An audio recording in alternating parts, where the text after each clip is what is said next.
The Mysterious Island by Jules Verne.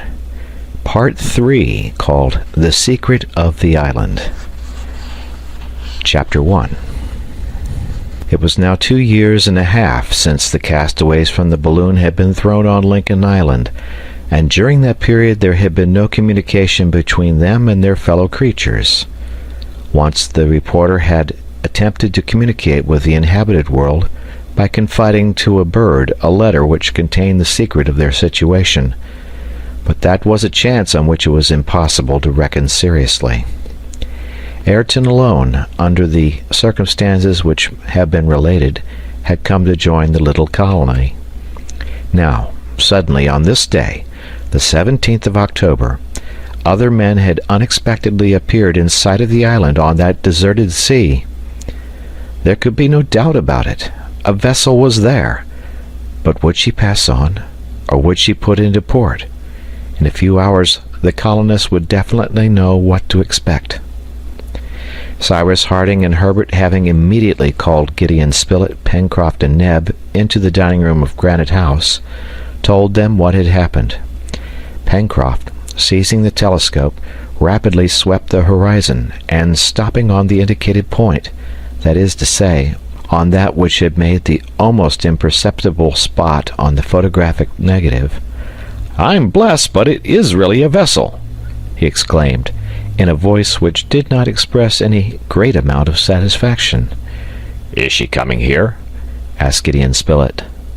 "Impossible to say anything yet," answered Pencroft, "for her rigging alone is above the horizon, and not a bit of her hull can be seen."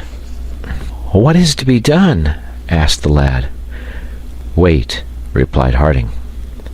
And for a considerable time the settlers remained silent, given up to all the thoughts and the emotions, all the fears, all the hopes, which were aroused by this incident, the most important which had occurred since their arrival in Lincoln Island.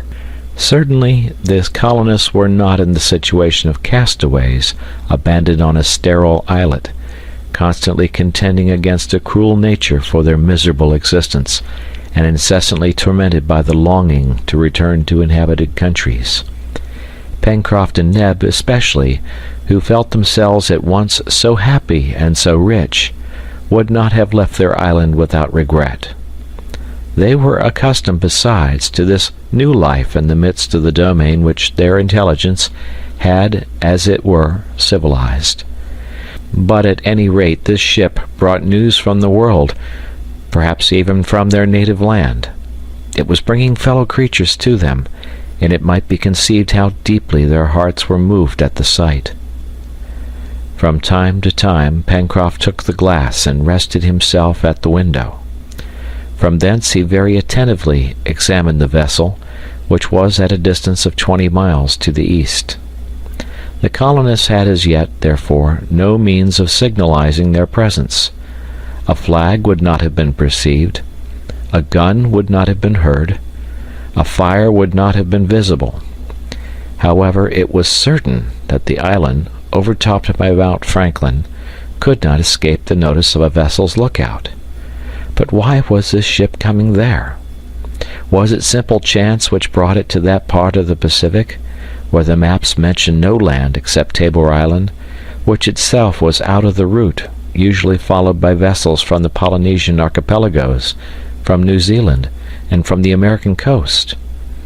To this question, which each one asked himself, a reply was suddenly made by Herbert. "Can it be the Duncan?" he cried. The Duncan, as has been said, was Lord Glenarvan's yacht, which had left Ayrton on the islet, and which was to return there some day to fetch him. Now the islet was not so far distant from Lincoln Island, but that a vessel, standing for the one, could pass in sight of the other. 150 miles only separated them in longitude, and 70 in latitude. "We must tell Ayrton," said Gideon Spilett, "and send for him immediately. He alone can say if it is the Duncan." This was the opinion of all, and the reporter, going to the telegraphic apparatus which placed the corral in communication with Granite House, sent this telegram: Come with all possible speed." In a few minutes the bell sounded. "I am coming," replied Ayrton. Then the settlers continued to watch the vessel. "If it is the Duncan," said Herbert, "Ayrton will recognize her without difficulty, since he sailed on board her for some time." "And if he recognizes her," added Pencroft, "it will agitate him exceedingly." "Yes," answered Cyrus Harding, "but now Ayrton is worthy to return on board the Duncan, and pray heaven that it is indeed Lord Glenarvan's yacht, for I should be suspicious of any other vessel.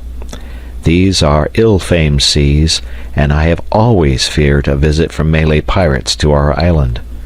"We could defend it!" cried Herbert. "No doubt, my boy," answered the engineer, smiling, "but it would be better not to have to defend it." "A useless observation," said Spilett. "Lincoln Island is unknown to navigators, since it is not marked even on the most recent maps. Do you think, Cyrus, that is a sufficient motive for a ship, finding herself unexpectedly in sight of new land, to try and visit rather than avoid it?" "Certainly," replied Pencroft. "I think so too," added the engineer. "It may even be said that it is the duty of a captain to come and survey any land or island not yet known, and Lincoln Island is in this position." "Well," said Pencroft, "suppose this vessel comes and anchors there a few cable lengths from our island. What shall we do?" This sudden question remained at first without any reply, but Cyrus Harding, after some moments' thought, replied in the calm tone which was usual to him. "What shall we do, my friends? What we ought to do is this. We will communicate with the ship, we will take our passage on board her, and we will leave our island, after having taken possession of it in the name of the United States.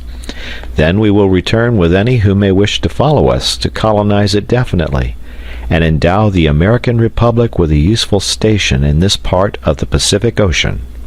"Hurrah!" exclaimed Pencroft. "And that will be no small present which we shall make to our country. The colonization is already almost finished. Names are given to every part of the island.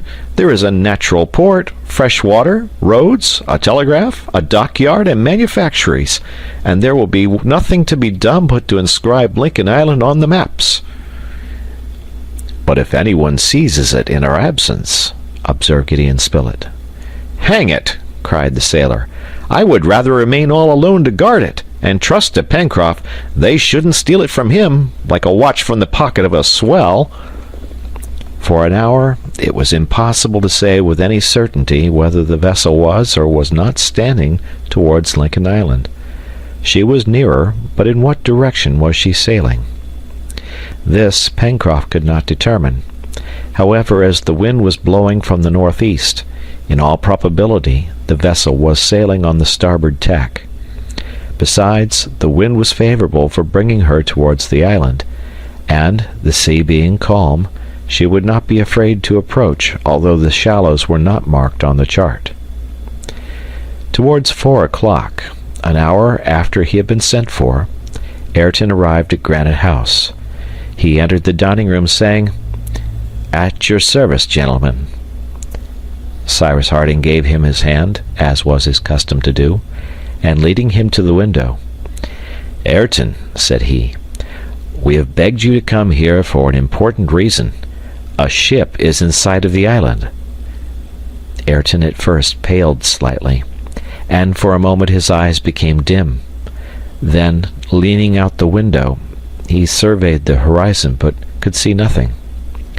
"Take this telescope," said Spilett, "and look carefully, Ayrton, for it is possible that this ship may be the Duncan, come to these seas for the purpose of taking you home again." "The Duncan," murmured Ayrton. "Already?" This last word escaped Ayrton's lips as if involuntarily, and his head drooped upon his hands. Did not 12 years' solitude on a desert island appear to him a sufficient expiation? Did not the penitent yet feel himself pardoned, either in his own eyes or in the eyes of others? "No," said he, No, it cannot be the Duncan. Look, Ayrton, then said the engineer, for it is necessary that we should know beforehand what to expect. Ayrton took the glass and pointed it in the direction indicated. During some minutes he examined the horizon without moving, without uttering a word. Then, "It is indeed a vessel," said he, "but I do not think she is the Duncan." "Why do you not think so?" asked Gideon Spilett. "Because the Duncan is a steam yacht, and I cannot perceive any trace of smoke either above or near that vessel." "Perhaps she is simply sailing," observed Pencroft.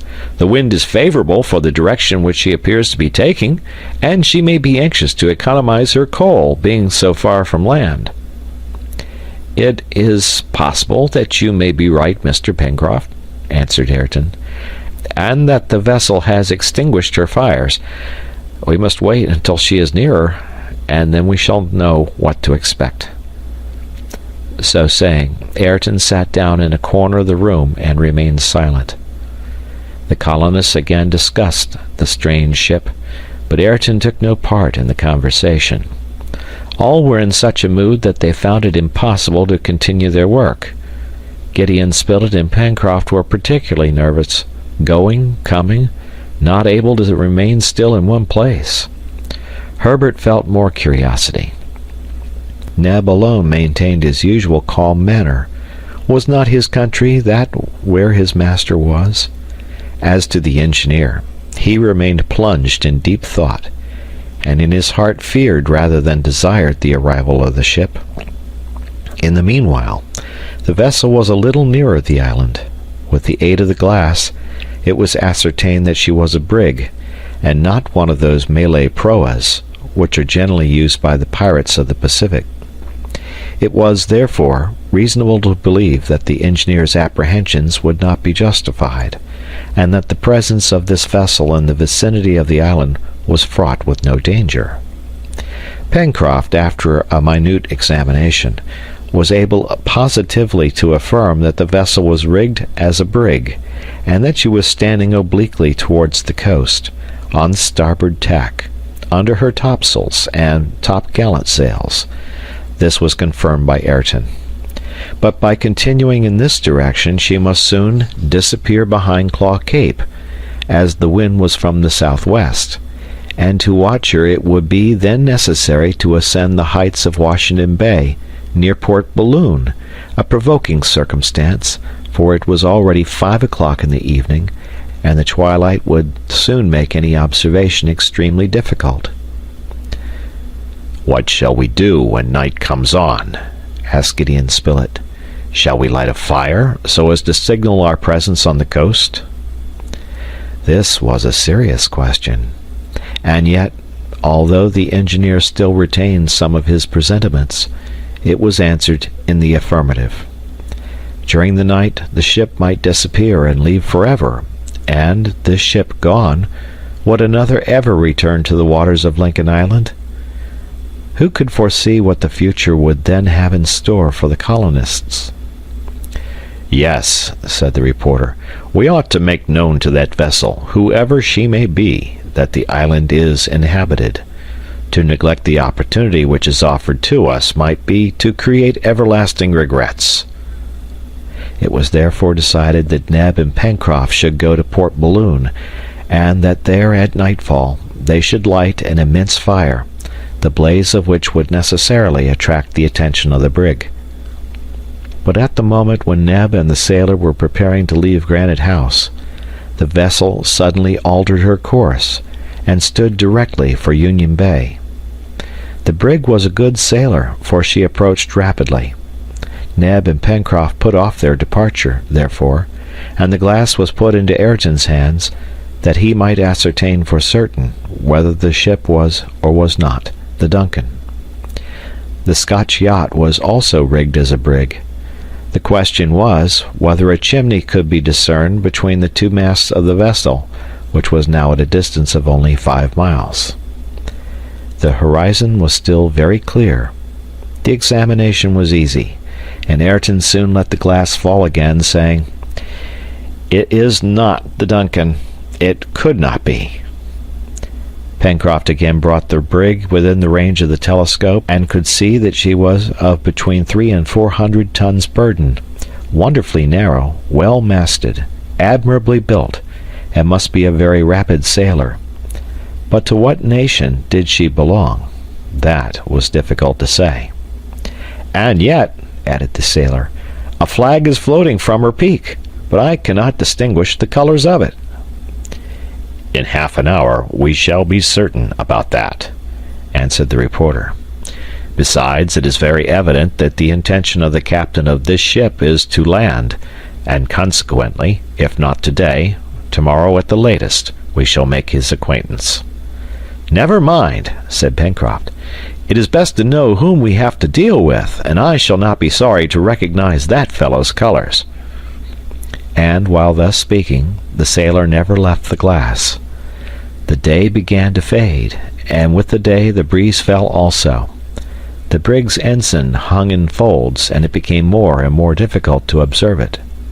"It is not the American flag," said Pencroft from time to time, "nor the English, the red of which could be easily seen, nor the French or German colors, nor the white flag of Russia, nor the yellow of Spain. One would say it was all one color. Let's see. In these seas what do we generally meet with? The Chilean flag? But that is tricolor. Brazilian? It is green. Japanese? It is yellow and black, while this—" At that moment the breeze blew out the unknown flag. Ayrton, seizing the telescope which the sailor had put down, put it to his eye, and in a hoarse voice, "The black flag!" he exclaimed. And indeed the somber bunting was floating from the mast of the brig, and they had now good reason for considering her to be a suspicious vessel. Had the engineer then been right in his presentiments? Was this a pirate vessel? Did she scour the Pacific, competing with the Malay proas which still infest it? For what had she come to look at the shores of Lincoln Island? Was it to them an unknown island, ready to become a magazine for stolen cargoes? Had she come to find on the coast a sheltered port for the winter months? Was the settler's honest domain destined to be transformed into an infamous refuge, the headquarters of the piracy of the Pacific? All these ideas instinctively presented themselves to the colonists' imaginations. There was no doubt, besides, of the signification which must be attached to the color of the hoisted flag. It was that of pirates. It was that which the Duncan would have carried, had the convicts succeeded in their criminal design. No time was lost before discussing it. "My friends," said Cyrus Harding, "perhaps this vessel only wishes to survey the coast of the island. Perhaps her crew will not land. There is a chance of it. However that may be, we ought to do everything we can to hide our presence here. The windmill on Prospect Heights is too easily seen. Let Ayrton and Neb go and take down the sails. We must also conceal the windows of Granite House with thick branches. All the fires must be extinguished, so that nothing may betray the presence of men on the island." "And our vessel?" said Herbert. "Oh," answered Pencroft, "she is sheltered in Port Balloon, and I defy any of those rascals there to find her." The engineer's orders were immediately executed. Neb and Ayrton ascended the plateau, and took the necessary precautions to conceal any indication of a settlement. While they were thus occupied, their companions went to the border of Jacamar Wood, and brought back a large quantity of branches and creepers, which would at some distance appear as natural foliage, and thus disguise the windows in the granite cliff. At the same time the ammunition and guns were placed ready so to be at hand in case of an unexpected attack. When all these precautions had been taken, "My friends," said Harding, and his voice betrayed some emotion, "if the wretches endeavor to seize Lincoln Island, we shall defend it, shall we not?" "Yes, Cyrus," replied the reporter, "and if necessary we will die to defend it." The engineer extended his hand to his companions, who pressed it warmly. Ayrton remained in his corner, not joining the colonists. Perhaps he, the former convict, still felt himself unworthy to do so. Cyrus Harding understood what was passing in Ayrton's mind, and going to him, "And you, Ayrton," he asked, "what will you do?" "My duty," answered Ayrton. He then took up his station near the window and gazed through the foliage. It was now 7:30. The sun had disappeared 20 minutes ago behind Granite House. Consequently, the eastern horizon was becoming obscured. In the meanwhile, the brig continued to advance towards Union Bay. She was now not more than 2 miles off, and exactly opposite the plateau of Prospect Heights, for after having tacked off Claw Cape, she had drifted towards the north in the current of the rising tide. One might have said that at this distance she had already entered the vast bay, for a straight line drawn from Claw Cape to Cape Mandible would have rested on her starboard quarter. Was the brig about to penetrate far into the bay? That was the first question. When once in the bay, would she anchor there? That was the second. Would she not content herself with only surveying the coast, and stand out to sea again without landing her crew? They would know this in an hour. The colonists could do nothing but wait. Cyrus Harding had not seen the suspected vessel hoist the black flag without deep anxiety. Was it not a direct menace against the work which he and his companions had till then conducted so successfully? Had these pirates, for the sailors of the brig could be nothing else, already visited the island, since on approaching it they had hoisted their colors? Had they formally invaded it, so that certain unaccountable peculiarities might be explained in this way? Did there exist in the as yet unexplored parts some accomplice ready to enter into communication with them? To all these questions which he mentally asked himself, Harding knew not what to reply, but he felt that the safety of the colony could not but be seriously threatened by the arrival of the brig. However, he and his companions were determined to fight to the last gasp. It would have been very important to know if the pirates were numerous and better armed than the colonists. But how was this information to be obtained? Night fell. The new moon had disappeared. Profound darkness enveloped the island and the sea. No light could pierce through the heavy piles of clouds on the horizon. The wind had died away completely with the twilight. Not a leaf rustled on the trees, not a ripple murmured on the shore. Nothing could be seen of the ship, all her lights being extinguished, and as she was still in sight of the island, her whereabouts could not be discovered. "Well, who knows?" said Pencroft. "Perhaps that cursed craft will stand off during the night, and we shall see nothing of her at daybreak." As if in reply to the sailor's observation, a bright light flashed in the darkness, and a cannon shot was heard. The vessel was still there and had guns on board. 6 seconds elapsed between the flash and the report.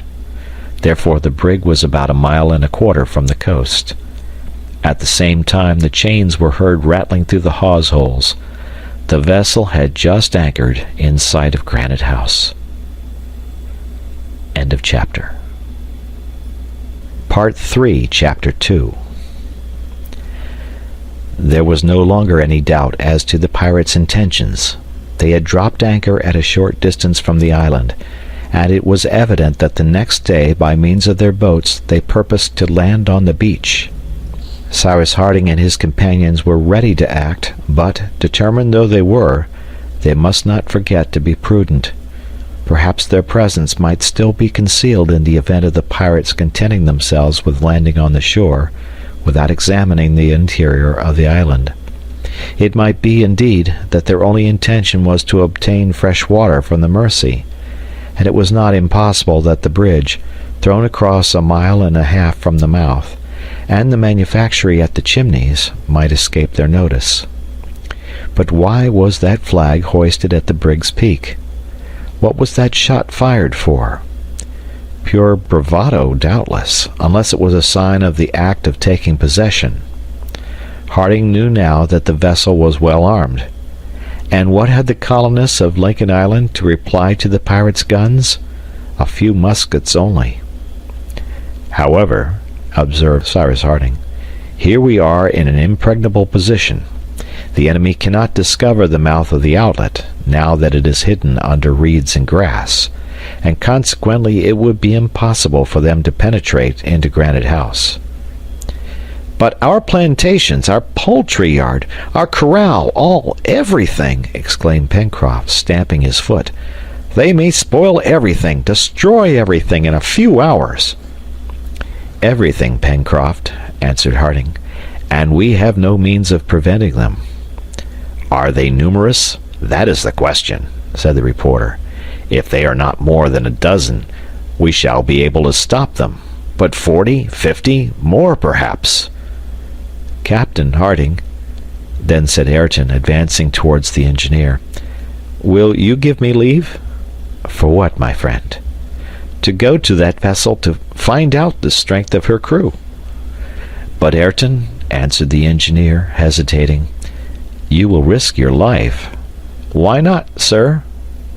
"That is more than your duty." "I have more than my duty to do," replied Ayrton. "Will you go to the ship in the boat?" asked Gideon Spilett. "No, sir, but I will swim. A boat would be seen where a man may glide between wind and water." "Do you know that the brig is 1.25 miles from the shore?" said Herbert. "I am a good swimmer, Mr. Herbert." "I tell you it is risking your life," said the engineer. "That is no matter," answered Ayrton. "Captain Harding, I ask this as a favor. Perhaps it will be a means of raising me in my own eyes." "Go, Ayrton," replied the engineer, who felt sure that a refusal would have deeply wounded the former convict, now become an honest man. "I will accompany you," said Pencroft. "You mistrust me," said Ayrton quickly. Then more humbly, "Alas!" "No, no!" exclaimed Harding with animation. "No, Ayrton! Pencroft does not mistrust you. You interpret his words wrongly." "Indeed," returned the sailor, "I only propose to accompany Ayrton as far as the islet. It may be, although it is scarcely possible, that one of these villains has landed, and in that case 2 men will not be too many to hinder him from giving the alarm. I will wait for Ayrton on the islet, and he shall go alone to the vessel, since he has proposed to do so." These things agreed to, Ayrton made preparations for his departure. His plan was bold, but it might succeed, thanks to the darkness of the night. Once arrived at the vessel's side, Ayrton, holding on to the main chains, might reconnoiter the number and perhaps overhear the intentions of the pirates. Ayrton and Pencroft, followed by their companions, descended to the beach. Ayrton undressed and rubbed himself with grease, so as to suffer less from the temperature of the water, which was still cold. He might indeed be obliged to remain in it for several hours. Pencroft and Neb, during this time, had gone to fetch the boat, moored a few hundred feet higher up on the bank of the Mersey, and by the time they returned, Ayrton was ready to start. A coat was thrown over his shoulders, and the settlers all came round him to press his hand. Ayrton then shoved off with Pencroft in the boat. It was 10:30 in the evening when the 2 adventurers disappeared in the darkness. Their companions returned to wait at the Chimneys. The channel was easily traversed, and the boat touched the opposite shore of the islet. This was not done without precaution, for fear lest the pirates might be roaming about there. But after a careful survey, it was evident that the islet was deserted. Ayrton then, followed by Pencroft, crossed it with a rapid step, scaring the birds nestled in the holes in the rocks. Then, without hesitating, he plunged into the sea, and swam noiselessly in the direction of the ship, in which a few lights had recently appeared, showing her exact situation. As to Pencroft, he crouched down in a cleft of the rock and awaited the return of his companion. In the meanwhile, Ayrton, swimming with a vigorous stroke, glided through the sheet of water without producing the slightest ripple. His head just emerged above it, and his eyes were fixed on the dark hull of the brig, from which the lights were reflected in the water. He thought only of the duty which he had promised to accomplish, and nothing of the danger which he ran, not only on board the ship, but in the sea, often frequented by sharks. The current bore him along, and he rapidly receded from the shore. Half an hour afterwards, Ayrton, without having been either seen or heard, arrived at the ship, and caught hold of the main chains. He took breath then, hoisting himself up, he managed to reach the extremity of the cutwater. There were drying several pairs of sailors' trousers. He put on a pair. Then, settling himself firmly, he listened. They were not sleeping on board the brig. On the contrary, they were talking, singing, laughing, and these were the sentences, accompanied with oaths, which principally struck Ayrton. "Our brig is a famous acquisition. She sails well, and merits her name of the Speedy. She would show all the navy of Norfolk a clean pair of heels. Hurrah for her captain! Hurrah for Bob Harvey!" What Ayrton felt when he overheard this fragment of conversation may be understood when it is known that in this Bob Harvey he recognized one of his old Australian companions, a daring sailor who had continued his criminal career. Bob Harvey had seized, on the shores of Norfolk Island, this brig, which was loaded with arms, ammunition, utensils, and tools of all sorts, destined for one of the Sandwich Islands. All his gang had gone on board, and pirates, after having been convicts, these wretches, more ferocious than the Malays themselves, scoured the Pacific, destroying vessels and massacring their crews. The convicts spoke loudly. They recounted their deeds, drinking deeply at the same time, and this is what Ayrton gathered. The actual crew of the Speedy was composed solely of English prisoners escaped from Norfolk Island. Here it may be well to explain what this island was. In 29 degrees 2 minutes south latitude and 165 degrees 42 minutes east longitude, to the east of Australia, is found a little island 6 miles in circumference, overlooked by Mount Pitt, which rises to a height of 1,100 feet above the level of the sea. This is Norfolk Island, once the seat of an establishment in which were lodged the most intractable convicts from the English penitentiaries.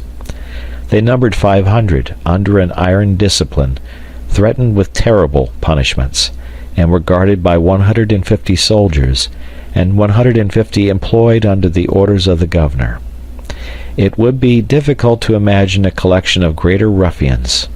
Sometimes, although very rarely, notwithstanding the extreme surveillance of which they were the object, many managed to escape, and seizing vessels which they surprised, they infested the Polynesian archipelagos. Thus had Bob Harvey and his companions done. Thus had Ayrton formerly wished to do. Bob Harvey had seized the brig Speedy, anchored in sight of Norfolk Island. The crew had been massacred, and for a year this ship had scoured the Pacific, under the command of Harvey, now a pirate and well known to Ayrton. The convicts were, for the most part, assembled under the poop, but a few, stretched on the deck, were talking loudly. The conversations still continued amid shouts and libations. Ayrton learned that chance alone had brought the Speedy in sight of Lincoln Island. Bob Harvey had never yet set foot on it, but, as Cyrus Harding had conjectured, finding this unknown land in his course, its position being marked on no chart, he had formed the project of visiting it, and, if he found it suitable, of making it the brig's headquarters. As to the black flag hoisted at the Speedy's peak, and the gun which had been fired, in imitation of men of war when they lower their colors, it was pure piratical bravado. It was in no way a signal, and no communication yet existed between the convicts and Lincoln Island. The settlers' domain was now menaced with terrible danger. Evidently the island, with its water, its harbor, its resources of all kinds, so increased in value by the colonists, and the concealment afforded by Granite House, could not but be convenient for the convicts. In their hands it would become an excellent place of refuge, and, being unknown, it would assure them, for a long time perhaps, impunity and security. Evidently, also, the lives of the settlers would not be respected, and Bob Harvey and his accomplices' first care would be to massacre them without mercy. Harding and his companions had, therefore, not even the choice of flying and hiding themselves in the island, since the convicts intended to reside there, and since, in the event of the Speedy departing on an expedition, it was probable that some of the crew would remain on shore, so as to settle themselves there. Therefore it would be necessary to fight, to destroy every one of these scoundrels, unworthy of pity, and against whom any means would be right. So thought Ayrton, and he well knew that Cyrus Harding would be of his way of thinking. But was resistance, and in the last place victory, possible? That would depend on the equipment of the brig, and the number of men which she carried. This Ayrton resolved to learn at any cost, and as an hour after his arrival the vociferations had begun to die away, and as a large number of the convicts were already buried in a drunken sleep, Ayrton did not hesitate to venture onto the Speedy's deck, which the extinguished lanterns now left in total darkness. He hoisted himself onto the cutwater, and by the bowsprit arrived at the forecastle. Then, gliding among the convicts stretched here and there, he made the round of the ship, and found that the Speedy carried 4 guns, which would throw shot of from 8 to 10 pounds in weight. He found also, on touching them, that these guns were breech-loaders. They were therefore of modern make, easily used, and of terrible effect. As to the men lying on the deck, they were about 10 in number, but it was to be supposed that more were sleeping down below. Besides, by listening to them, Ayrton had understood that there were 50 on board. That was a large number for the 6 settlers of Lincoln Island to contend with. But now, thanks to Ayrton's devotion, Cyrus Harding would not be surprised. He would know the strength of his adversaries, and would make his arrangements accordingly. There was nothing more for Ayrton to do but to return, and render to his companions an account of the mission with which he had charged himself, and he prepared to regain the bows of the brig so that he might let himself down into the water. But to this man, whose wish was, as he had said, to do more than his duty, there came an heroic thought. This was to sacrifice his own life, but save the island and the colonists. Cyrus Harding evidently could not resist 50 ruffians, all well armed, who, either by penetrating by main force into Granite House, or by starving out the besieged, could obtain from them what they wanted. And then he thought of his preservers, those who had made him again a man, and an honest man, those to whom he owed all, murdered without pity, their works destroyed, their island turned into a pirate's den. He said to himself that he, Ayrton, was the principal cause of so many disasters, since his old companion, Bob Harvey, had but realized his own plans, and a feeling of horror took possession of him. Then he was seized with an irresistible desire to blow up the brig, and with her all whom she had on board. He would perish in the explosion, but he would have done his duty. Ayrton did not hesitate. To reach the powder room, which is always situated in the after part of a vessel, was easy. There would be no want of powder in a vessel which followed such a trade, and a spark would be enough to destroy it in an instant. Ayrton stole carefully along the between-decks, strewn with numerous sleepers, overcome more by drunkenness than sleep. A lantern was lighted at the foot of the mainmast, around which was hung a gun-rack furnished with weapons of all sorts. Ayrton took a revolver from the rack, and assured himself that it was loaded and primed. Nothing more was needed to accomplish the work of destruction. He then glided towards the stern, so as to arrive under the brig's poop at the powder magazine. It was difficult to proceed along the dimly lighted deck without stumbling over some half-sleeping convict, who retorted by oaths and kicks.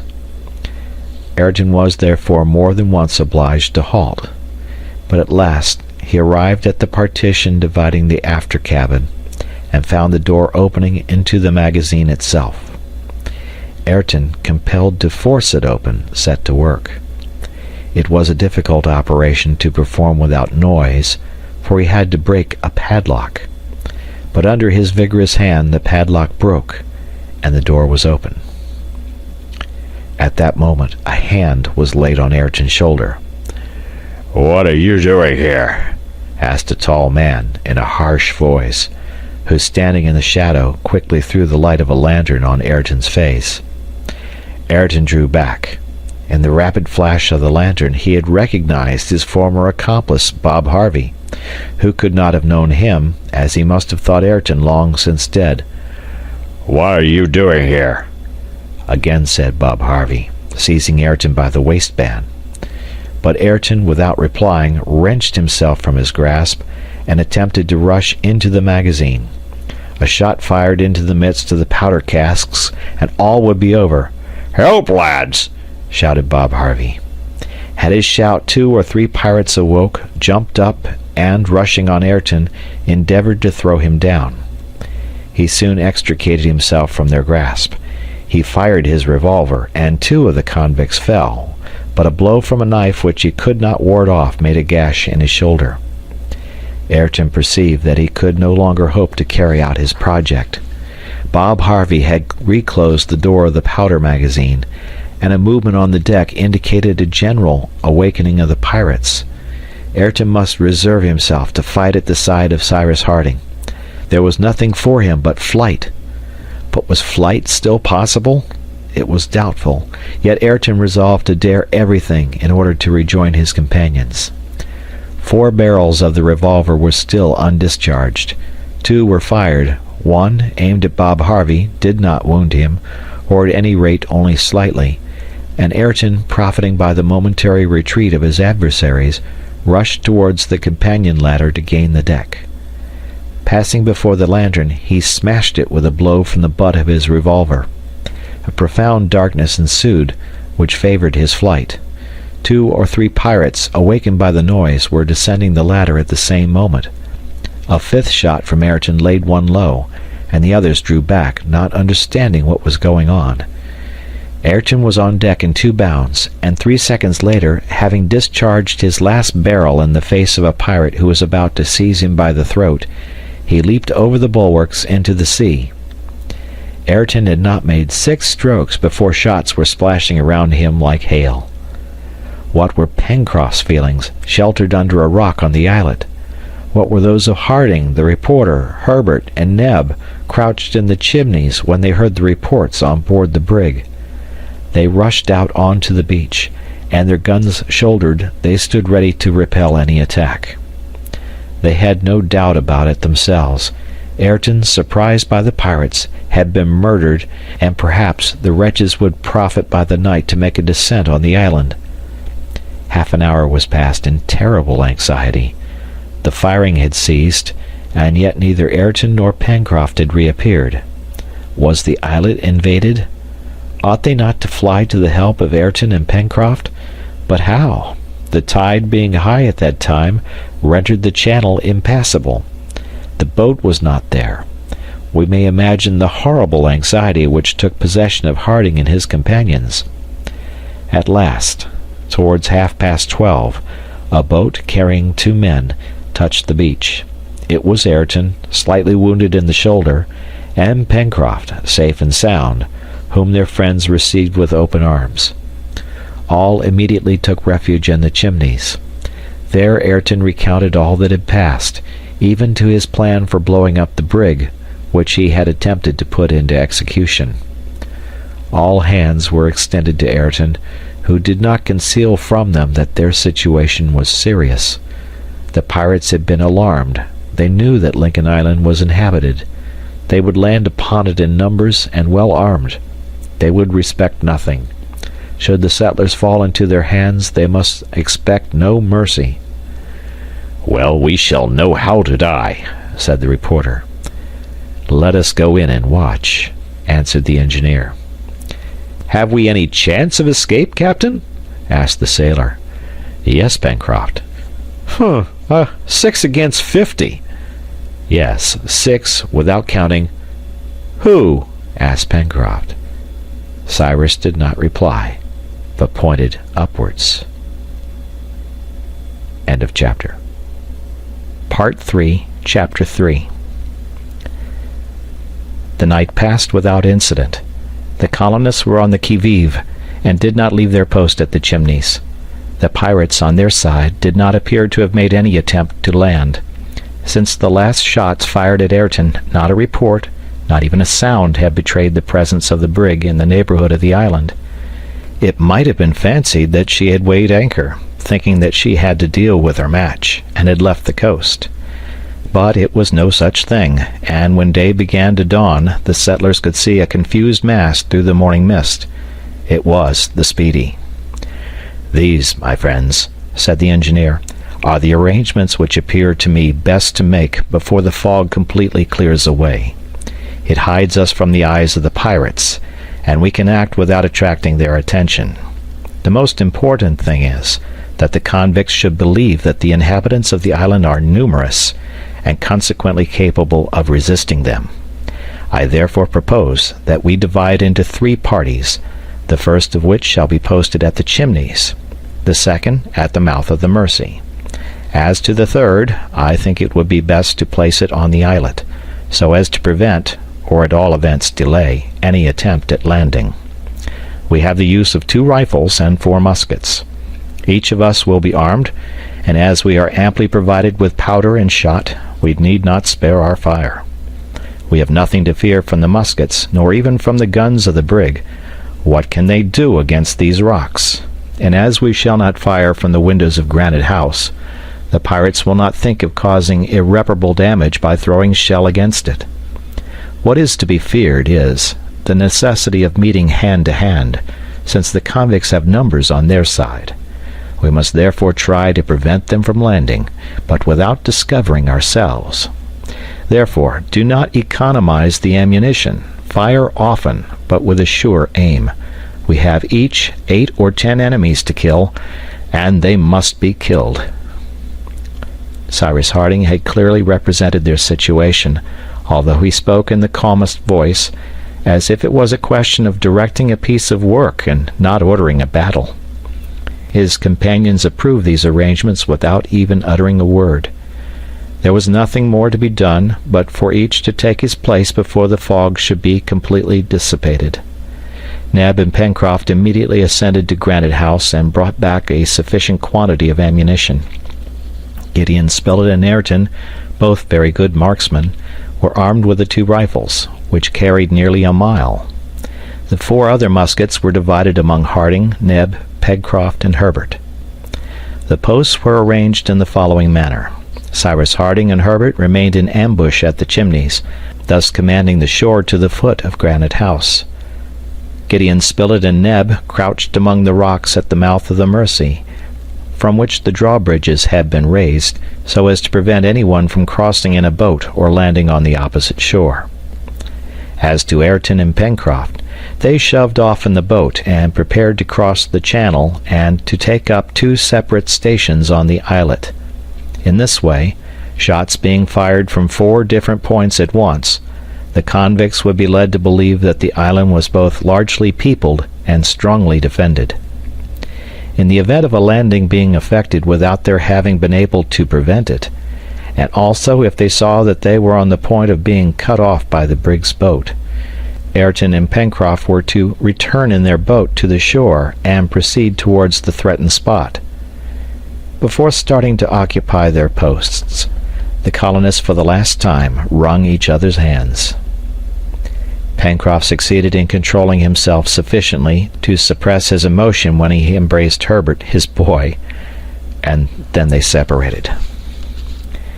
In a few moments, Harding and Herbert on one side, the reporter and Neb on the other, had disappeared behind the rocks, and 5 minutes later Ayrton and Pencroft, having without difficulty crossed the channel, disembarked on the islet and concealed themselves in the clefts of its eastern shore. None of them could have been seen, for they themselves could scarcely distinguish the brig in the fog. It was 6:30 in the morning. Soon the fog began to clear away, and the topmasts of the brig issued from the vapor. For some minutes great masses rolled over the surface of the sea. Then a breeze sprang up, which rapidly dispelled the mists. The Speedy now appeared in full view, with a spring on her cable, her head to the north, presenting her larboard side to the island. Just as Harding had calculated, she was not more than 1.25 miles from the coast. The sinister black flag floated from the peak. The engineer, with his telescope, could see that the 4 guns on board were pointed at the island.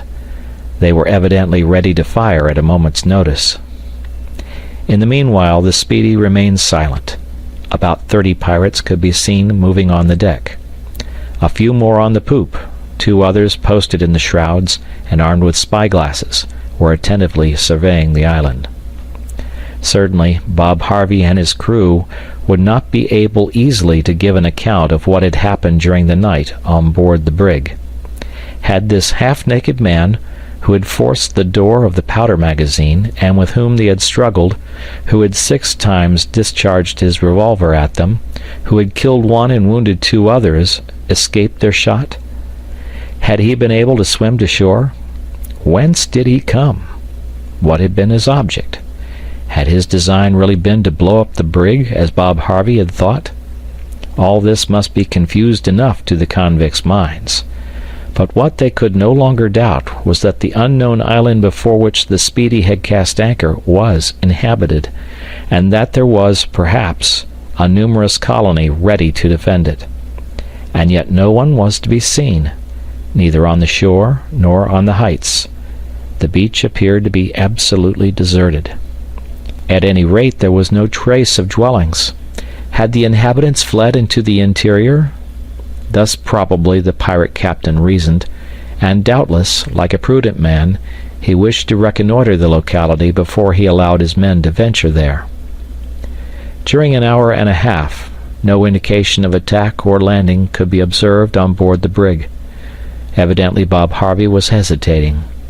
Even with his strongest telescopes he could not have perceived one of the settlers crouched among the rocks. It was not even probable that his attention had been awakened by the screen of green branches and creepers hiding the windows of Granite House, and showing rather conspicuously on the bare rock. Indeed, how could he imagine that a dwelling was hollowed out at that height in the solid granite? From Claw Cape to the Mandible Capes, in all the extent of Union Bay, there was nothing to lead him to suppose that the island was or could be inhabited. At 8 o'clock, however, the colonists observed a movement on board the Speedy. A boat was lowered, and 7 men jumped into her. They were armed with muskets. 1 took the yoke lines, 4 others the oars, and the 2 others, kneeling in the bows, ready to fire, reconnoitered the island. Their object was no doubt to make an examination, but not to land, for in the latter case they would have come in larger numbers. The pirates from their lookout could have seen that the coast was sheltered by an islet, separated from it by a channel 1/2 mile in width. However, it was soon evident to Cyrus Harding, on observing the direction followed by the boat, that they would not attempt to penetrate into the channel, but would land on the islet. Pencroft and Ayrton, each hidden in a narrow cleft of the rock, saw them coming directly towards them, and waited till they were within range. The boat advanced with extreme caution. The oars only dipped into the water at long intervals. It could now be seen that one of the convicts held a lead line in his hand, and that he wished to fathom the depth of the channel hollowed out by the current of the Mercy. This showed that it was Bob Harvey's intention to bring his brig as near as possible to the coast. About 30 pirates, scattered in the rigging, followed every movement of the boat, and took the bearings of certain landmarks which would allow them to approach without danger. The boat was not more than 2 cables' lengths off the islet when she stopped. The man at the tiller stood up and looked for the best place at which to land. At that moment, 2 shots were heard. Smoke curled up from among the rocks of the islet. The man at the helm and the man with the lead line fell backwards into the boat. Ayrton's and Pencroft's balls had struck them both at the same moment. Almost immediately, a louder report was heard. A cloud of smoke issued from the brig's side, and a ball, striking the summit of the rock which sheltered Ayrton and Pencroft, made it fly in splinters, but the 2 marksmen remained unhurt.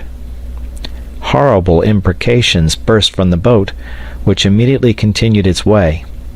The man who had been at the tiller was replaced by one of his comrades, and the oars were rapidly plunged into the water.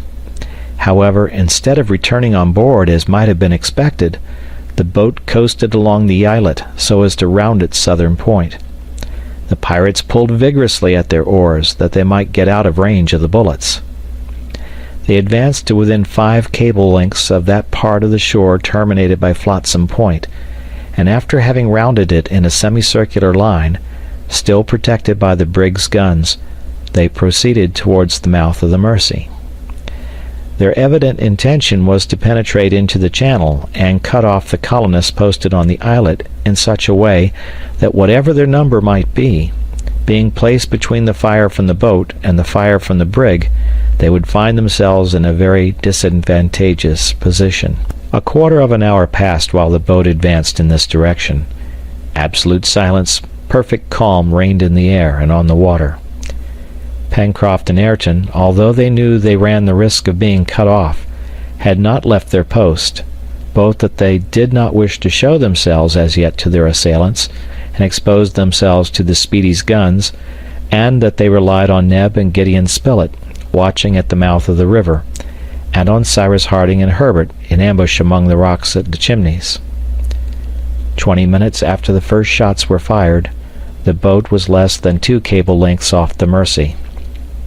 As the tide was beginning to rise with its accustomed violence, caused by the narrowness of the straits, the pirates were drawn towards the river, and it was only by dint of hard rowing that they were able to keep in the middle of the channel.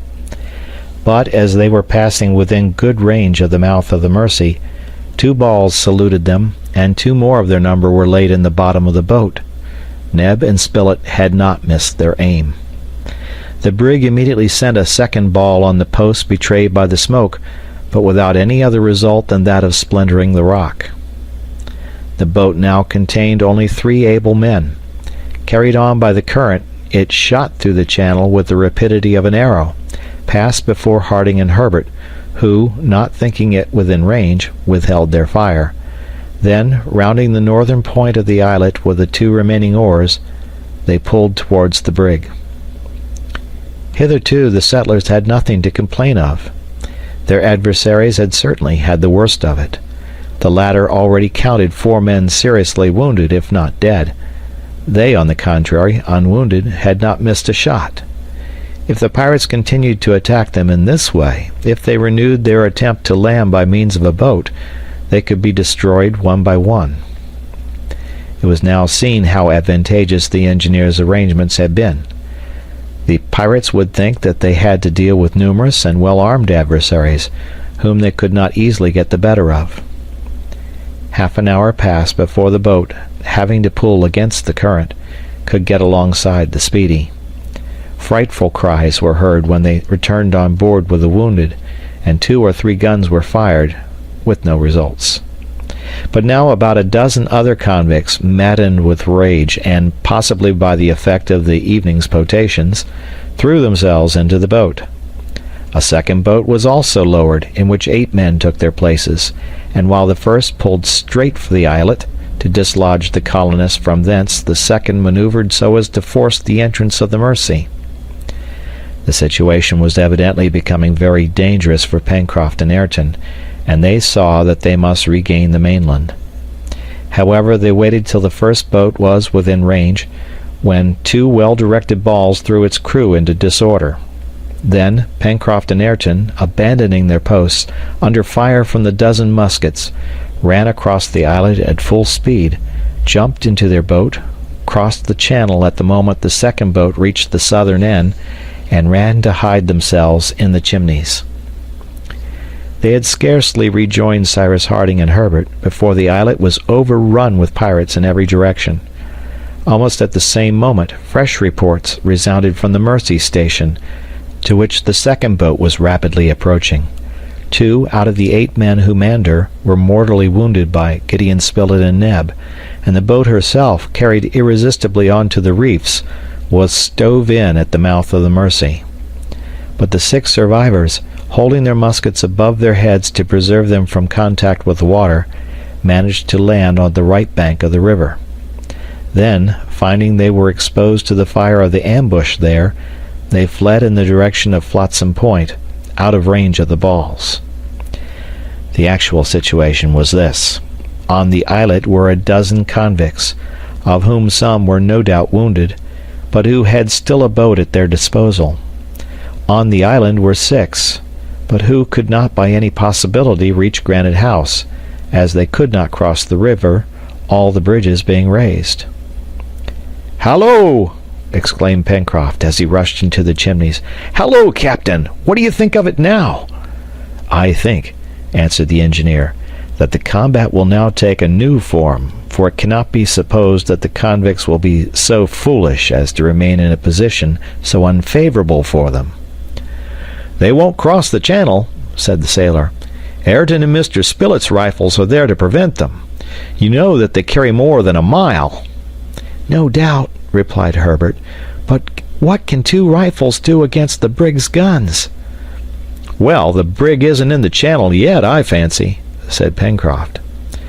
"But suppose she does come there," said Harding. "That's impossible, for she would risk running aground and being lost." "It is possible," said Ayrton. "The convicts might profit by the high tide to enter the channel, with the risk of grounding at low tide, it is true, but then under the fire from her guns our posts would be no longer tenable." "Confound them!" exclaimed Pencroft. "It really seems as if the blackguards were preparing to weigh anchor." "Perhaps we should be obliged to take refuge in Granite House," observed Herbert. "We must wait," answered Cyrus Harding. "But Mr. Spilett and Neb?" said Pencroft. "They will know when it is best to rejoin us. Be ready, Ayrton. It is yours and Spilett's rifles which must speak now." It was only too true. The Speedy was beginning to weigh her anchor, and her intention was evidently to approach the islet. The tide would be rising for an hour and a half, and the ebb current being already weakened, it would be easy for the brig to advance. But as to entering the channel, Pencroft, contrary to Ayrton's opinion, could not believe that she would dare to attempt it. In the meanwhile, the pirates who occupied the islet had gradually advanced to the opposite shore, and were now only separated from the mainland by the channel. Being armed with muskets alone, they could do no harm to the settlers, in ambush at the chimneys and the mouth of the Mercy, but, not knowing the latter to be supplied with long-range rifles, they on their side did not believe themselves to be exposed. Quite uncovered, therefore, they surveyed the islet and examined the shore. Their illusion was of short duration. Ayrton's and Gideon Spilett's rifles then spoke, and no doubt imparted some very disagreeable intelligence to 2 of the convicts, for they fell backwards. Then there was a general helter-skelter. The 10 others, not even stopping to pick up their dead or wounded companions, fled to the other side of the islet, tumbled into the boat which had brought them, and pulled away with all their strength. "8 less!" exclaimed Pencroft. "Really, one would have thought that Mr. Spilett and Ayrton had given the word to fire together." "Gentlemen," said Ayrton as he reloaded his gun, "this is becoming more serious. The brig is making sail." "The anchor is weighed!" exclaimed Pencroft. "Yes, and she is already moving." In fact, they could distinctly hear the creaking of the windlass. The Speedy was at first held by her anchor. Then, when that had been raised, she began to drift towards the shore.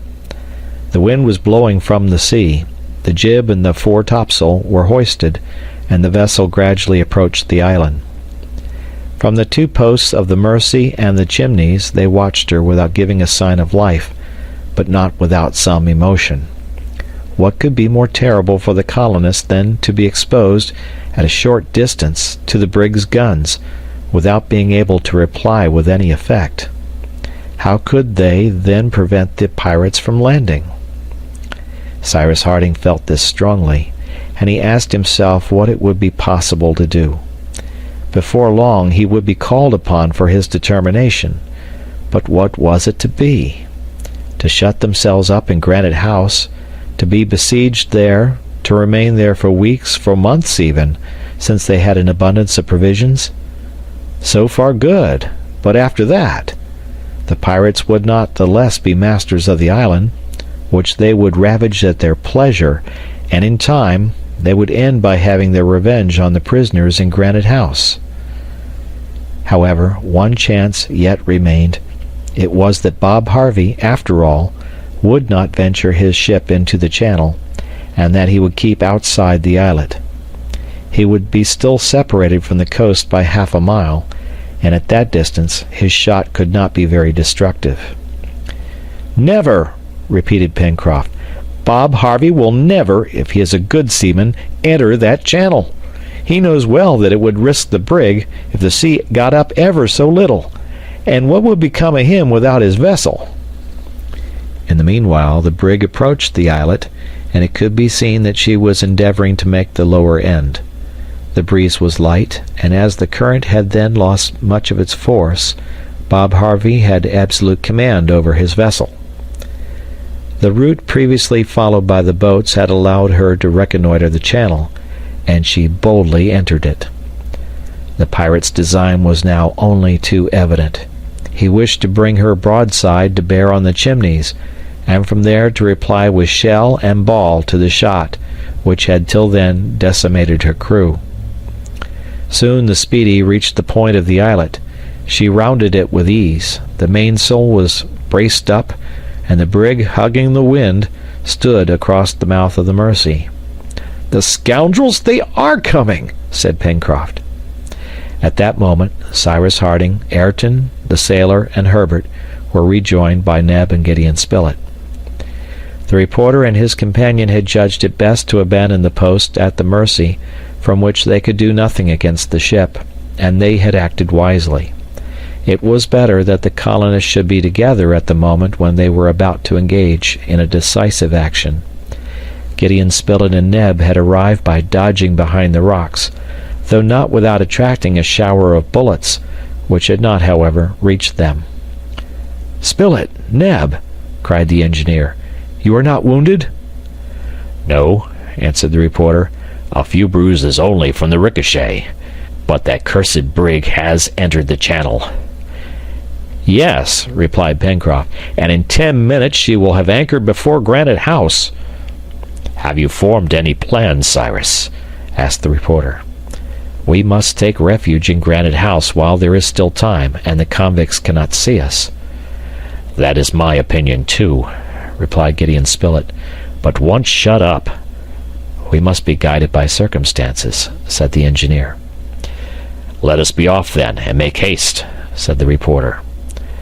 "Would you not wish, Captain, that Ayrton and I should remain here?" asked the sailor. "What would be the use of that, Pencroft?" replied Harding. "No, we will not separate."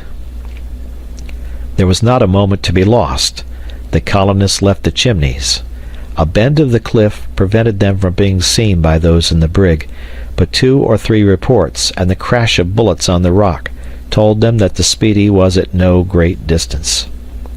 To spring into the lift, hoist themselves up to the door of Granite House, where Top and Jup had been shut up since the evening before, to rush into the large room, was the work of a minute only.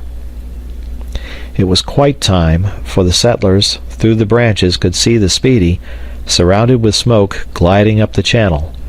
The firing was incessant, and shot from the 4 guns struck blindly, both on the Mercy post, although it was not occupied, and on the chimneys. The rocks were splintered, and cheers accompanied each discharge. However, they were hoping that Granite House would be spared, thanks to Harding's precaution of concealing the windows, when a shot, piercing the door, penetrated into the passage. "We are discovered!" exclaimed Pencroft. The colonists had not, perhaps, been seen, but it was certain that Bob Harvey had thought proper to send a ball through the suspected foliage which concealed that part of the cliff. Soon he redoubled his attack, when another ball, having torn away the leafy screen, disclosed a gaping aperture in the granite. The colonists' situation was desperate. Their retreat was discovered. They could not oppose any obstacle to these missiles, nor protect the stone which flew in splinters around them. There was nothing to be done but to take refuge in the upper passage of Granite House, and leave their dwelling to be devastated, when a deep roar was heard, followed by frightful cries. Cyrus Harding and his companion rushed to one of the windows. The brig, irresistibly raised on a sort of water-spout, had just split in two, and in less than 10 seconds she was swallowed up with all her criminal crew. End of chapter. Part 3, Chapter 4. "She is blown up!" cried Herbert. "Yes, blown up, just as if Ayrton had set fire to the powder," returned Pencroft, throwing himself into the lift, together with Neb and the lad. "But what has happened?" asked Gideon Spilett, quite stunned by this unexpected catastrophe. "Oh, this time we shall know," answered the engineer quickly. "What shall we know?" Later. Come, Spilett. The main point is that these pirates have been exterminated." And Cyrus Harding, hurrying away the reporter and Ayrton, joined Pencroft, Neb, and Herbert on the beach. Nothing could be seen of the brig, not even her masts. After having been raised by the waterspout, she had fallen on her side, and had sunk in that position, doubtless in consequence of some enormous leak. But as in that place the channel was not more than 20 feet in depth, it was certain that the sides of the submerged brig would reappear at low water. A few things from the wreck floated on the surface of the water. A raft could be seen consisting of spare spars, coops of poultry with their occupants still living, boxes and barrels, which gradually came to the surface after having escaped through the hatchways, but no pieces of the wreck appeared, neither planks from the deck nor timber from the hull, which rendered the sudden disappearance of the Speedy perfectly inexplicable. However, the two masts, which had been broken and escaped from the shrouds and stays, came up, and with their sails, some furled and the others spread. But it was not necessary to wait for the tide to bring up these riches, and Ayrton and Pencroft jumped into the boat with the intention of towing the pieces of wreck either to the beach or to the islet. But just as they were shoving off, an observation from Gideon Spilett arrested them. "What about those 6 convicts who disembarked on the right bank of the Mercy?" said he. In fact, it would not do to forget that the 6 men whose boat had gone to pieces on the rocks had landed at Flotsam Point. They looked in that direction. None of the fugitives were visible. It was probable that, having seen their vessel engulfed in the channel, they had fled into the interior of the island. "We will deal with them later," said Harding. "As they are armed, they will still be dangerous, but as it is 6 against 6, the chances are equal. To the most pressing business first." Ayrton and Pencroft pulled vigorously towards the wreck. The sea was calm, and the tide very high, as there had been a new moon but 2 days before. A whole hour at least would elapse before the hull of the brig could emerge from the water of the channel. Ayrton and Pencroft were able to fasten the masts and spars by means of ropes, the ends of which were carried to the beach. There, by the united efforts of the settlers, the pieces of wreck were hauled up. Then the boat picked up all that was floating, coops, barrels, and boxes, which were immediately carried to the chimneys. Several bodies floated also. Among them, Ayrton recognized that of Bob Harvey, which he pointed out to his companion, saying with some emotion, That is what I have been, Pencroft. But what you are no longer, brave Ayrton, returned the sailor warmly. It was singular enough that so few bodies floated. Only 5 or 6 were counted, which were already being carried by the current towards the open sea. Very probably the convicts had not had time to escape, and the ship lying over on her side, the greater number of them had remained below. Now the current, by carrying the bodies of these miserable men out to sea, would spare the colonists the sad task of burying them in some corner of their island. For 2 hours, Cyrus Harding and his companions were solely occupied in hauling up the spars onto the sand, and then in spreading the sails, which were perfectly uninjured, to dry. They spoke little, for they were absorbed in their work, but what thoughts occupied their minds? The possession of this brig, or rather all that she contained, was a perfect mine of wealth. In fact, a ship is like a little world in miniature, and the stores of the colony would be increased by a large number of useful articles. It would be, on a large scale, equivalent to the chest found at Flotsam Point. And besides, thought Pencroft, why should it be impossible to refloat the brig? If she has only a leak, that may be stopped up. A vessel from 300 to 400 tons, why, she is a regular ship compared to our Bonaventure, and we could go a long distance in her. We could go anywhere we liked. Captain Harding, Ayrton, and I must examine her. She would be well worth the trouble. In fact, if the brig was still fit to navigate, the colonists' chances of returning to their native land were singularly increased. But to decide this important question, it was necessary to wait until the tide was quite low, so that every part of the brig's hull might be examined. When their treasures had been safely conveyed on shore, Harding and his companions agreed to devote some minutes to breakfast. They were almost famished. Fortunately, the larder was not far off, and Neb was noted for being an expeditious cook. They breakfasted, therefore, near the chimneys, and during their repast, as may be supposed, nothing was talked of but the event which had so miraculously saved the colony. "Miraculous is the word," repeated Pencroft, "for it must be acknowledged that those rascals blew up just at the right moment. Granite House was beginning to be uncomfortable as a habitation." "And can you guess, Pencroft," asked the reporter, "how it happened, or what can have occasioned the explosion?" "Oh, Mr. Spilett, nothing is more simple," answered Pencroft. "A convict vessel is not disciplined like a man-of-war. Convicts are not sailors. Of course the powder magazine was open, and as they were firing incessantly, some careless or clumsy fellow just blew up the vessel." "Captain Harding," said Herbert, "what astonishes me is that the explosion has not produced more effect. The report was not loud, and besides there are so few planks and timbers torn out. It seems as if the ship had rather foundered than blown up." "Does that astonish you, my boy?" asked the engineer. "Yes, Captain." "And it astonishes me also, Herbert," replied he. "But when we visit the hull of the brig, we shall no doubt find the explanation of the matter." "Why, Captain," said Pencroft, "you don't suppose that the Speedy simply foundered like a ship which is struck on a rock?" "Why not?" observed Neb, "if there are rocks in the channel." "Nonsense, Neb," answered Pencroft. "You did not look at the right moment. An instant before she sank, the brig, as I saw perfectly well, rose on an enormous wave and fell back on her larboard side.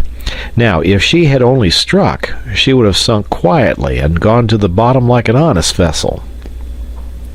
"It was just because she was not an honest vessel," returned Neb. "Well, we shall soon see, Pencroft," said the engineer. "We shall soon see," rejoined the sailor, "but I would wager my head there are no rocks in the channel.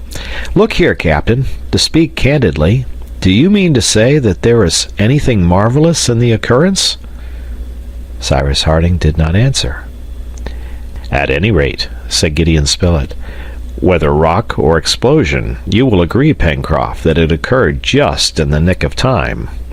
"Yes, yes," replied the sailor, "but that is not the question. I asked Captain Harding if he sees anything supernatural in all this." "I cannot say, Pencroft," said the engineer. "That is all the answer I can make." A reply which did not satisfy Pencroft at all. He stuck to an explosion and did not wish to give it up.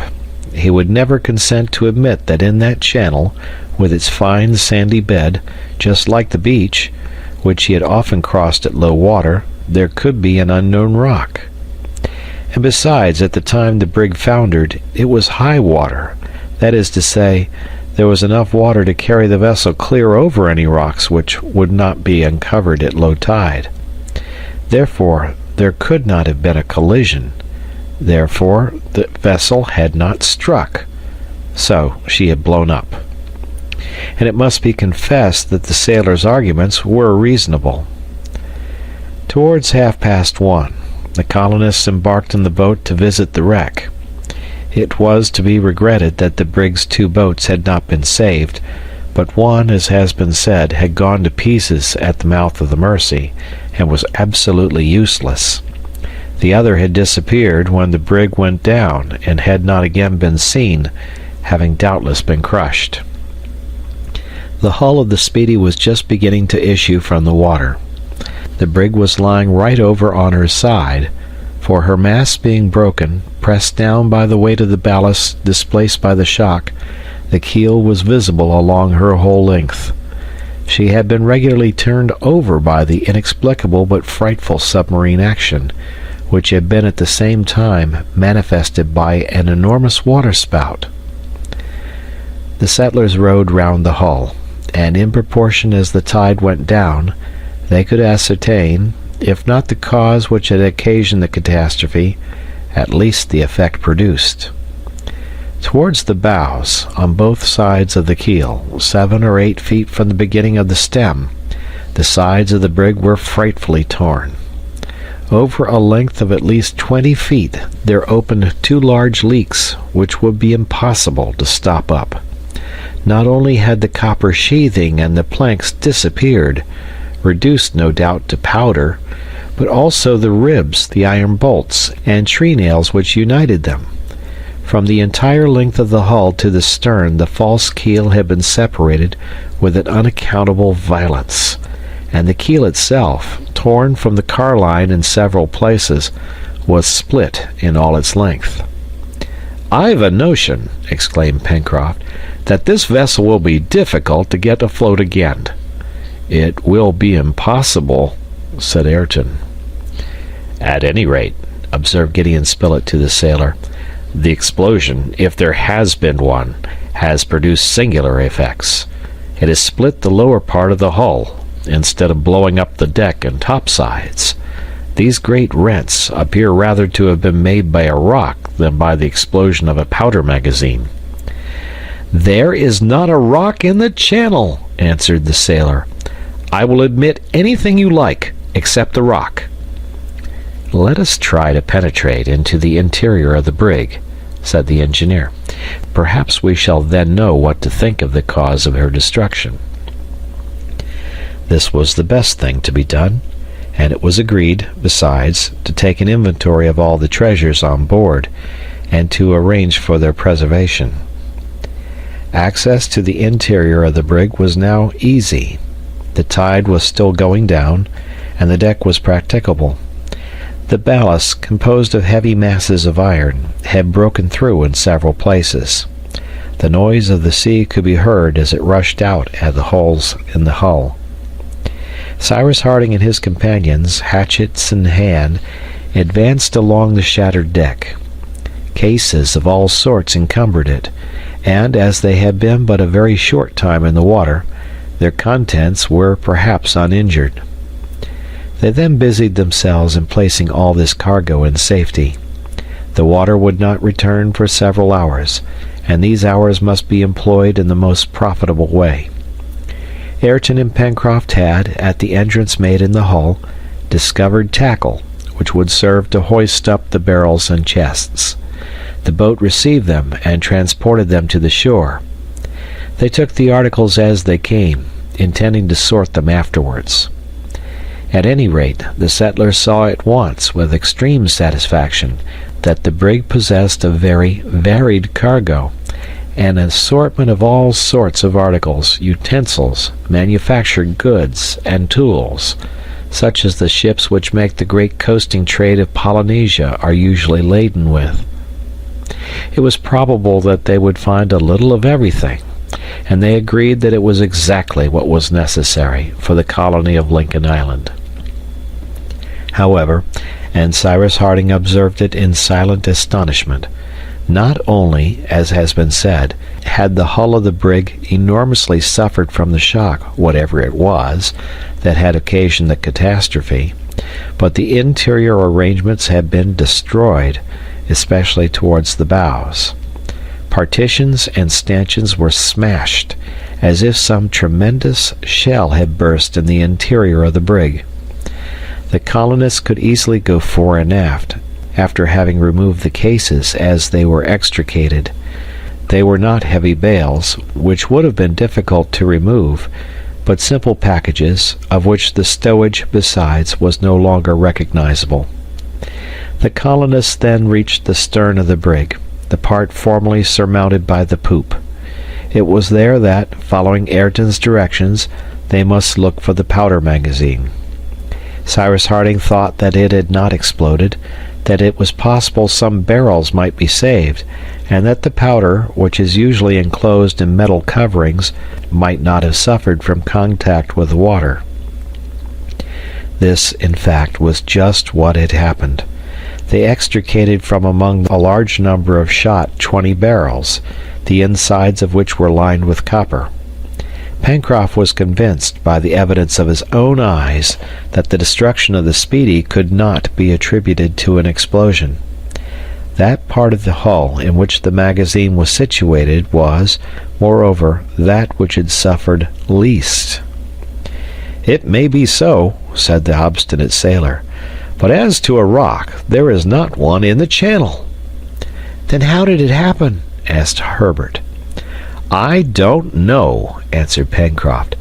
"Captain Harding doesn't know, and nobody knows, or ever will know." Several hours had passed during these researches, and the tide began to flow. Work must be suspended for the present. There was no fear of the brig being carried away by the sea, for she was already fixed as firmly as if moored by her anchors. They could, therefore, without inconvenience, wait until the next day to resume operations. But as to the vessel herself, she was doomed, and it would be best to hasten to save the remains of her hull, as she would not be long in disappearing in the quicksands of the channel. It was now 5 o'clock in the evening. It had been a hard day's work for the men. They ate with good appetite, and, notwithstanding their fatigue, they could not resist, after dinner, their desire of inspecting the cases which composed the cargo of the Speedy. Most of them contained clothes, which, as may be believed, were well received. There was enough to clothe the whole colony, linen for everyone's use, shoes for everyone's feet. "We are too rich!" exclaimed Pencroft. "But what are we going to do with all this?" And every moment burst forth the hurrahs of the delighted sailor when he caught sight of the barrels of gunpowder, firearms, and sidearms, balls of cotton, implements of husbandry, carpenters, joiners, and blacksmiths' tools, and boxes of all kinds of seeds, not in the least injured by their short sojourn in the water. Ah, 2 years before, how these things would have been prized! And now, even though the industrious colonists had provided themselves with tools, these treasures would find their use. There was no want of space in the storerooms of Granite House, but that daytime would not allow them to stow away the whole. It would not do also to forget that the 6 survivors of the Speedy's crew had landed on the island, for they were in all probability scoundrels of the deepest dye, and it was necessary that the colonists should be on their guard against them. Although the bridges over the Mersey were raised, The convicts would not be stopped by a river or a stream, and rendered desperate, these wretches would be capable of anything. They would see later what plan it would be best to follow, but in the meantime it was necessary to mount guard over cases and packages heaped up near the chimneys, and thus the settlers employed themselves in turn during the night. The morning came, however, without the convicts having attempted any attack. Master Jupe and Top, on guard at the foot of Granite House, would have quickly given the alarm. The 3 following days, the 19th, 20th, and 21st of October, were employed in saving everything of value, or of any use whatever, either from the cargo or rigging of the brig. At low tide they overhauled the hold. At high tide they stowed away the rescued articles.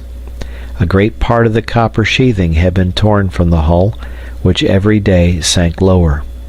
But before the sand had swallowed the heavy things which had fallen through the bottom, Ayrton and Pencroft, diving to the bed of the channel, recovered the chains and anchors of the brig, the iron of her ballast, and even 4 guns, which, floated by means of empty casks, were brought to shore. It may be seen that the arsenal of the colony had gained by the wreck, as well as the storerooms of Granite House. Pencroft, always enthusiastic in his projects, already spoke of constructing a battery to command the channel and the mouth of the river. With 4 guns he engaged to prevent any fleet, however powerful it might be, from venturing into the waters of Lincoln Island. In the meantime, when nothing remained of the brig but a useless hulk, bad weather came on, which soon finished her. Cyrus Harding had intended to blow her up, so as to collect the remains on the shore, but a strong gale from the northeast and a heavy sea compelled him to economize his powder. In fact, on the night of the 23rd, the hull entirely broke up, and some of the wreck was cast up on the beach. As to the papers on board, it is useless to say that, although he carefully searched the lockers of the poop, Harding did not discover any trace of them. The pirates had evidently destroyed everything that concerned either the captain or the owners of the Speedy, and as the name of her port was not painted on her counter, there was nothing which would tell them her nationality. However, by the shape of her boats, Ayrton and Pencroft believed that the brig was of English build. A week after the catastrophe, or rather after the fortunate, though inexplicable, event to which the colony owed its preservation, nothing more could be seen of the vessel, even at low tide. The wreck had disappeared, and Granite House was enriched by nearly all it had contained. However, the mystery which enveloped its strange destruction would doubtless never have been cleared away if, on the 30th of November, Neb, strolling on the beach, had not found a piece of a thick iron cylinder bearing traces of explosion. The edges of this cylinder were twisted and broken, as if they had been subjected to the action of some explosive substance. Neb brought this piece of metal to his master, who was then occupied with his companions in the workshop of the Chimneys. Cyrus Harding examined the cylinder attentively, then, turning to Pencroft, "You persist, my friend," said he, "in maintaining that the Speedy was not lost in consequence of a collision?" "Yes, captain," answered the sailor. "You know as well as I do that there are no rocks in the channel." "But suppose she had run against this piece of iron," said the engineer, showing the broken cylinder. "Why, that bit of pipe!" exclaimed Pencroft in a tone of perfect incredulity. "My friends," resumed Harding, "you remember that before she foundered, the brig rose on the summit of a regular waterspout." "Yes, captain," replied Herbert. "Well, would you like to know what occasioned that waterspout? It was this," said the engineer, holding up the broken tube. "That?" returned Pencroft. "Yes, this cylinder is all that remains of a torpedo." "A torpedo!" exclaimed the engineer's companions. "And who put the torpedo there?"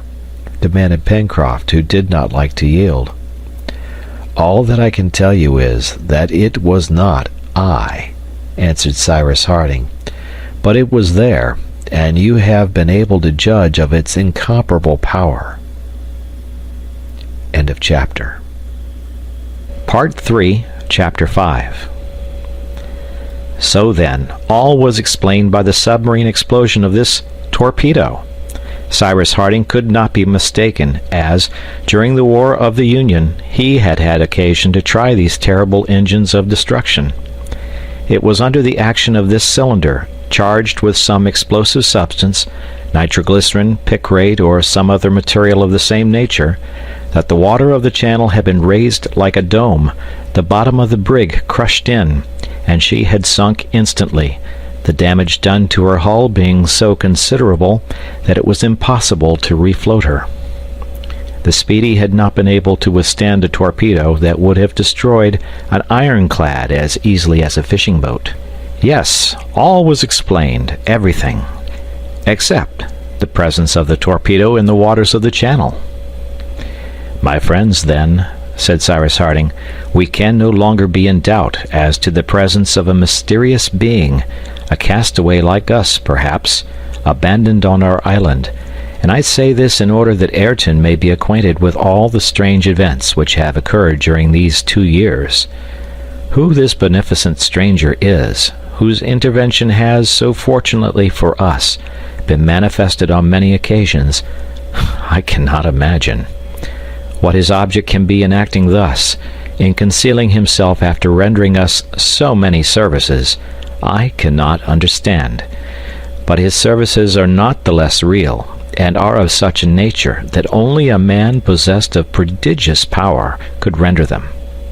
Ayrton is indebted to him as much as we are, for, if it was the stranger who saved me from the waves after the fall from the balloon, evidently it was he who wrote the document, who placed the bottle in the channel, and who has made known to us the situation of our companion. I will add that it was he who guided that chest, provided with everything we wanted, and stranded it on Flotsam Point, that it was he who lighted that fire on the heights of the island which permitted you to land, that it was he who fired that bullet found in the body of the peccary, that it was he who plunged that torpedo into the channel which destroyed the brig. In a word, that all those inexplicable events, for which we could not assign a reason, are due to this mysterious being.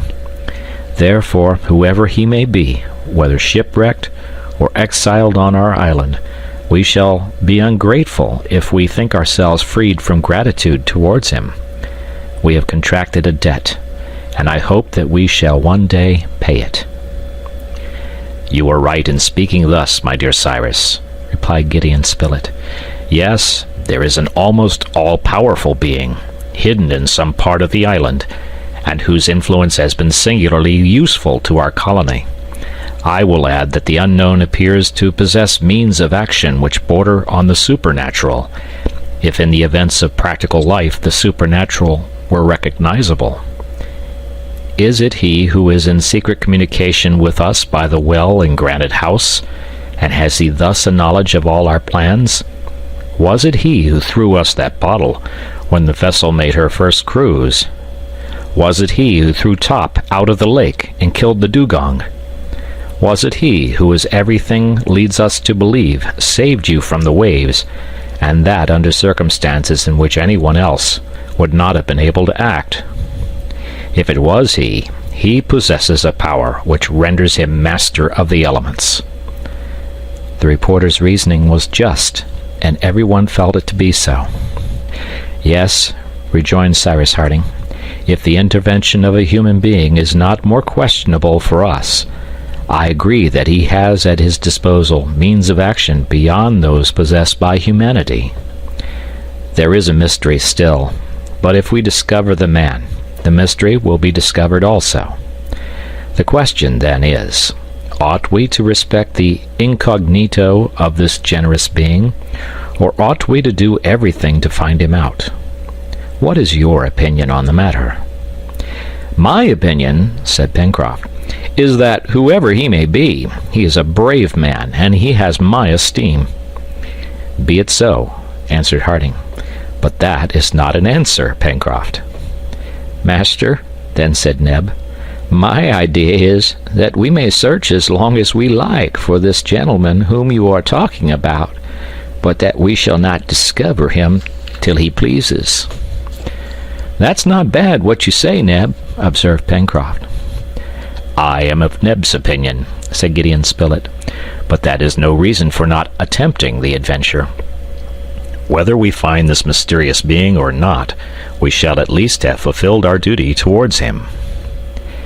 "And you, my boy, give us your opinion," said the engineer, turning to Herbert.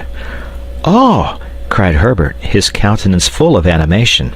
"How I should like to thank him, he who saved you first, and who has now saved us!" "Of course, my boy," replied Pencroft. "So would I and all of us. I am not inquisitive, but I would give one of my eyes to see this individual face to face. It seems to me that he must be handsome, tall, strong, with a splendid beard, radiant hair, that he must be seated on clouds, a great ball in his hands." "But, Pencroft," answered Spilett, "you are describing a picture of the Creator." "Possibly, Mr. Spilett," replied the sailor, "but that is how I imagine him." "And you, Ayrton?" asked the engineer. "Captain Harding," replied Ayrton, "I can give you no better advice in this matter. Whatever you do will be best.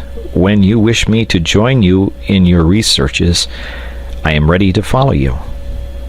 "I thank you, Ayrton," answered Cyrus Harding, "but I should like a more direct answer to the question I put to you.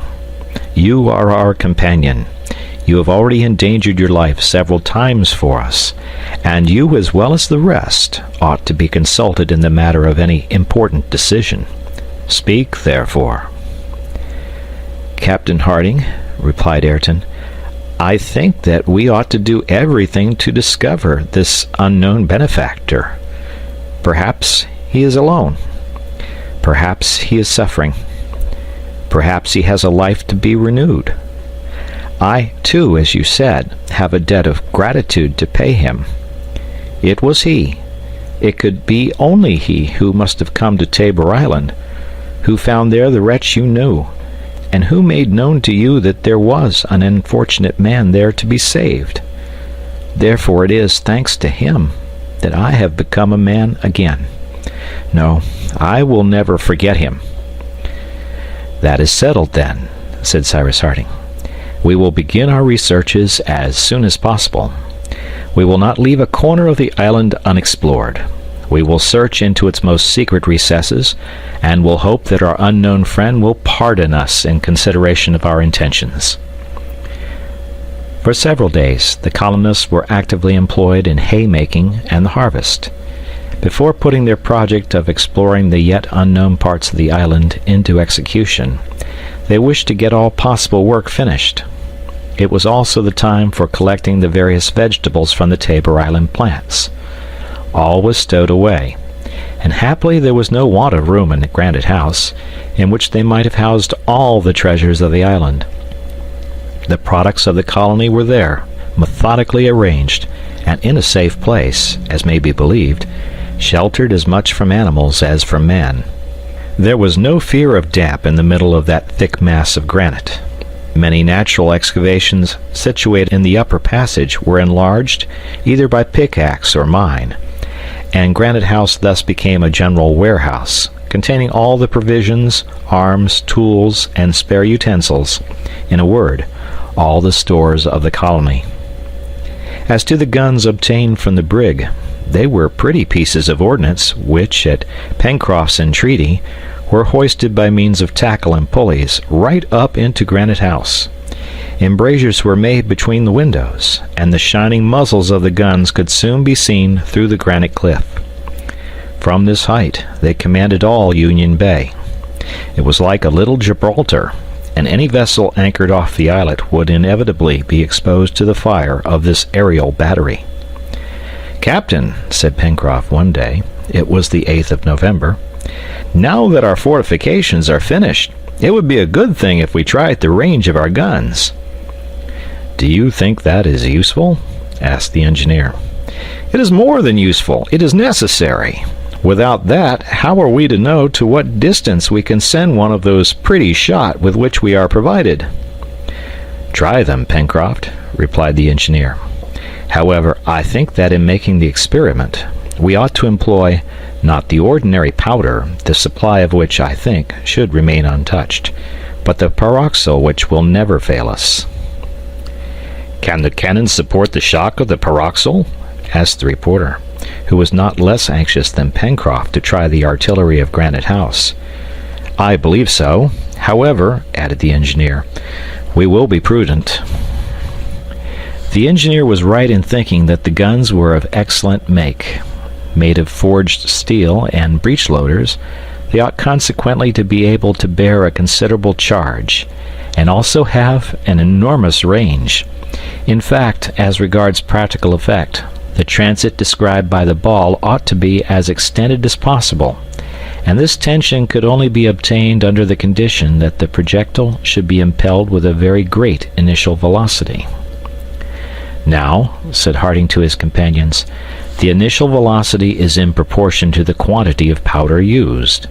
In the fabrication of these pieces, everything depends on employing a metal with the highest possible power of resistance, and steel is incontestably that metal of all others which resists the best. I have, therefore, reason to believe that our guns will bear without risk the expansion of the pyroxyle gas, and will give excellent results." "We shall be a great deal more certain of that when we have tried them," answered Pencroft. It is unnecessary to say that the 4 cannons were in perfect order. Since they had been taken from the water, the sailor had bestowed great care upon them. How many hours he had spent in rubbing, greasing, and polishing them, and in cleaning the mechanism! And now the pieces were as brilliant as if they had been on board a frigate of the United States Navy. On this day, therefore, in presence of all the members of the colony, including Master Jup and Top, the 4 cannon were successively tried. They were charged with pyroxyle, taking into consideration its explosive power, which, as has been said, is 4 times that of ordinary powder. The projectile to be fired was cylindro-conic. Pencroft, holding the end of the quick match, stood ready to fire. At Harding's signal, he fired. The shot, passing over the islet, fell into the sea at a distance which could not be calculated with exactitude. The second gun was pointed at the rocks at the end of Flotsam Point, and the shot, striking a sharp rock nearly 3 miles from Granite House, made it fly into splinters. It was Herbert who had pointed this gun and fired it, and very proud he was of his first shot. Pencroft only was prouder than he. Such a shot, the honor of which belonged to his dear boy. The third shot, aimed this time at the downs forming the upper side of Union Bay, struck the sand at a distance of 4 miles, then, having ricocheted, was lost in the sea in a cloud of spray. For the fourth piece, Cyrus Harding slightly increased the charge so as to try its extreme range. Then, all standing aside for fear of its bursting, the match was lighted by means of a long cord. A tremendous report was heard, but the piece had held good, and the colonists, rushing to the windows, saw the shot graze the rocks of Mandible Cape, nearly 5 miles from Granite House, and disappear in Shark Gulf. "Well, Captain," exclaimed Pencroft, whose cheers might have rivaled the reports themselves, "what do you say of our battery? All the pirates in the Pacific have only to present themselves before Granite House. Not one can land there now without our permission." "Believe me, Pencroft," replied the engineer, "it would be better not to have to make the experiment." "Well," said the sailor, "what ought to be done with regard to those 6 villains who are roaming about the island? Are we to leave them to overrun our forests, our fields, our plantations? These pirates are regular jaguars, and it seems to me we ought not to hesitate to treat them as such. What do you think, Ayrton?" added Pencroft, turning to his companion. Ayrton hesitated at first to reply, and Cyrus Harding regretted that Pencroft had so thoughtlessly put this question. and he was much moved when Ayrton replied in a humble tone, "I have been one of those jaguars, Mr. Pencroft. I have no right to speak." And with a slow step he walked away. Pencroft understood. "What a brute I am!" he exclaimed. "Poor Ayrton! He has as much right to speak here as anyone." "Yes," said Gideon Spilett, "but his reserve does him honor, and it is right to respect the feeling which he has about his sad past." "Certainly, Mr. Spilett," answered the sailor, "and there is no fear of my doing so again. I would rather bite my tongue off than cause Ayrton any pain. But, to return to the question, it seems to me that these ruffians have no right to any pity, and that we ought to rid the island of them as soon as possible." "Is that your opinion, Pencroft?" asked the engineer. "Quite my opinion." "And before hunting them mercilessly, you would not wait until they had committed some fresh act of hostility against us?" "Isn't what they have done already enough?" asked Pencroft, who did not understand these scruples. "They may adopt other sentiments," said Harding, "and perhaps repent." "They repent!" exclaimed the sailor, shrugging his shoulders. "Pencroft, think of Ayrton," said Herbert, taking the sailor's hand. "He became an honest man again." Pencroft looked at his companions one after the other. He had never thought of his proposal being met with any objection. His rough nature could not allow that they ought to come to terms with the rascals who had landed on the island, with Bob Harvey's accomplices, the murderers of the crew of the Speedy, and he looked upon them as wild beasts which ought to be destroyed without delay and without remorse. "Come," said he, "everybody is against me. You wish to be generous to those villains. Very well, I hope we mayn't repent it." "What danger shall we run," said Herbert, "if we take care to be always on our guard?" Observed the reporter, who had not given any decided opinion. "They are 6 and well armed. If they each lay hid in a corner, and each fired at one of us, they would soon be masters of the colony."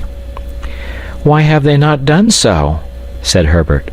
"No doubt because it was not their interest to do it. Besides, we are 6 also." "Well, well," replied Pencroft, whom no reasoning could have convinced. "Let us leave these good people to do what they like, and don't think anything more about them." "Come, Pencroft," said Neb, "don't make yourself out so bad as all that. Suppose one of these unfortunate men were here before you, within good range of your gun, you would not fire." "I would fire on him as I would on a mad dog, Neb," replied Pencroft coldly. "Pencroft," said the engineer, "you have always shown much deference to my advice. Will you, in this matter, yield to me?" "I will do as you please, Captain Harding," answered the sailor, who was not at all convinced. "Very well. Wait, and we will not attack them unless we are attacked first." Thus their behavior towards the pirates was agreed upon, although Pencroft augured nothing good from it. They were not to attack them, but were to be on their guard. After all, the island was large and fertile. If any sentiment of honesty yet remained in the bottom of their hearts, these wretches might perhaps be reclaimed. Was it not their interest in the situation in which they found themselves to begin a new life? At any rate, for humanity's sake alone, it would be right to wait. The colonists would no longer, as before, be able to go and come without fear. Hitherto they had only wild beasts to guard against, and now 6 convicts of the worst description, perhaps, were roaming over their island. It was serious, certainly, and to less brave men it would have been security lost. No matter. At present the colonists had reason on their side against Pencroft. Would they be right in the future? That remained to be seen. End of chapter. Part 3, Chapter 6. However, the chief business of the colonists was to make that complete exploration of the island which had been decided upon, and which would have 2 objects: to discover the mysterious being whose existence was now indisputable, and at the same time to find out what had become of the pirates, what retreat they had chosen, what sort of life they were leading, and what was to be feared from them. Cyrus Harding wished to set out without delay, but as the expedition would be of some days' duration, it appeared best to load the cart with different materials and tools in order to facilitate the organization of the encampments. One of the onagers, however, having hurt its leg, could not be harnessed at present, and a few days' rest was necessary. The departure was, therefore, put off for a week, until the 20th of November. The month of November in this latitude corresponds to the month of May in the northern zones. It was, therefore, the fine season. The sun was entering the Tropic of Capricorn, and gave the longest days in the year. The time was, therefore, very favorable for the projected expedition, which, if it did not accomplish its principal object, would at any rate be fruitful in discoveries, especially of natural productions, since Harding proposed to explore those dense forests of the far west, which stretched to the extremity of the Serpentine Peninsula. During the 9 days which preceded their departure, it was agreed that the work on Prospect Heights should be finished off. Moreover, it was necessary for Ayrton to return to the corral, where the domesticated animals required his care. It was decided that he should spend 2 days there, and return to Granite House after having liberally supplied the stables. As he was about to start, Harding asked him if he would not like one of them to accompany him, observing that the island was less safe than formerly. Ayrton replied that this was unnecessary, as he was enough for the work, and that besides he apprehended no danger. If anything occurred at the corral or in the neighborhood, he could instantly warn the colonists by sending a telegram to Granite House. Ayrton departed at dawn on the 9th, taking the cart drawn by one onager, and 2 hours after, the electric wire announced that he had found all in order at the corral. During these 2 days, Harding busied himself in executing a project which would completely guard Granite House against any surprise. It was necessary to completely conceal the opening of the old outlet, which was already walled up and partly hidden under grass and plants, at the southern angle of Lake Grant. Nothing was easier, since if the level of the lake was raised 2 or 3 feet, the opening would be quite beneath it. Now, to raise this level, they had only to establish a dam at the 2 openings made by the lake, and by which were fed Creek Glycerin and Falls River. The colonists worked with a will, and the 2 dams, which besides did not exceed 8 feet in width by 3 in height, were rapidly erected by means of well-cemented blocks of stone. This work finished, it would have been impossible to guess that at that part of the lake there existed a subterranean passage through which the overflow of the lake formerly escaped. Of course, the little stream which fed the reservoir of Granite House and worked the lift had been carefully preserved, and the water could not fail. The lift once raised, this sure and comfortable retreat would be safe from any surprise. This work had been so quickly done that Pencroft, Gideon Spilett, and Herbert found time to make an expedition to Port Balloon. The sailor was very anxious to know if the little creek in which the Bonadventure was moored had been visited by the convicts.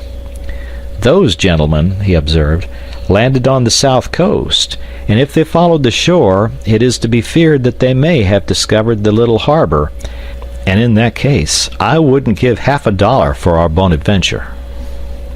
Pencroft's apprehensions were not without foundation, and a visit to Port Balloon appeared to be very desirable.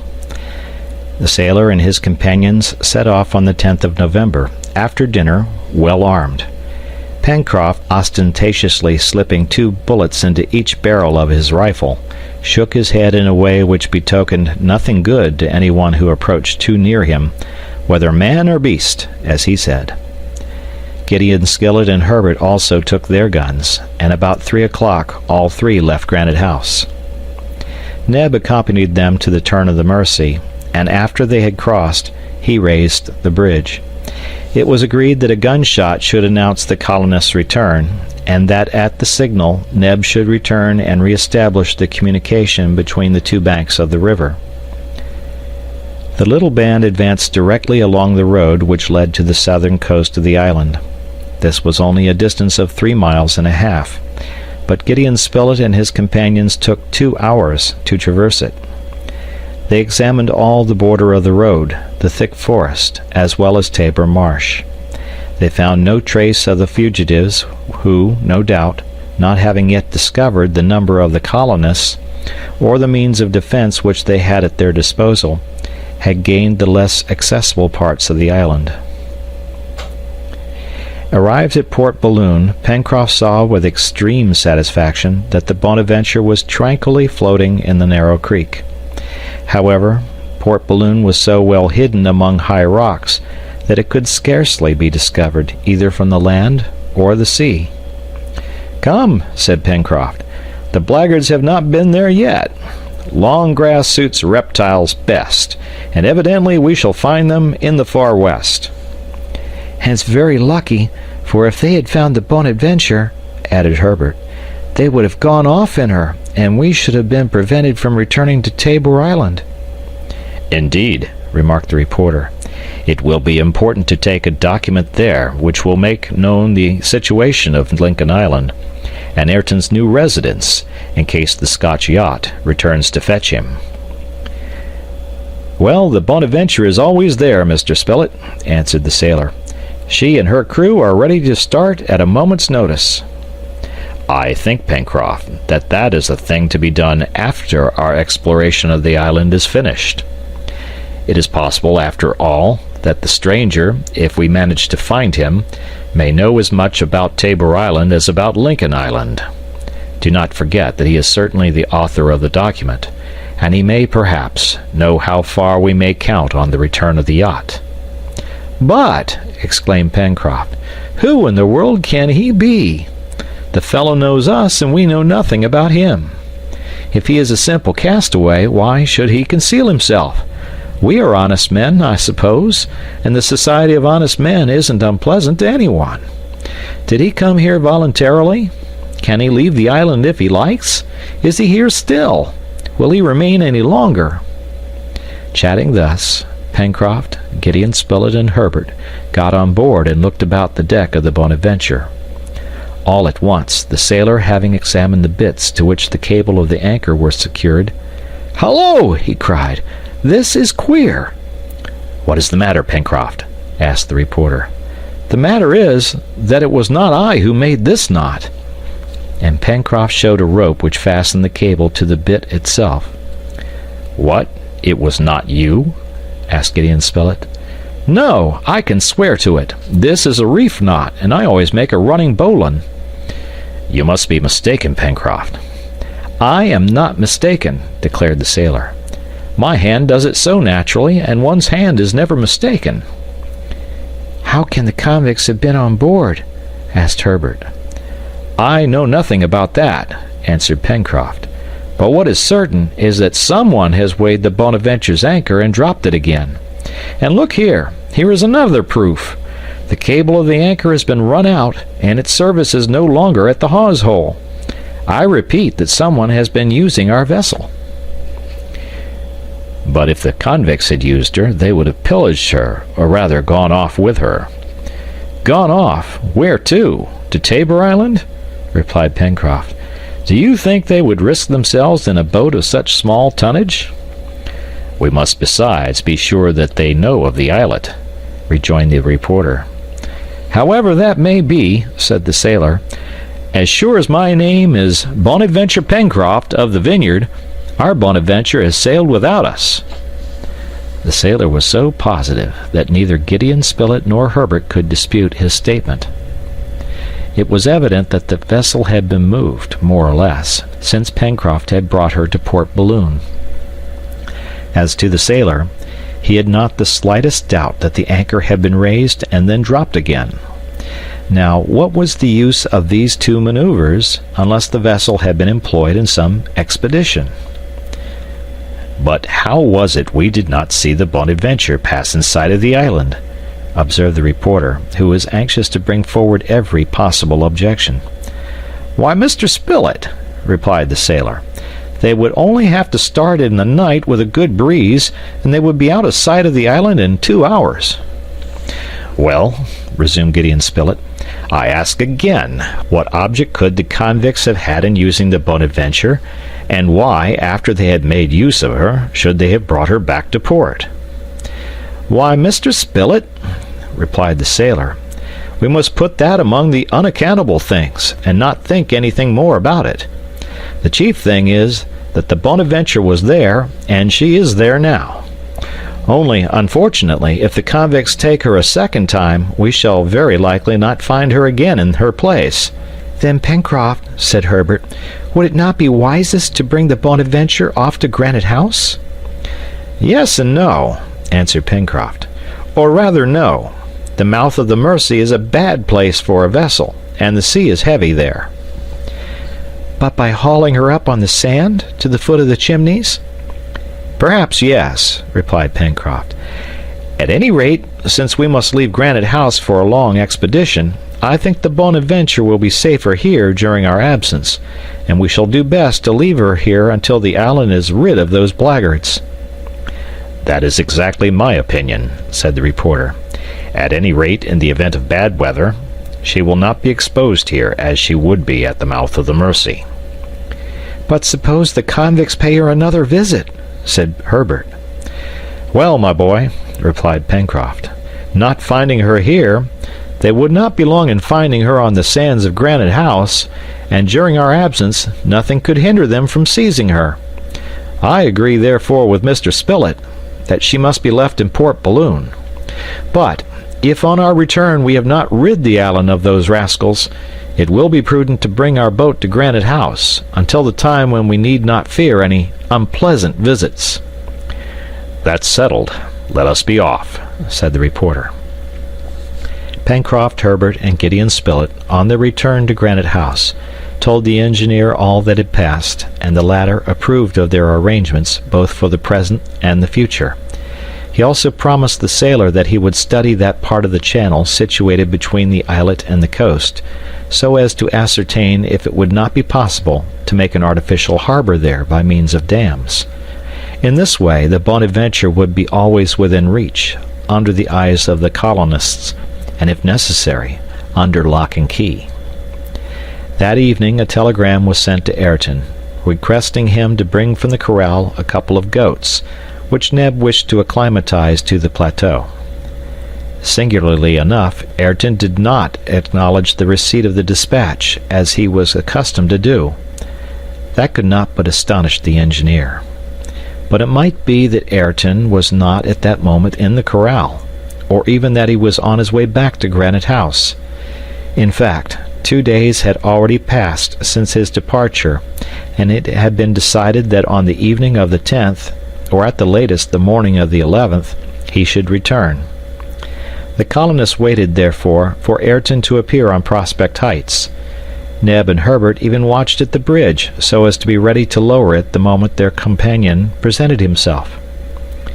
But up to 10 in the evening there were no signs of Ayrton.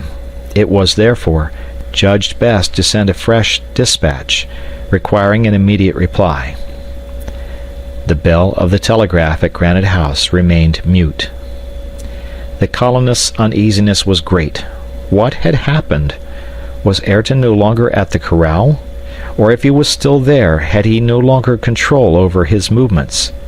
Could they go to the corral in this dark night? They consulted. Some wished to go, the others to remain. "But," said Herbert, "perhaps some accident has happened to the telegraphic apparatus, so that it works no longer?" "That may be," said the reporter. "Wait till tomorrow," replied Cyrus Harding. "It is possible, indeed, that Ayrton has not received our dispatch, or even that we have not received his." They waited, of course not without some anxiety. At dawn of day, the 11th of November, Harding again sent the electric current along the wire, and received no reply. He tried again. The same result. "Off to the corral," said he, "And well armed," added Pencroft. It was immediately decided that Granite House should not be left alone, and that Neb should remain there. After having accompanied his friends to Creek Glycerine, he raised the bridge, and, waiting behind a tree, he watched for the return of either his companions or Ayrton. In the event of the pirates presenting themselves and attempting to force the passage, he was to endeavor to stop them by firing on them, and as a last resource he was to take refuge in Granite House, where, the lift once raised, he would be in safety. Cyrus Harding, Gideon Spilett, Herbert, and Pencroft were to repair to the corral, and if they did not find Ayrton, search the neighboring woods. At 6 o'clock in the morning, the engineer and his 3 companions had passed Creek Glycerine, and Neb posted himself behind a small mound crowned by several dragon trees on the left bank of the stream. The colonists, after leaving the plateau of Prospect Heights, immediately took the road to the corral. They shouldered their guns, ready to fire on the slightest hostile demonstration. The 2 rifles and the 2 guns had been loaded with ball. The wood was thick on each side of the road and might easily have concealed the convicts, who, owing to their weapons, would have been really formidable. The colonists walked rapidly and in silence. Top preceded them, sometimes running on the road, sometimes taking a ramble into the wood, but always quiet and not appearing to fear anything unusual. And they could be sure that the faithful dog would not allow them to be surprised, but would bark at the least appearance of danger. Cyrus Harding and his companions followed beside the road the wire which connected the corral with Granite House. After walking for nearly 2 miles, they had not as yet discovered any explanation of the difficulty. The posts were in good order, the wire regularly extended. However, at that moment the engineer observed that the wire appeared to be slack, and on arriving at post number 74, Herbert, who was in advance, stopped, exclaiming, "The wire is broken!" His companions hurried forward, and arrived at the spot where the lad was standing. The post was rooted up and lying across the path. The unexpected explanation of the difficulty was here, and it was evident that the dispatches from Granite House had not been received at the corral, nor those from the corral at Granite House. "It wasn't the wind that blew down this post," observed Pencroft. "No," replied Gideon Spilett. "The earth has been dug up round its foot, and it has been torn up by the hand of man." "Besides, the wire is broken," added Herbert, showing that the wire had been snapped. "Is the fracture recent?" asked Harding. "Yes," answered Herbert. "It has certainly been done quite lately." "To the corral! To the corral!" exclaimed the sailor. The colonists were now halfway between Granite House and the corral, having still 2 miles and a half to go. They pressed forward with redoubled speed. Indeed, it was to be feared that some serious accident had occurred in the corral. No doubt, Ayrton might have sent a telegram which had not arrived, but this was not the reason why his companions were so uneasy, for, a more unaccountable circumstance, Ayrton, who had promised to return the evening before, had not reappeared. In short, it was not without a motive that all communications had been stopped between the corral and Granite House, and who but the convicts could have any interest in interrupting this communication?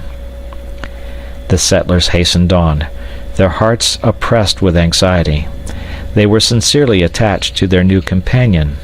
Were they to find him struck down by the hands of those of whom he was formerly the leader? Soon they arrived at the place where the road led along the side of the little stream which flowed from the Red Creek and watered the meadows of the corral. They then moderated their pace so that they should not be out of breath at the moment when a struggle might be necessary. Their guns were in their hands, ready cocked. The forest was watched on every side. Top uttered sullen groans which were rather ominous. At last the palisade appeared through the trees. No trace of any damage could be seen. The gate was shut as usual. Deep silence reigned in the corral. Neither the accustomed bleating of the sheep nor Ayrton's voice could be heard. "Let us enter," said Cyrus Harding. And the engineer advanced, while his companions, keeping watch about 20 paces behind him, were ready to fire at a moment's notice. Harding raised the inner latch of the gate, and was about to push it back, when Top barked loudly. A report sounded, and was responded to by a cry of pain. Herbert, struck by a bullet, lay stretched on the ground. End of chapter. Part 3, Chapter 7. At Herbert's cry, Pencroft, letting his gun fall, rushed towards him. "They have killed him!" he cried. "My boy, they've killed him!" Cyrus Harding and Gideon Spilett ran to Herbert. The reporter listened to ascertain if the poor lad's heart was still beating. "He lives," said he, "but he must be carried to Granite House? That is impossible," replied the engineer. "Into the corral, then," said Pencroft. "In a moment," said Harding. And he ran round the left corner of the palisade. There he found a convict, who, aiming at him, sent a ball through his hat. In a few seconds, before he had even time to fire his second barrel, he fell, struck to the heart by Harding's dagger, more sure even than his gun. During this time, Gideon Spilett and the sailor hoisted themselves over the palisade, leaped into the enclosure, threw down the props which supported the inner door, ran into the empty house, and soon poor Herbert was lying on Ayrton's bed. In a few moments Harding was by his side. On seeing Herbert senseless, the sailor's grief was terrible. He sobbed, he cried, he tried to beat his head against the wall. Neither the engineer nor the reporter could calm him. They themselves were choked with emotion. They could not speak. However, they knew that it depended on them to rescue from death the poor boy who was suffering beneath their eyes. Gideon Spilett had not passed through the many incidents by which his life had been checkered without acquiring some slight knowledge of medicine. He knew a little of everything, and several times he had been obliged to attend to wounds produced either by a sword, bayonet, or shot. Assisted by Cyrus Harding, he proceeded to render the aid Herbert required. The reporter was immediately struck by the complete stupor in which Herbert lay, a stupor owing either to the hemorrhage or to the shock, the ball having struck a bone with sufficient force to produce a violent concussion. Herbert was deadly pale, and his pulse so feeble that Spilett only felt it beat at long intervals, as if it was on the point of stopping. These symptoms were very serious. Herbert's chest was laid bare, and the blood having been stanched with handkerchiefs, it was bathed with cold water. The contusion, or rather the contused wound, appeared, an oval below the chest between the third and fourth ribs. It was there that Herbert had been hit by the bullet. Cyrus Harding and Gideon Spilett then turned the poor boy over. As they did so, he uttered a moan so feeble that they almost thought it was his last sigh. Herbert's back was covered with blood from another contused wound, by which the ball had immediately escaped. "God be praised," said the reporter. "The ball is not in the body, and we shall not have to extract it." "But the heart?" asked Harding. "The heart has not been touched. If it had been, Herbert would be dead." "Dead!" exclaimed Pencroft with a groan. The sailor had only heard the last words uttered by the reporter. "No, Pencroft," replied Cyrus Harding. "No, he is not dead. His pulse still beats. He has even uttered a moan. But for your boy's sake, calm yourself. We have need of all our self-possession. Do not make us lose it, my friend." Pencroft was silent, but a reaction set in, and great tears rolled down his cheeks.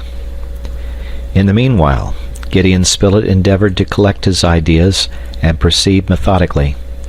After his examination, he had no doubt that the ball, entering in front, between the seventh and eighth ribs, had issued behind between the third and fourth. But what mischief had the ball committed in its passage?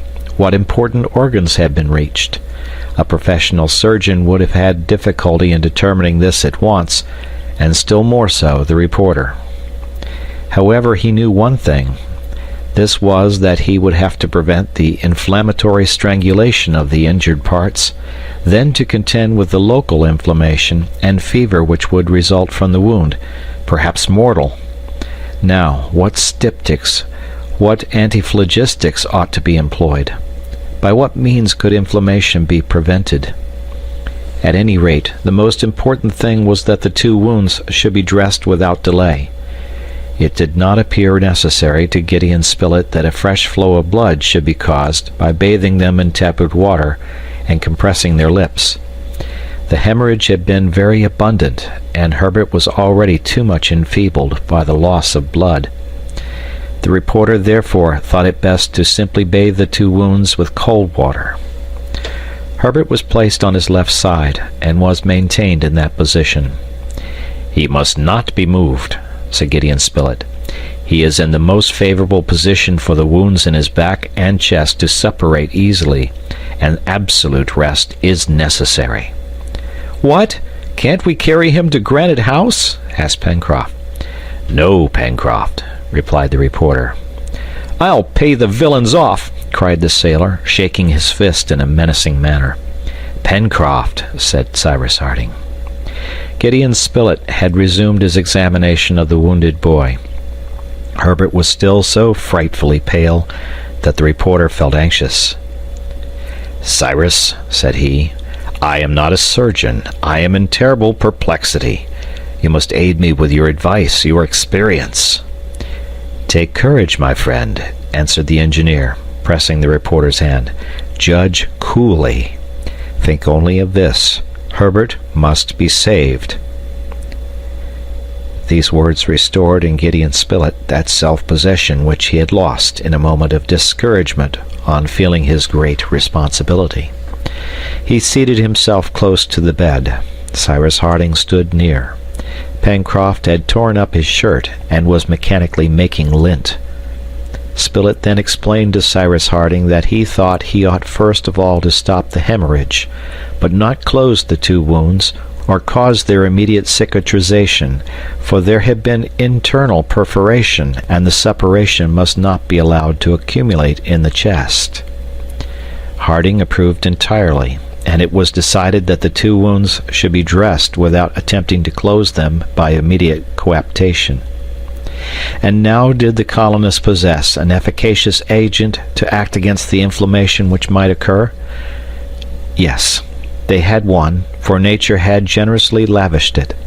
They had cold water, that is to say, the most powerful sedative that can be employed against inflammation of wounds, the most efficacious therapeutic agent in grave cases, and the one which is now adopted by all physicians. Cold water has, moreover, the advantage of leaving the wound in absolute rest, and preserving it from all premature dressing, a considerable advantage, since it has been found by experience that contact with the air is dangerous during the first days. Gideon Spilett and Cyrus Harding reasoned thus with their simple good sense, and they acted as the best surgeon would have done. Compresses of linen were applied to poor Herbert's 2 wounds, and were kept constantly wet with cold water. The sailor had at first lighted a fire in the hut, which was not wanting in things necessary for life. Maple sugar, medicinal plants, the same which the lad had gathered on the banks of Lake Grant, enabled them to make some refreshing drinks, which they gave him without his taking any notice of it. His fever was extremely high, and all that day and night passed without his becoming conscious. Herbert's life hung on a thread, and this thread might break at any moment. The next day, the 12th of November, the hopes of Harding and his companions slightly revived. Herbert had come out of his long stupor. He opened his eyes. He recognized Cyrus Harding, the reporter, and Pencroft. He uttered 2 or 3 words. He did not know what had happened. They told him, and Spilett begged him to remain perfectly still, telling him that his life was not in danger, and that his wounds would heal in a few days.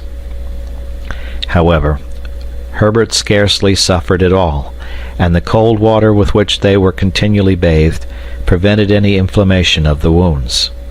The separation was established in a regular way. The fever did not increase, and it might now be hoped that this terrible wound would not involve any catastrophe. Pencroft felt the swelling of his heart gradually subside. He was like a sister of mercy, like a mother by the bed of her child. Herbert dozed again, but his sleep appeared more natural. "Tell me again that you hope, Mr. Spilett," said Pencroft. "Tell me again that you will save Herbert." "Yes, we will save him," replied the reporter. "The wound is serious, and perhaps even the ball has traversed the lungs, but the perforation of this organ is not fatal." "God bless you," answered Pencroft. As may be believed, during the 24 hours they had been in the corral, the colonists had no other thought than that of nursing Herbert. They did not think either of the danger which threatened them should the convicts return, or of the precautions to be taken for the future. But on this day, while Pencroft watched by the sick bed, Cyrus Harding and the reporter consulted as to what it would be best to do. First of all, they examined the corral. There was not a trace of Ayrton. Had the unhappy man been dragged away by his former accomplices? Had he resisted and been overcome in the struggle? This last supposition was only too probable. Gideon Spilett, at the moment he scaled the palisade, had clearly seen some one of the convicts running along the southern spur of Mount Franklin, towards whom Top had sprung. It was one of those whose object had been so completely defeated by the rocks at the mouth of the Mercy. Besides, the one killed by Harding, and whose body was found outside the enclosure, of course belonged to Bob Harvey's crew. As to the corral, it had not suffered any damage. The gates were closed, and the animals had not been able to disperse in the forest. Nor could they see traces of any struggle, any devastation, either in the hut or in the palisade. The ammunition only, with which Ayrton had been supplied, had disappeared with him. "The unhappy man has been surprised," said Harding, "and as he was a man to defend himself, he must have been overpowered." "Yes, that is to be feared," said the reporter. "Then, doubtless, the convicts installed themselves in the corral, where they found plenty of everything, and only fled when they saw us coming. It is very evident, too, that at this moment Ayrton, whether living or dead, is not here." "We shall have to beat the forest," said the engineer, "and rid the island of these wretches." Pencroft's presentiments were not mistaken when he wished to hunt them as wild beasts. That would have spared us all these misfortunes. "Yes," answered the reporter, "but now we have the right to be merciless." "At any rate," said the engineer, "we are obliged to wait some time, and to remain at the corral until we can carry Herbert without danger to Granite House." "But Neb?" asked the reporter. "Neb is in safety." "But if, uneasy at our absence, he should venture to come?" "He must not come," returned Cyrus Harding quickly. "He would be murdered on the road." "It is very probable, however, that he will attempt to rejoin us." "Ah, if the telegraph still acted, he might be warned. But that is impossible now.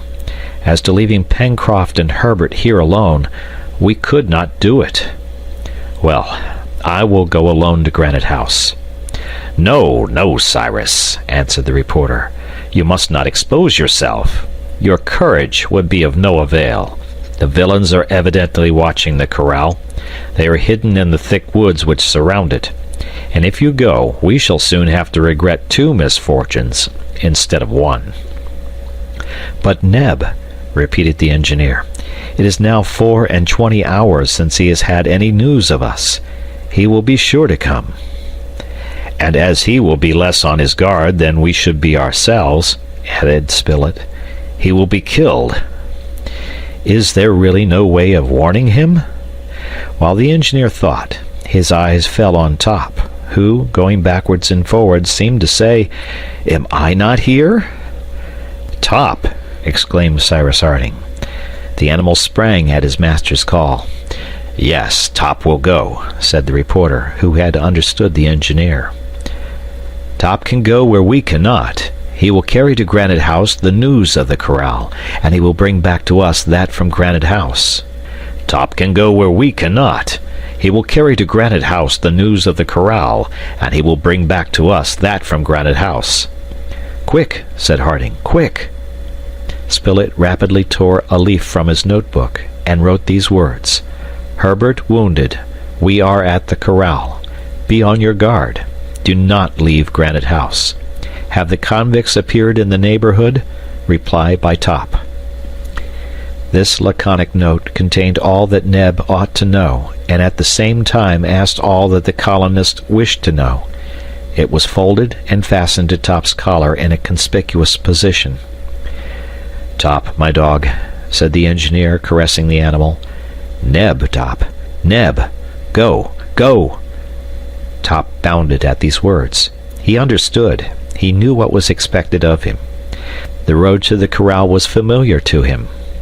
In less than an hour he could clear it, and it might be hoped that where neither Cyrus Harding nor the reporter could have ventured without danger, Top, running among the grass or in the wood, would pass unperceived.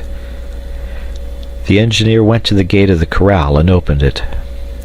"Neb, Top, Neb," repeated the engineer, again pointing in the direction of Granite House. Top sprang forwards and almost immediately disappeared. "He will get there," said the reporter. "Yes, and he will come back, the faithful animal." "What o'clock is it?" asked Gideon Spilett. 10. "In an hour he may be here. We will watch for his return." The gate of the corral was closed. The engineer and the reporter re-entered the house. Herbert was still in a sleep. Pencroft kept the compresses always wet. Spilett, seeing that there was nothing he could do at that moment, busied himself in preparing some nourishment, while attentively watching that part of the enclosure against the hill at which an attack might be expected. The settlers awaited Top's return with much anxiety. A little before 11 o'clock, Cyrus Harding and the reporter, rifle in hand, were behind the gate, ready to open it at the first bark of their dog. They did not doubt that if Top had arrived safely at Granite House, Neb would have sent him back immediately. They had both been there for about 10 minutes when a report was heard, followed by repeated barks. The engineer opened the gate, and seeing smoke 100 feet off in the wood, he fired in that direction. Almost immediately Top bounded into the corral, and the gate was quickly shut. "Top! Top!" exclaimed the engineer, taking the dog's great honest head between his hands. A note was fastened to his neck, and Cyrus Harding read these words, traced in Neb's large writing: "No pirates in the neighborhood of Granite House. I will not stir. Poor Mr. Herbert." End of chapter. Part 3, Chapter 8. So the convicts were still there, watching the corral, and determined to kill the settlers one after the other. There was nothing to be done but to treat them as wild beasts. But great precautions must be taken, for just now the wretches had the advantage on their side, seeing and not being seen, being able to surprise by the suddenness of their attack, yet not to be surprised themselves. Harding made arrangements, therefore, for living in the corral, of which the provisions would last for a tolerable length of time. Ayrton's house had been provided with all that was necessary for existence, and the convicts, scared by the arrival of the settlers, had not had time to pillage it. It was probable, as Gideon Spilett observed, that things had occurred as follows. The 6 convicts, disembarking on the island, had followed the southern shore, and after having traversed the double shore of the Serpentine Peninsula, not being inclined to venture into the far west woods, they had reached the mouth of Falls River. From this point, by following the right bank of the watercourse, they would arrive at the spurs of Mount Franklin, among which they would naturally seek a retreat, and they could not have been long in discovering the corral, then uninhabited. There they had regularly installed themselves, awaiting the moment to put their abominable schemes into execution. Ayrton's arrival had surprised them, but they had managed to overpower the unfortunate man, and the rest may be easily imagined. Now the convicts, reduced to 5, it is true, but well armed, were roaming the woods, and to venture there was to expose themselves to their attacks, which could be neither guarded against nor prevented. "Wait, there is nothing else to be done," repeated Cyrus Harding. "When Herbert is cured, we can organize a general battue of the island, and have satisfaction of these convicts. That will be the object of our grand expedition at the same time." "As the search for our mysterious protector," added Gideon Spilett, finishing the engineer's sentence. "Ah, it must be acknowledged, my dear Cyrus, that this time his protection was wanting at the very moment when it was most necessary to us." "Who knows?" replied the engineer. "What do you mean?" asked the reporter. "That we are not at the end of our trouble yet, my dear Spilett, and that his powerful intervention may have another opportunity of exercising itself. But that is not the question now. Herbert's life before everything." That was the colonist's saddest thought. Several days passed, and the poor boy's state was happily no worse. Cold water, always kept at a suitable temperature, had completely prevented the inflammation of the wounds. It even seemed to the reporter that this water, being slightly sulphurous, which was explained by the neighborhood of the volcano, had a more direct action on the healing. The suppuration was much less abundant, and, thanks to the incessant care by which he was surrounded, Herbert returned to life, and his fever abated. He was, besides, subjected to a severe diet, and consequently his weakness was and would be extreme. But there was no want of refreshing drinks, and absolute rest was of the greatest benefit to him. Cyrus Harding, Gideon Spilett, and Pencroft had become very skillful in dressing the lad's wounds. All the linen in the house had been sacrificed. Herbert's wounds, covered with compresses and lint, were pressed neither too much nor too little, so as to cause their cicatrization without affecting any inflammatory reaction. The reporter used extreme care in the dressing, knowing well the importance of it, and repeating to his companions that which most surgeons willingly admit, that it is perhaps rarer to see a dressing well done than an operation well performed. In 10 days, on the 22nd of November, Herbert was considerably better. He had begun to take some nourishment. The color was returning to his cheeks, and his bright eyes smiled at his nurses. He talked a little, notwithstanding Pencroft's efforts, who talked incessantly to prevent him from beginning to speak, and told him the most improbable stories. Herbert had questioned him on the subject of Ayrton, whom he was astonished not to see near him, thinking that he was at the corral. But the sailor, not wishing to distress Herbert, contented himself by replying that Ayrton had rejoined Neb, so as to defend Granite House. "Humph," said Pencroft. "These pirates! They are gentlemen who have no right to any consideration, and the captain wanted to win them by kindness. I'll send them some kindness, but in the shape of a good bullet." "And have they not been seen again?" asked Herbert. "No, my boy," answered the sailor, "but we shall find them, and when you are cured, we shall see if the cowards who strike us from behind will dare to meet us face to face." "I am still very weak, my poor Pencroft." "Well, your strength will return gradually. What's a ball through the chest? Nothing but a joke. I've seen many, and I don't think much of them." At last things appeared to be going on well, and if no complication occurred, Herbert's recovery might be regarded as certain. But what would have been the condition of the colonists if his state had been aggravated? If, for example, the ball had remained in his body? If his arm or his leg had had to be amputated? "No," said Spilett more than once, "I have never thought of such a contingency without shuddering." And yet, If it had been necessary to operate, said Harding one day to him, you would not have hesitated? No, Cyrus, said Gideon Spilett, but thank God that we have been spared this complication. As in so many other conjectures, the colonists had appealed to the logic of that simple good sense of which they had made use so often, and once more, thanks to their general knowledge, it had succeeded. But might not a time come when all their science would be at fault?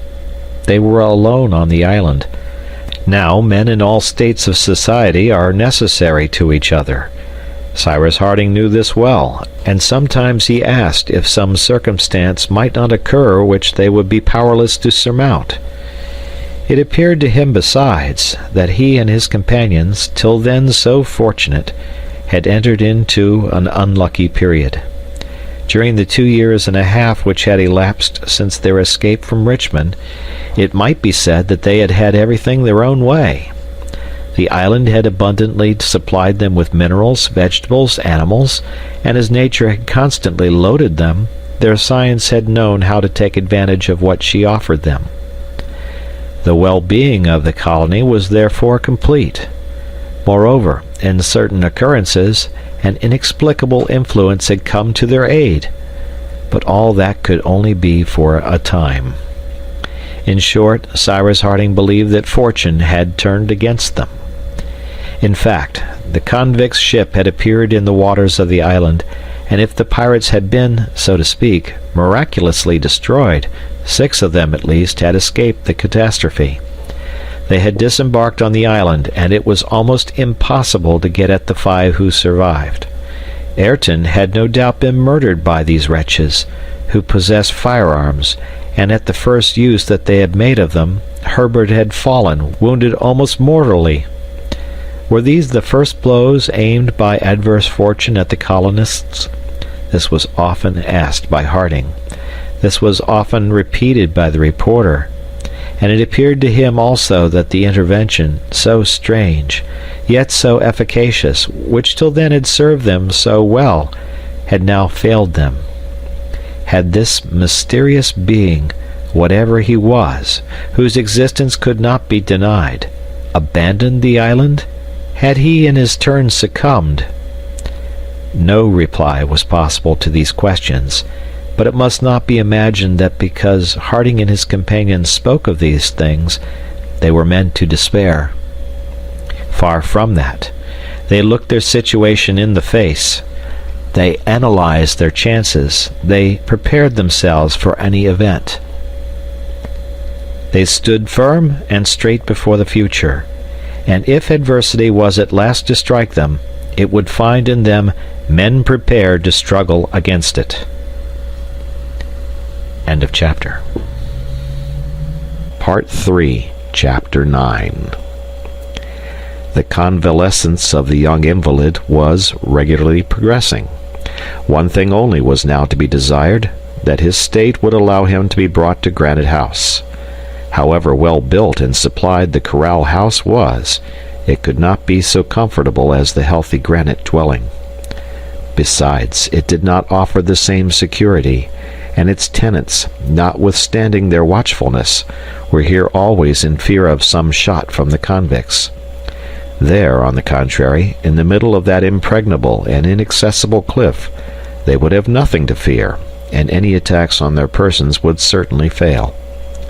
They therefore waited impatiently for the moment when Herbert might be moved without danger from his wound, and they were determined to make this move, although the communication through Jacamar Wood was very difficult. They had no news from Neb, but were not uneasy on that account. The courageous Negro, well entrenched in the depths of Granite House, would not allow himself to be surprised. Top had not been sent again to him, as it appeared useless to expose the faithful dog to some shot which might deprive the settlers of their most useful auxiliary. They waited, therefore, although they were anxious to be reunited at Granite House. It pained the engineer to see his forces divided, for it gave great advantage to the pirates. Since Ayrton's disappearance they were only 4 against 5, for Herbert could not yet be counted, and this was not the least care of the brave boy, who well understood the trouble of which he was the cause. The question of knowing how, in their condition, they were to act against the pirates was thoroughly discussed on the 29th of November by Cyrus Harding, Gideon Spilett, and Pencroft, at a moment when Herbert was asleep and could not hear them.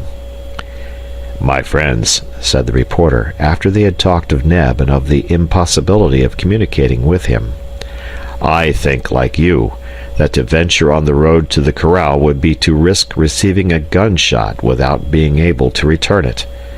But do you not think that the best thing to be done now is to openly give chase to these wretches?" "That is just what I was thinking," answered Pencroft. "I believe we're not fellows to be afraid of a bullet, and as for me, if Captain Harding approves, I'm ready to dash into the forest. Why, hang it, man, one man is equal to another." "But is he equal to 5?" asked the engineer. "I will join Pencroft," said the reporter, "and both of us well armed and accompanied by Top." "My dear Spilett, and you, Pencroft," answered Harding, "let us reason coolly.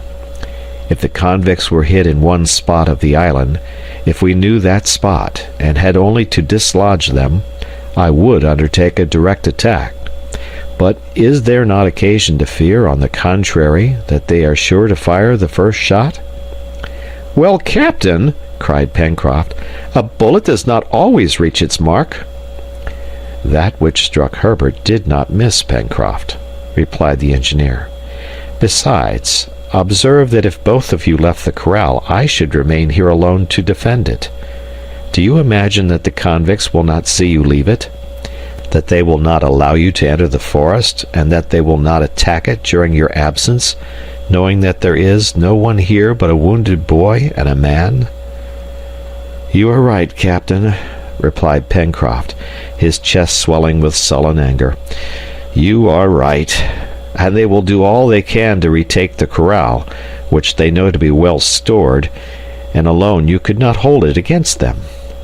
"Oh, if we were only at Granite House!" "If we were at Granite House," answered the engineer, "the case would be very different. There I should not be afraid to leave Herbert with one, while the other 3 went to search the forests of the island. But we are at the corral, and it is best to stay here until we can leave it together." Cyrus Harding's reasoning was unanswerable, and his companions understood it well. "If only Ayrton was still one of us," said Gideon Spilett. "Poor fellow! His return to social life will have been but of short duration." "If he is dead," added Pencroft in a peculiar tone. "Do you hope, then, Pencroft, that the villains have spared him?" asked Gideon Spilett. "Yes, if they had any interest in doing so." "What? You suppose that Ayrton, finding his old companions, forgetting all that he owes us—" "Who knows?" answered the sailor, who did not hazard this shameful supposition without hesitating. "Pencroft," said Harding, taking the sailor's arm, "that is a wicked idea of yours, and you will distress me much if you persist in speaking thus. I will answer for Ayrton's fidelity." "And I also," added the reporter quickly. Yes, Captain, I was wrong," replied Pencroft. "It was a wicked idea indeed that I had, and nothing justifies it. But what can I do? I'm not in my senses. This imprisonment in the corral wearies me horribly, and I have never felt so excited as I do now." "Be patient, Pencroft," replied the engineer. "How long will it be, my dear Spilett, before you think Herbert may be carried to Granite House?" "That is difficult to say, Cyrus," answered the reporter, "for any imprudence might involve terrible consequences. But his convalescence is progressing, and if he continues to gain strength, in 8 days from now, well, we shall see." 8 days! That would put off the return to Granite House until the first days of December.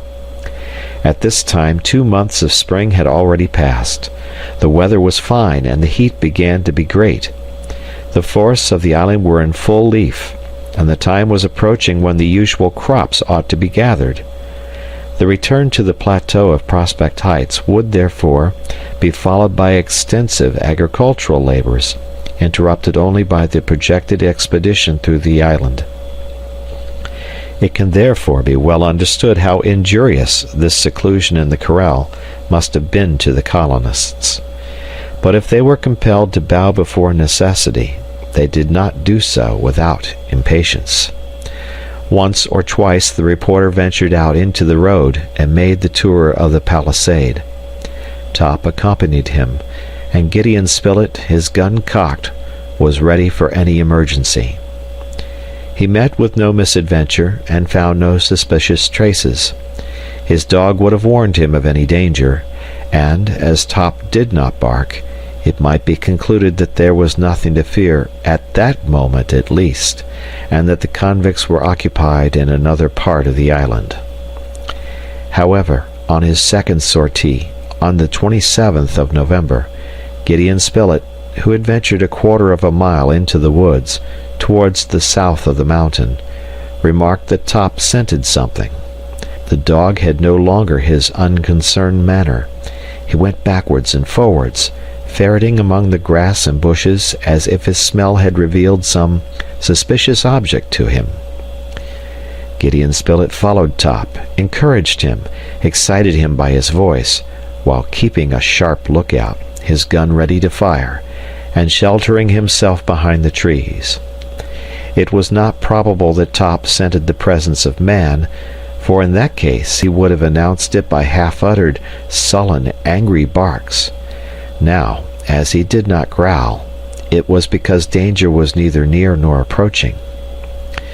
Nearly 5 minutes passed thus, Top rummaging, the reporter following him prudently, when all at once the dog rushed towards a thick bush and drew out a rag.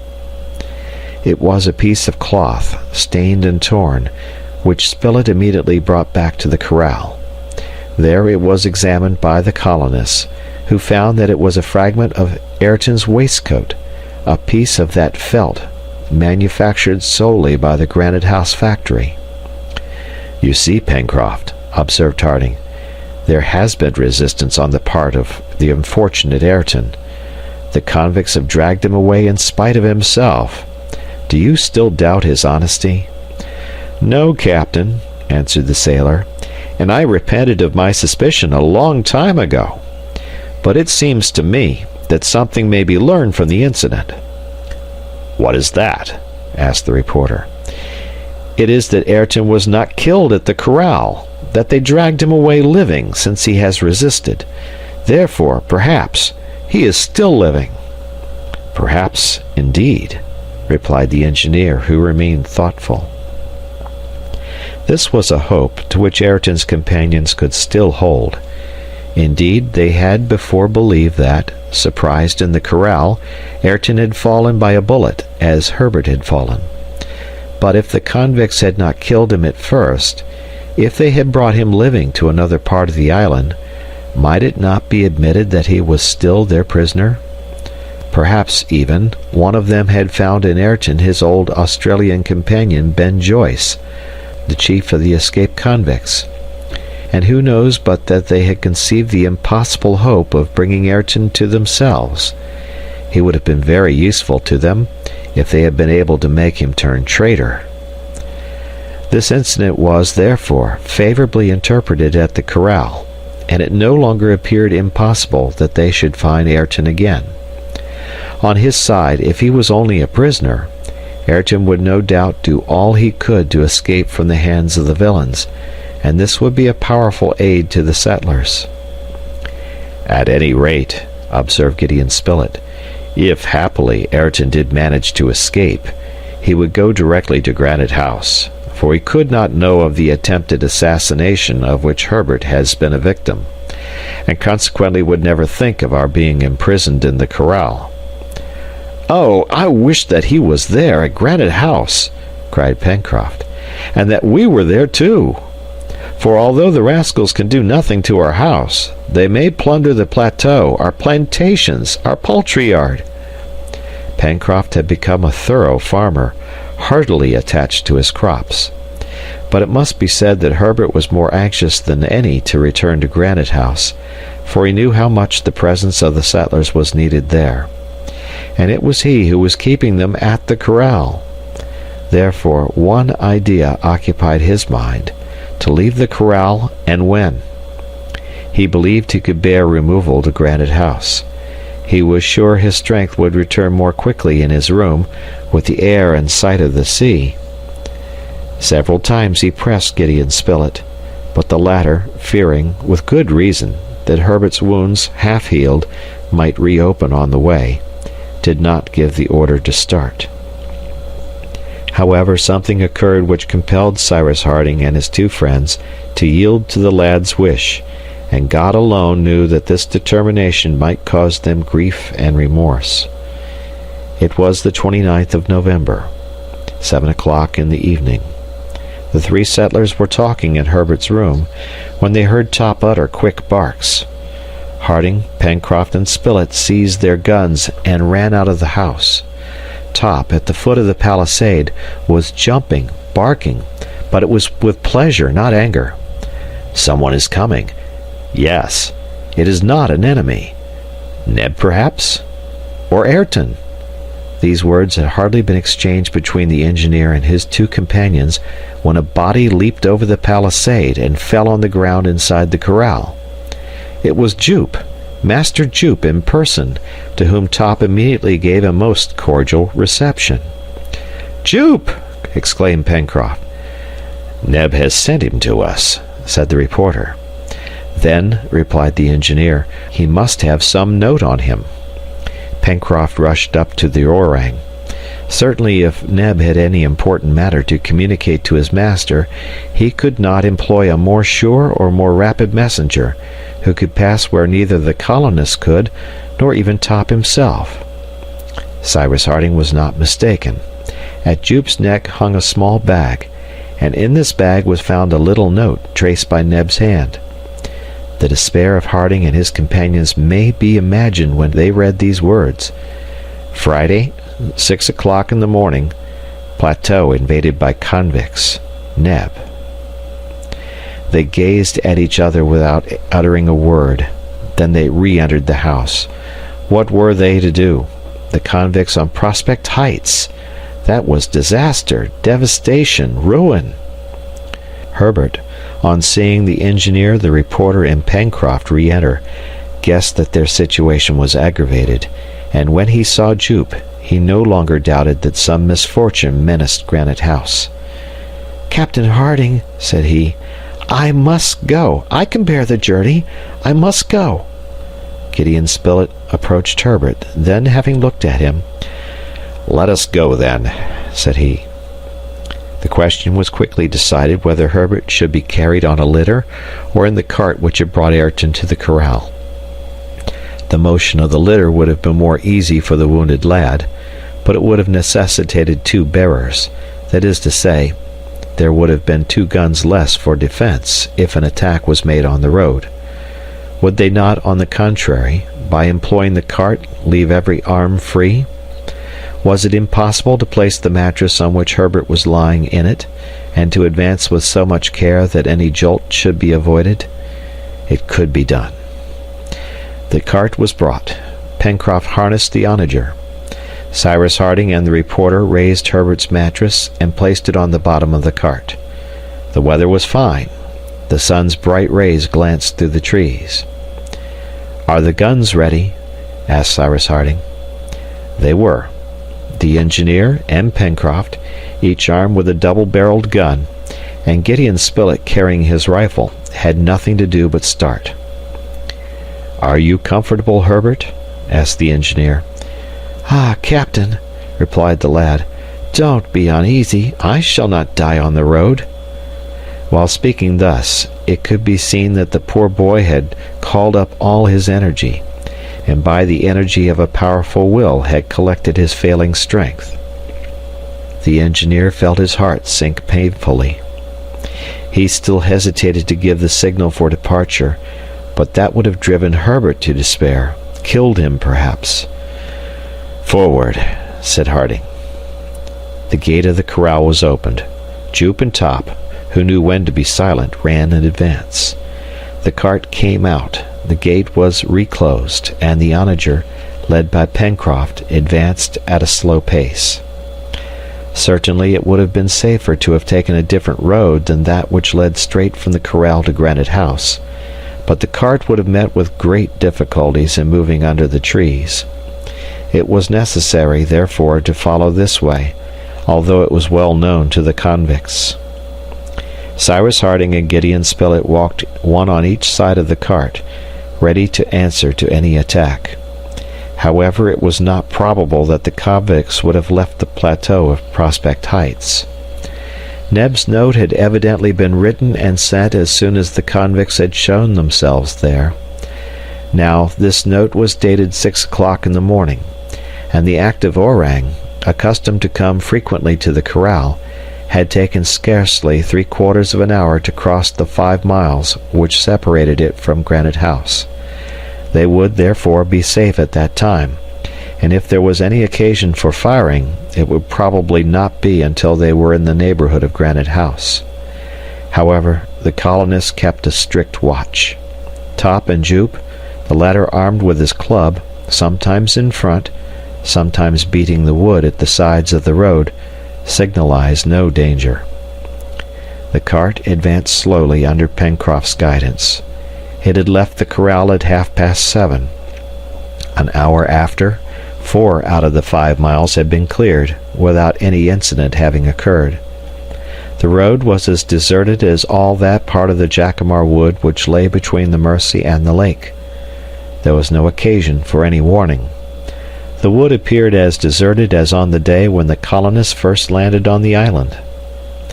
They approached the plateau. Another mile and they would see the bridge over Creek Glycerine. Cyrus Harding expected to find it in its place, supposing that the convicts would have crossed it, and that, after having passed one of the streams which enclosed the plateau, they would have taken the precaution to lower it again, so as to keep open a retreat. At length an opening in the trees allowed the sea horizon to be seen, but the cart continued its progress, for not one of its defenders thought of abandoning it. At that moment Pencroft stopped the onager, and in a hoarse voice, "Oh, the villains!" he exclaimed, and he pointed to a thick smoke rising from the mill, the sheds, and the buildings at the poultry yard. A man was moving about in the midst of the smoke. It was Neb. His companions uttered a shout. He heard and ran to meet them. The convicts had left the plateau nearly half an hour before, having devastated it. "And Mr. Herbert?" asked Neb. Gideon Spilett returned to the cart. Herbert had lost consciousness. End of chapter. Part 3, Chapter 10. Of the convicts, the dangers which menaced Granite House, the ruins with which the plateau was covered, the colonists thought no longer. Herbert's critical state outweighed all other considerations. Would the removal prove fatal to him by causing some internal injury? The reporter could not affirm it, but he and his companions almost despaired of the result. The cart was brought to the bend of the river. There some branches, disposed as a litter, received the mattress on which lay the unconscious Herbert. 10 minutes after, Cyrus Harding, Spilett, and Pencroft were at the foot of the cliff, leaving Neb to take the cart on to the plateau of Prospect Heights. The lift was put in motion, and Herbert was soon stretched on his bed in Granite House. What cares were lavished on him to bring him back to life! He smiled for a moment on finding himself in his room, but could scarcely even murmur a few words, so great was his weakness. Gideon Spilett examined his wounds. He feared to find them reopened, having been imperfectly healed. There was nothing of the sort. From whence, then, came this prostration? Why was Herbert so much worse? The lad then fell into a kind of feverish sleep, and the reporter and Pencroft remained near the bed. During this time Harding told Neb all that had happened at the corral, and Neb recounted to his master the events of which the plateau had just been the theater. It was only during the preceding night that the convicts had appeared on the edge of the forest, at the approaches to Creek Glycerin. Neb, who was watching near the poultry yard, had not hesitated to fire at one of the pirates, who was about to cross the stream, but in the darkness he could not tell whether the man had been hit or not. At any rate, it was not enough to frighten away the band, and Neb had only just time to get up to Granite House, where at least he was in safety. But what was he to do there? How prevent the devastations with which the convicts threatened the plateau? Had Neb any means by which to warn his master? And besides, in what situation were the inhabitants of the corral themselves? Cyrus Harding and his companions had left on the 11th of November, and it was now the 29th. It was, therefore, 19 days since Neb had had other news than that brought by Top. Disastrous news. Ayrton disappeared, Herbert severely wounded, the engineer, reporter, and sailor, as it were, imprisoned in the corral. What was he to do? Asked poor Neb. Personally, he had nothing to fear, for the convicts could not reach him in Granite House. But the buildings, the plantations, all their arrangements at the mercy of the pirates. Would it not be best to let Cyrus Harding judge of what he ought to do, and to warn him at least of the danger which threatened him? Neb then thought of employing Jup, and confiding a note to him. He knew the orang's great intelligence, which had been often put to the proof. Jup understood the word corral, which had been frequently pronounced before him, and it may be remembered, too, that he had often driven the cart thither in company with Pencroft. Day had not yet dawned. The active orang would know how to pass unperceived through the woods, of which the convicts besides would think he was a native. Neb did not hesitate. He wrote the note, he tied it to Jup's neck, he brought the ape to the door of Granite House, from which he let down a long cord to the ground. Then, several times, he repeated these words, "Jup! Jup! Corral! Corral!" The creature understood, seized the cord, glided rapidly down to the beach, and disappeared in the darkness, without the convict's attention having been in the least excited. "You did well, Neb," said Harding, "but perhaps in not warning us you would have done still better." And in speaking thus, Cyrus Harding thought of Herbert, whose recovery the removal had so seriously checked. Neb ended his account. The convicts had not appeared at all on the beach. Not knowing the number of the island's inhabitants, they might suppose that Granite House was defended by a large party. They must have remembered that during the attack by the brig, numerous shot had been fired both from the lower and upper rocks, and no doubt they did not wish to expose themselves. But the plateau of Prospect Heights was open to them, and not covered by the fire of Granite House. They gave themselves up, therefore, to their instinct of destruction, plundering, burning, devastating everything, and only retiring half an hour before the arrival of the colonists, whom they believed still confined in the corral. On their retreat, Neb hurried out. He climbed the plateau at the risk of being perceived and fired at, tried to extinguish the fire which was consuming the buildings of the poultry yard, and had struggled, though in vain, against it until the cart appeared at the edge of the wood. Such had been these serious events. The presence of the convicts constituted a permanent source of danger to the settlers in Lincoln Island, until then so happy, and who might now expect still greater misfortunes. Spilett remained in Granite House with Herbert and Pencroft, while Cyrus Harding, accompanied by Neb, proceeded to judge for himself of the extent of the disaster.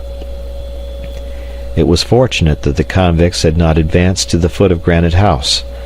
The workshop at the Chimneys would in that case not have escaped destruction. But after all, this evil would have been more easily reparable than the ruins accumulated on the plateau of Prospect Heights. Harding and Neb proceeded towards the Mercy, and ascended its left bank without meeting with any trace of the convicts, nor on the other side of the river, in the depths of the wood, could they perceive any suspicious indications. Besides, it might be supposed that in all probability either the convicts knew of the return of the settlers to Granite House by having seen them pass on the road from the corral, or, after the devastation of the plateau, they had penetrated into Jacamar Wood, following the course of the Mersey, and were thus ignorant of their return. In the former case, they must have returned towards the corral, now without defenders, and which contained valuable stores. In the latter, they must have regained their encampment, and would wait an opportunity to recommence the attack. It was, therefore, possible to prevent them, but any enterprise to clear the island was now rendered difficult by reason of Herbert's condition. Indeed, their whole force would have been barely sufficient to cope with the convicts, and just now no one could leave Granite House. The engineer and Neb arrived on the plateau. Desolation reigned everywhere. The fields had been trampled over. The ears of wheat, which were nearly full grown, lay on the ground. The other plantations had not suffered less. The kitchen garden was destroyed. Happily, Granite House possessed a store of seed which would enable them to repair these misfortunes. As to the wall and buildings of the poultry yard and the onager's stable, the fire had destroyed all.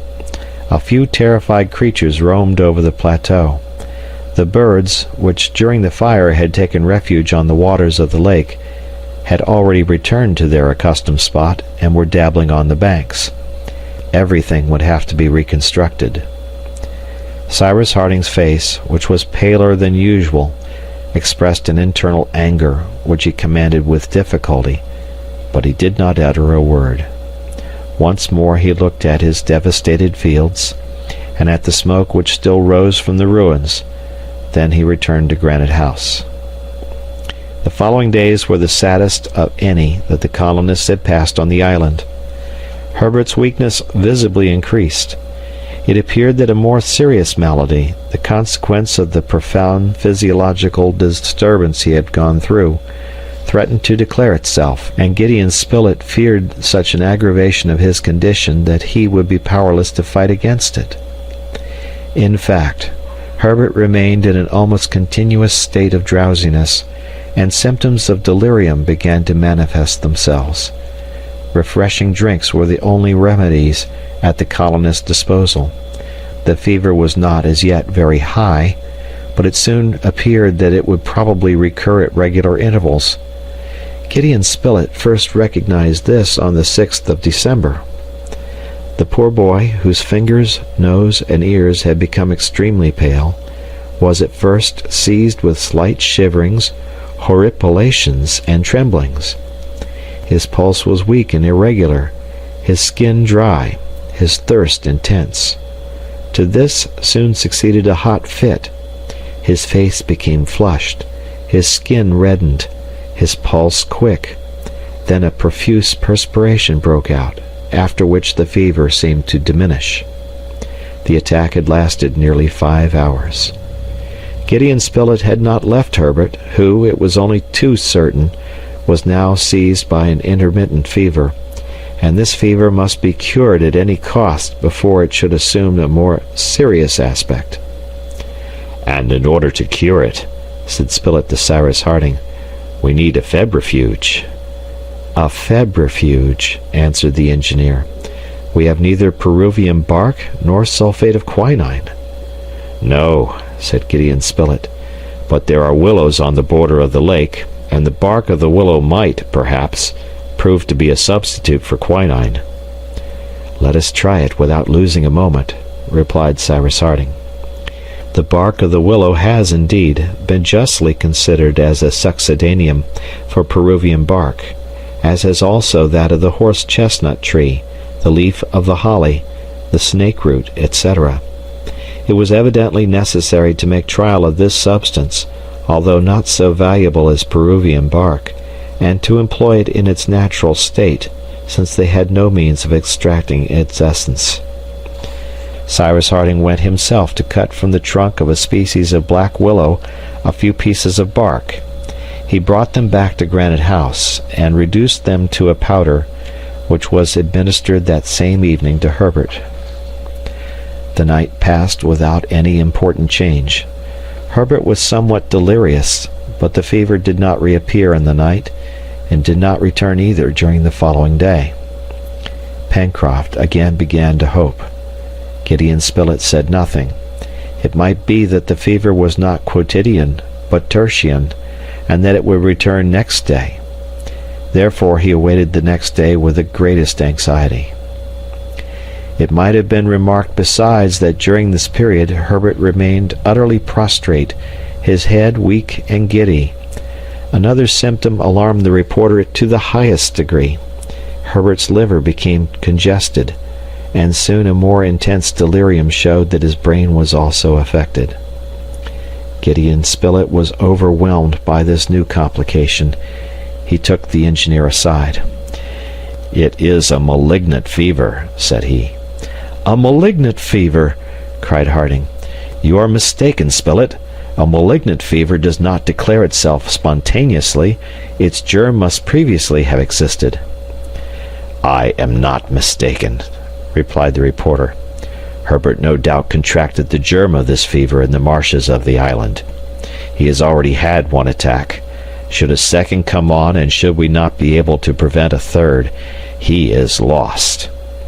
"But the willow bark?" "That is insufficient," answered the reporter. "And the third attack of a malignant fever, which is not arrested by means of quinine, is always fatal." Fortunately, Pencroft heard nothing of this conversation, or he would have gone mad.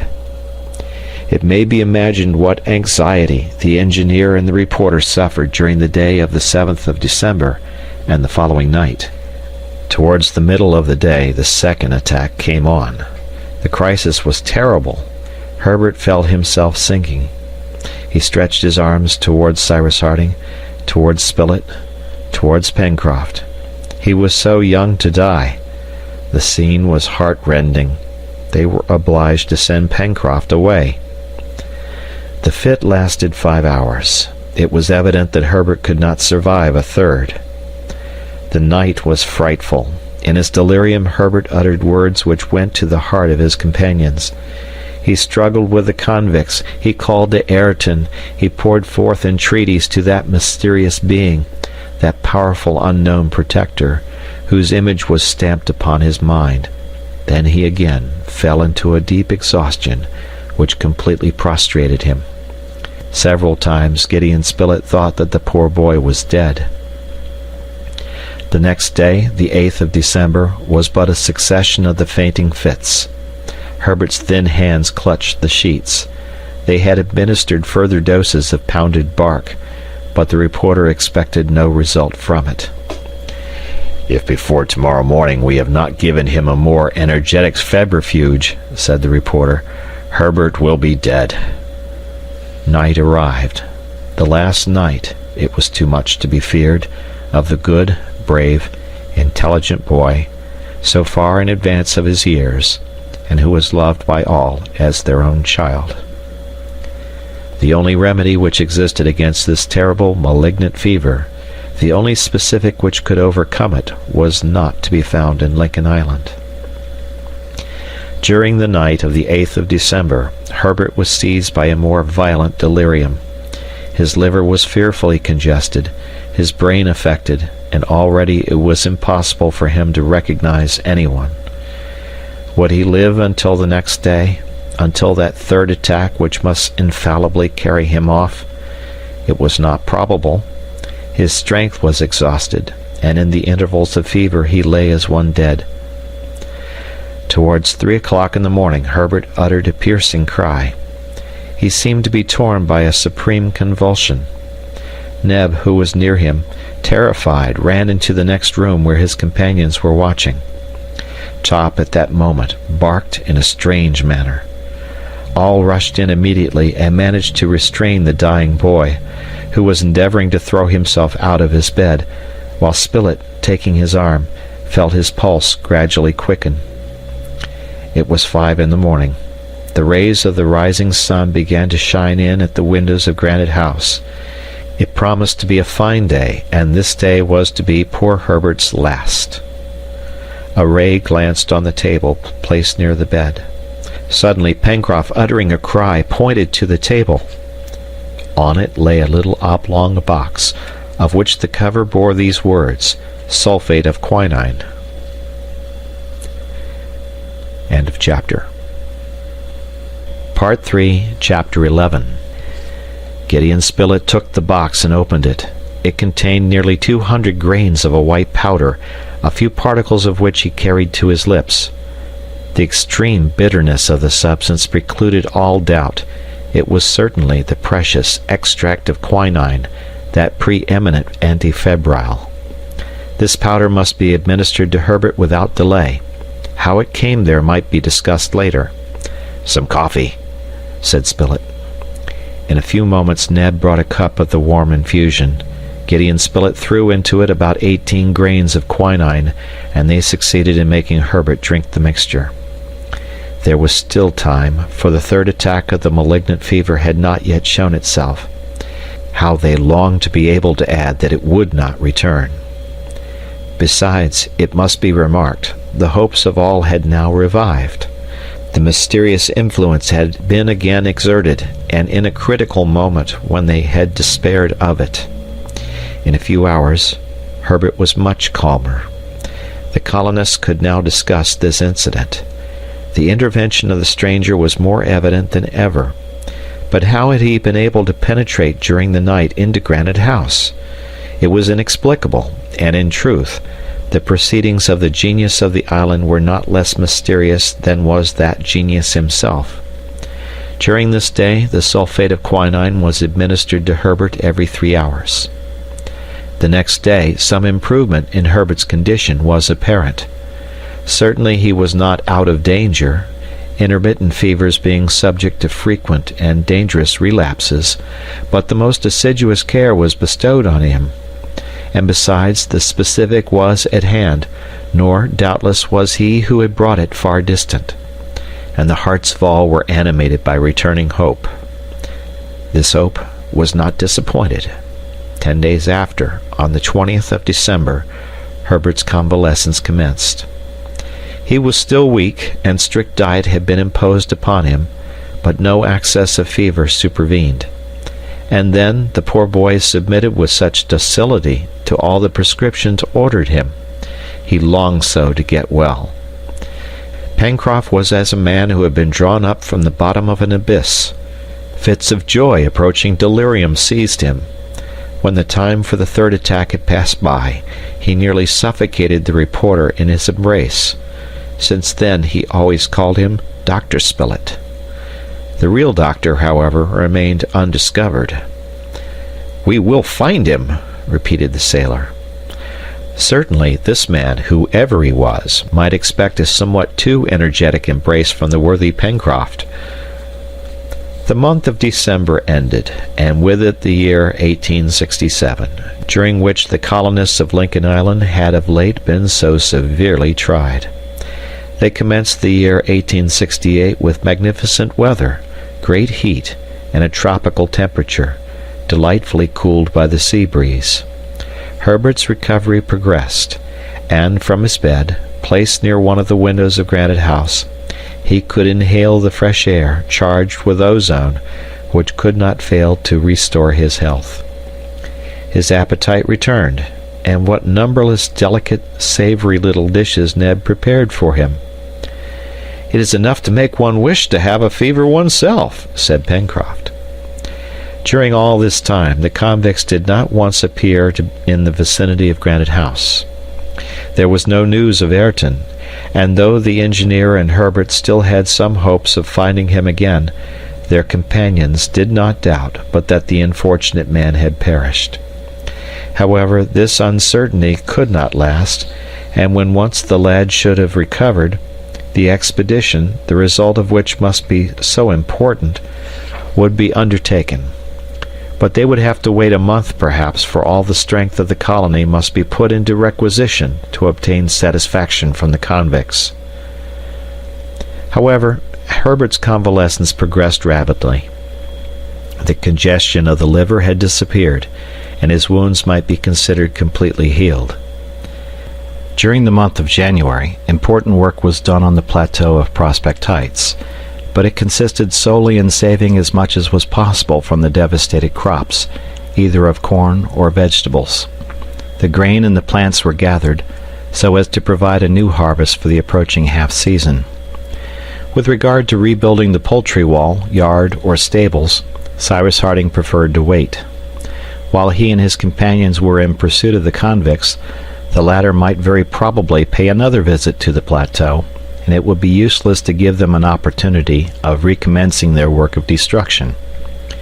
When the island should be cleared of these miscreants, they would set about rebuilding. The young convalescent began to get up in the second week of January, at first for 1 hour a day, then 2, then 3.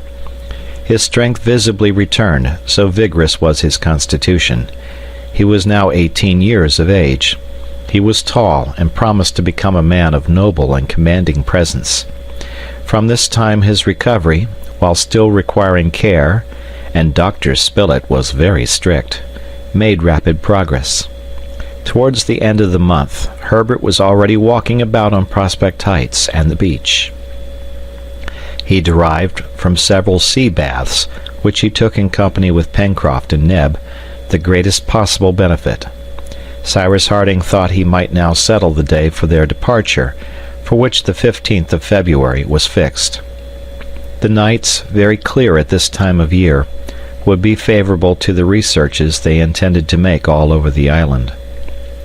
The necessary preparations for this exploration were now commenced, and were important, for the colonists had sworn not to return to Granite House until their twofold object had been achieved.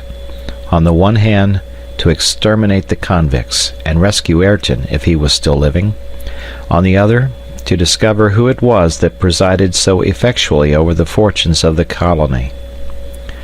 Of Lincoln Island, the settlers knew thoroughly all the eastern coast from Claw Cape to the Mandible Capes, the extensive Tadorn Marsh, the neighborhood of Lake Grant, Jacamar Wood, between the road to the Corral and the Mersey, the courses of the Mersey and Red Creek, and lastly the spurs of Mount Franklin, among which the Corral had been established.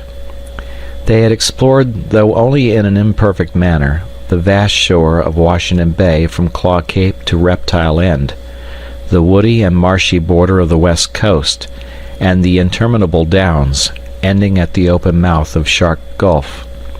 But they had in no way surveyed the woods which covered the Serpentine Peninsula, all to the right of the Mersey, the left bank of the Falls River, and the wilderness of spurs and valleys which supported 3/4 of the base of Mount Franklin, to the east, the north, and the west, and where doubtless many secret retreats existed.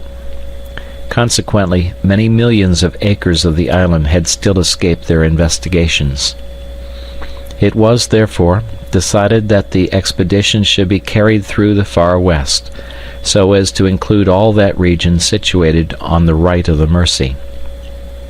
It might perhaps be better worthwhile to go direct to the Corral, where it might be supposed that the convicts had again taken refuge, either to pillage or to establish themselves there. But either the devastation of the Corral would have been an accomplished fact by this time, and it would be too late to prevent it, or it had been the convicts' interest to entrench themselves there, and there would be still time to go and turn them out on their return. Therefore, after some discussion, the first plan was adhered to, and the settlers resolved to proceed through the wood to Reptile End. They would make their way with their hatchets, and thus lay the first draft of a road which would place Granite House in communication with the end of the peninsula for a length of from 16 to 17 miles. The cart was in good condition. The onagers, well rested, could go a long journey.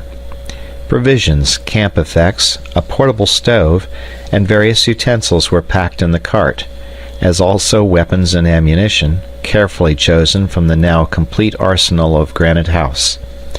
But it was necessary to remember that the convicts were, perhaps, roaming about the woods, and that in the midst of these thick forests a shot might quickly be fired and received. It was therefore resolved that the little band of settlers should remain together and not separate under any pretext whatever. It was also decided that no one should remain at Granite House.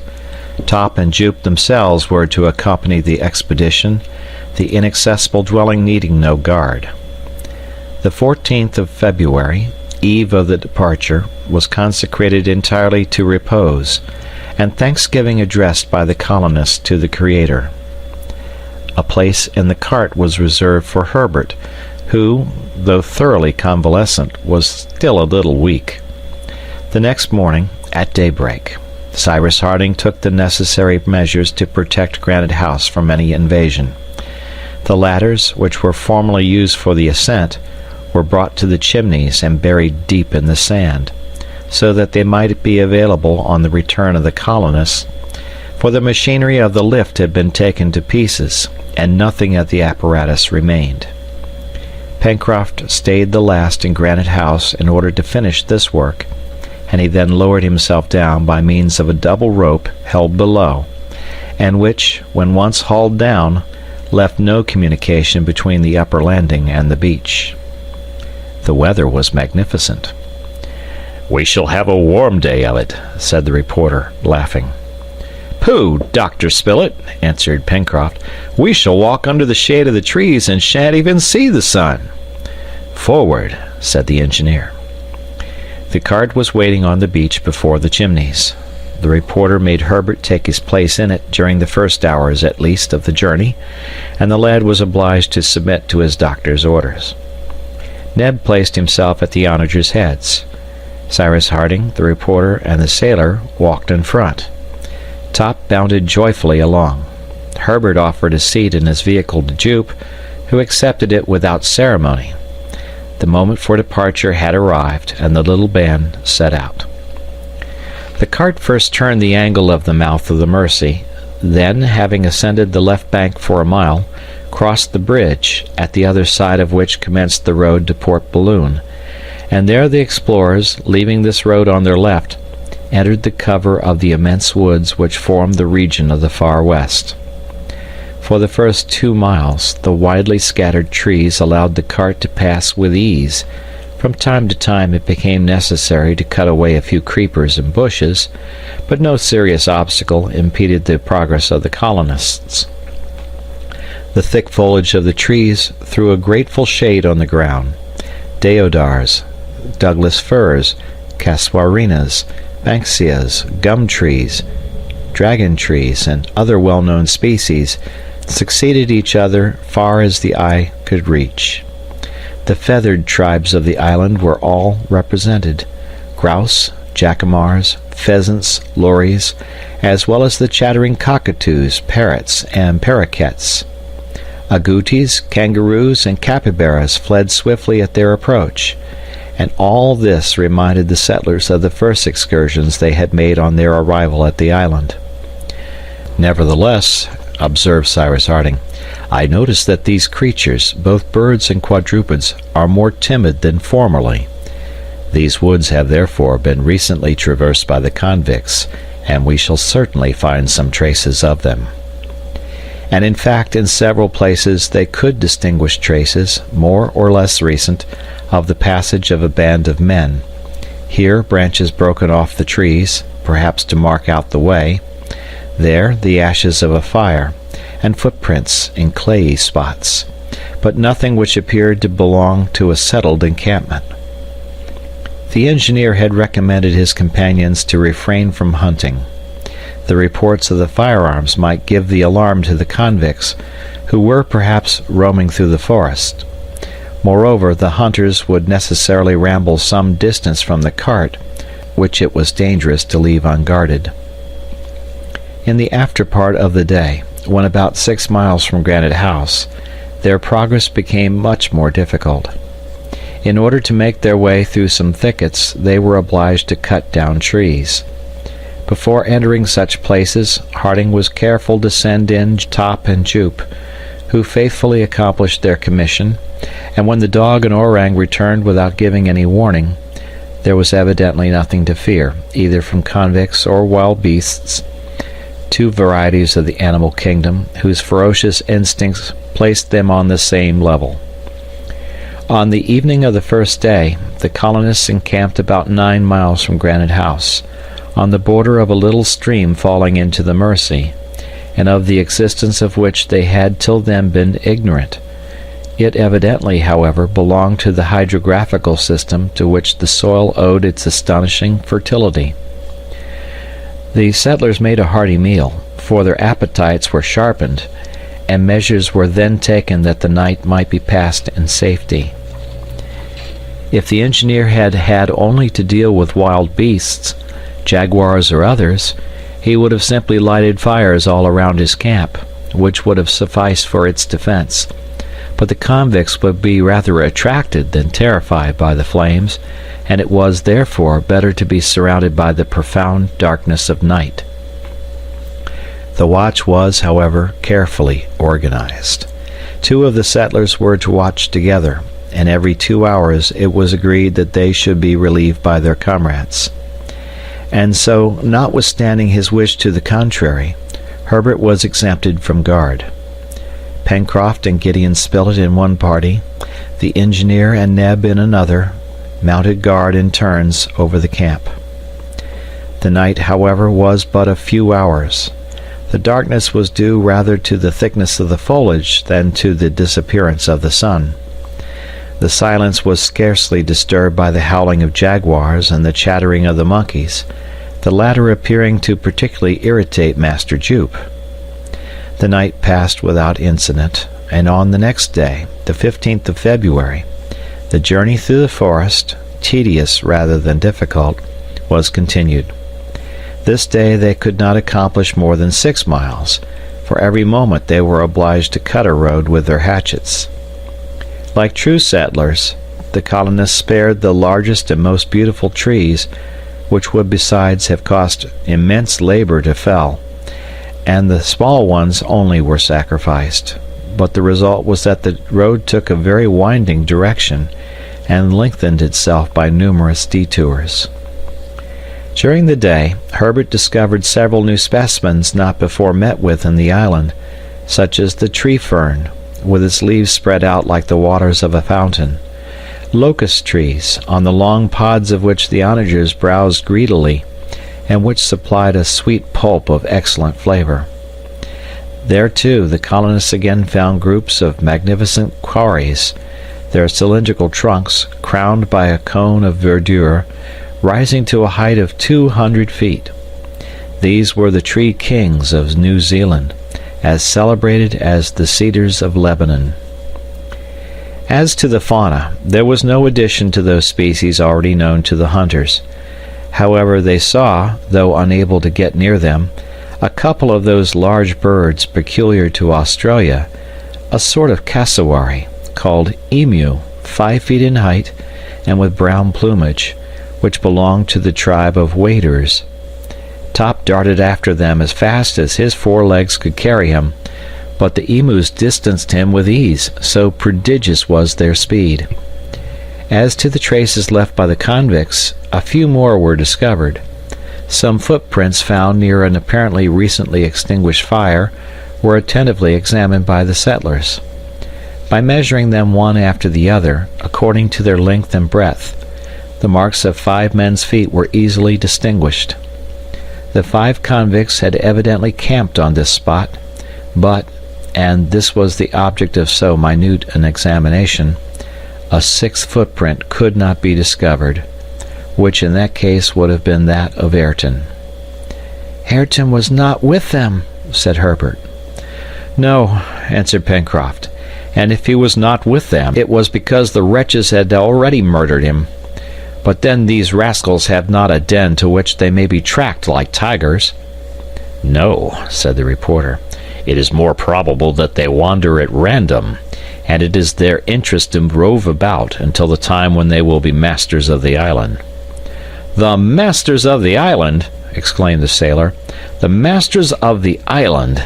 he repeated, and his voice was choked, as if his throat was seized in an iron grasp.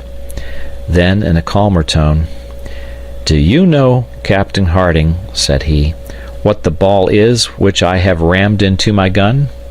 No, Pencroft. It is the ball that went through Herbert's chest, and I promise you it won't miss its mark." But this just retaliation would not bring Ayrton back to life, and from the examination of the footprints left in the ground, they must, alas, conclude that all hopes of ever seeing him again must be abandoned. That evening they encamped 14 miles from Granite House, and Cyrus Harding calculated that they could not be more than 5 miles from Reptile Point. And indeed, the next day the extremity of the peninsula was reached, and the whole length of the forest had been traversed, but there was nothing to indicate the retreat in which the convicts had taken refuge, nor that, no less secret, which sheltered the mysterious unknown. End of chapter. Part 3, Chapter 12. The next day, the 18th of February, was devoted to the exploration of all that wooded region forming the shore from Reptile End to Falls River. The colonists were able to search this forest thoroughly, for as it was comprised between the two shores of the Serpentine Peninsula, it was only from 3 to 4 miles in breadth. The trees, both by their height and their thick foliage, bore witness to the vegetative power of the soil, more astonishing here than in any other part of the island. One might have said that a corner from the virgin forests of America or Africa had been transported into this temperate zone. This led them to conclude that the superb vegetation found a heat in the soil, damp in its upper layer, but warmed in the interior by volcanic fires, which could not belong to a temperate climate. The most frequently occurring trees were kauris and eucalypti of gigantic dimensions. But the colonists' object was not simply to admire the magnificent vegetation. They knew already that in this respect Lincoln Island would have been worthy to take the first rank in the Canary group, to which the first name given was that of the Happy Isles. Now, alas, their island no longer belonged to them entirely.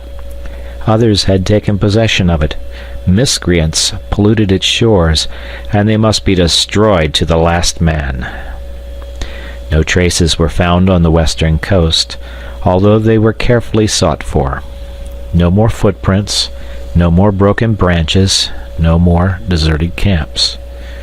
"This does not surprise me," said Cyrus Harding to his companions. The convicts first landed on the island in the neighborhood of Flotsam Point, and they immediately plunged into the far west forest after crossing Tadorn Marsh. They then followed almost the same route that we took on leaving Granite House. This explains the traces we found in the wood. But, arriving on the shore, the convicts saw at once that they would discover no suitable retreat there, and it was then that, going northwards again, they came upon the corral. "Where they have perhaps returned," said Pencroft. "I do not think so," answered the engineer, "for they would naturally suppose that our researches would be in that direction. The corral is only a storehouse to them, and not a definitive encampment." "I am of Cyrus's opinion," said the reporter, "and I think that it is among the spurs of Mount Franklin that the convicts will have made their lair." "Then, Captain, straight to the corral!" cried Pencroft. "We must finish them off. Until now we have only lost time." "No, my friend," replied the engineer. "You forget that we have a reason for wishing to know if the forests of the far west do not contain some habitation. Our exploration has a double object, Pencroft. If, on the one hand, we have to chastise crime, we have, on the other, an act of gratitude to perform." "That was well said, Captain," replied the sailor. "But, all the same, it is my opinion that we shall not find the gentleman until he pleases." And truly Pencroft only expressed the opinion of all. It was probable that the stranger's retreat was not less mysterious than he himself. That evening the cart halted at the mouth of Falls River. The camp was organized as usual, and the customary precautions were taken for the night. Herbert, become again the healthy and vigorous lad he was before his illness, derived great benefit from this life in the open air, between the sea breezes and the vivifying air from the forests. His place was no longer in the cart, but at the head of the troop. The next day, the 19th of February, the colonists, leaving the shore, where, beyond the mouth, basalts of every shape were so picturesquely piled up, ascended the river by its left bank. The road had been already partly cleared in their former excursions made from the corral to the west coast. The settlers were now about 6 miles from Mount Franklin. The engineer's plan was this: to minutely survey the valley forming the bed of the river, and to cautiously approach the neighborhood of the corral. If the corral was occupied, to seize it by force; if it was not, to entrench themselves there and make it the center of the operations which had for their object the exploration of Mount Franklin. This plan was unanimously approved by the colonists, for they were impatient to regain entire possession of their island. They made their way then along the narrow valley separating two of the largest spurs of Mount Franklin. The trees, crowded on the river's bank, became rare on the upper slopes of the mountain. The ground was hilly and rough, very suitable for ambushes, and over which they did not venture without extreme precaution. Top and Jupe skirmished on the flanks, springing right and left through the thick brushwood, and emulating each other in intelligence and activity. But nothing showed that the banks of the stream had been recently frequented. Nothing announced either the presence or the proximity of the convicts. Toward 5 in the evening, the cart stopped nearly 600 feet from the palisade. A semicircular screen of trees still hid it. It was necessary to reconnoiter the corral in order to ascertain if it was occupied. To go there openly in broad daylight, when the convicts were probably in ambush, would be to expose themselves, as poor Herbert had done, to the firearms of the ruffians. It was better, then, to wait until night came on. However, Gideon Spilett wished without further delay to reconnoiter the approaches to the corral, and Pencroft, who was quite out of patience, volunteered to accompany him. "No, my friends," said the engineer, "wait till night. I will not allow one of you to expose himself in open day." "But, Captain," answered the sailor, little disposed to obey. "I beg of you, Pencroft," said the engineer. "Very well," replied the sailor, who vented his anger in another way, by bestowing on the convicts the worst names in his maritime vocabulary. The colonists remained therefore near the cart, and carefully watched the neighboring parts of the forest. 3 hours passed thus. The wind had fallen, and absolute silence reigned under the great trees. The snapping of the smallest twig, a footstep on the dry leaves, the gliding of a body among the grass, would have been heard without difficulty. All was quiet. Besides, Top, lying on the grass, his head stretched out on his paws, gave no sign of uneasiness. At 8 o'clock the day appeared far enough advanced for the reconnaissance to be made under favorable conditions. Gideon Spilett declared himself ready to set out, accompanied by Pencroft. Cyrus Harding consented. Top and Jupe were to remain with the engineer, Herbert, and Neb, for a bark or a cry at a wrong moment would give the alarm. "Do not be imprudent," said Harding to the reporter and Pencroft. "You have not to gain possession of the corral, but only to find out whether it is occupied or not." "All right," answered Pencroft. And the two departed. Under the trees, thanks to the thickness of their foliage, the obscurity rendered any object invisible beyond a radius of from 30 to 40 feet. The reporter and Pencroft, halting at any suspicious sound, advanced with great caution.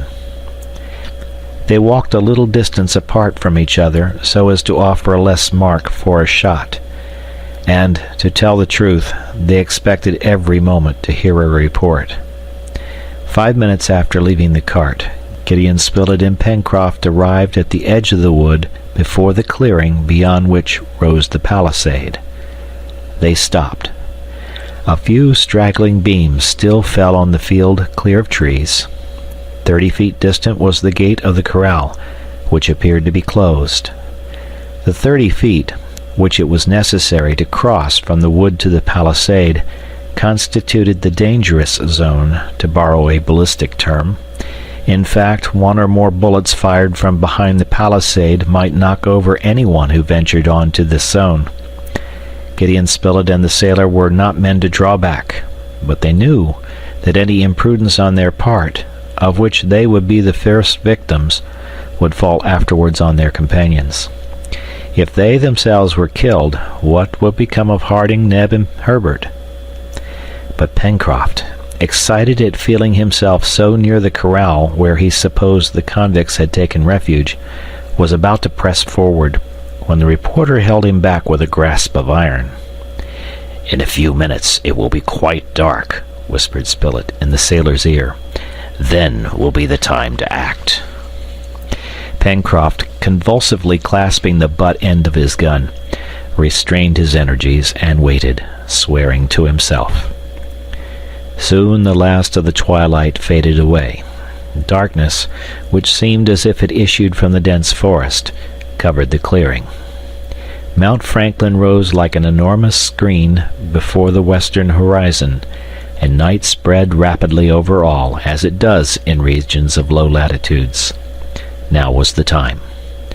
The reporter and Pencroft, since posting themselves on the edge of the wood, had not once lost sight of the palisade. The corral appeared to be absolutely deserted. The top of the palisade formed a line a little darker than the surrounding shadow, and nothing disturbed its distinctness.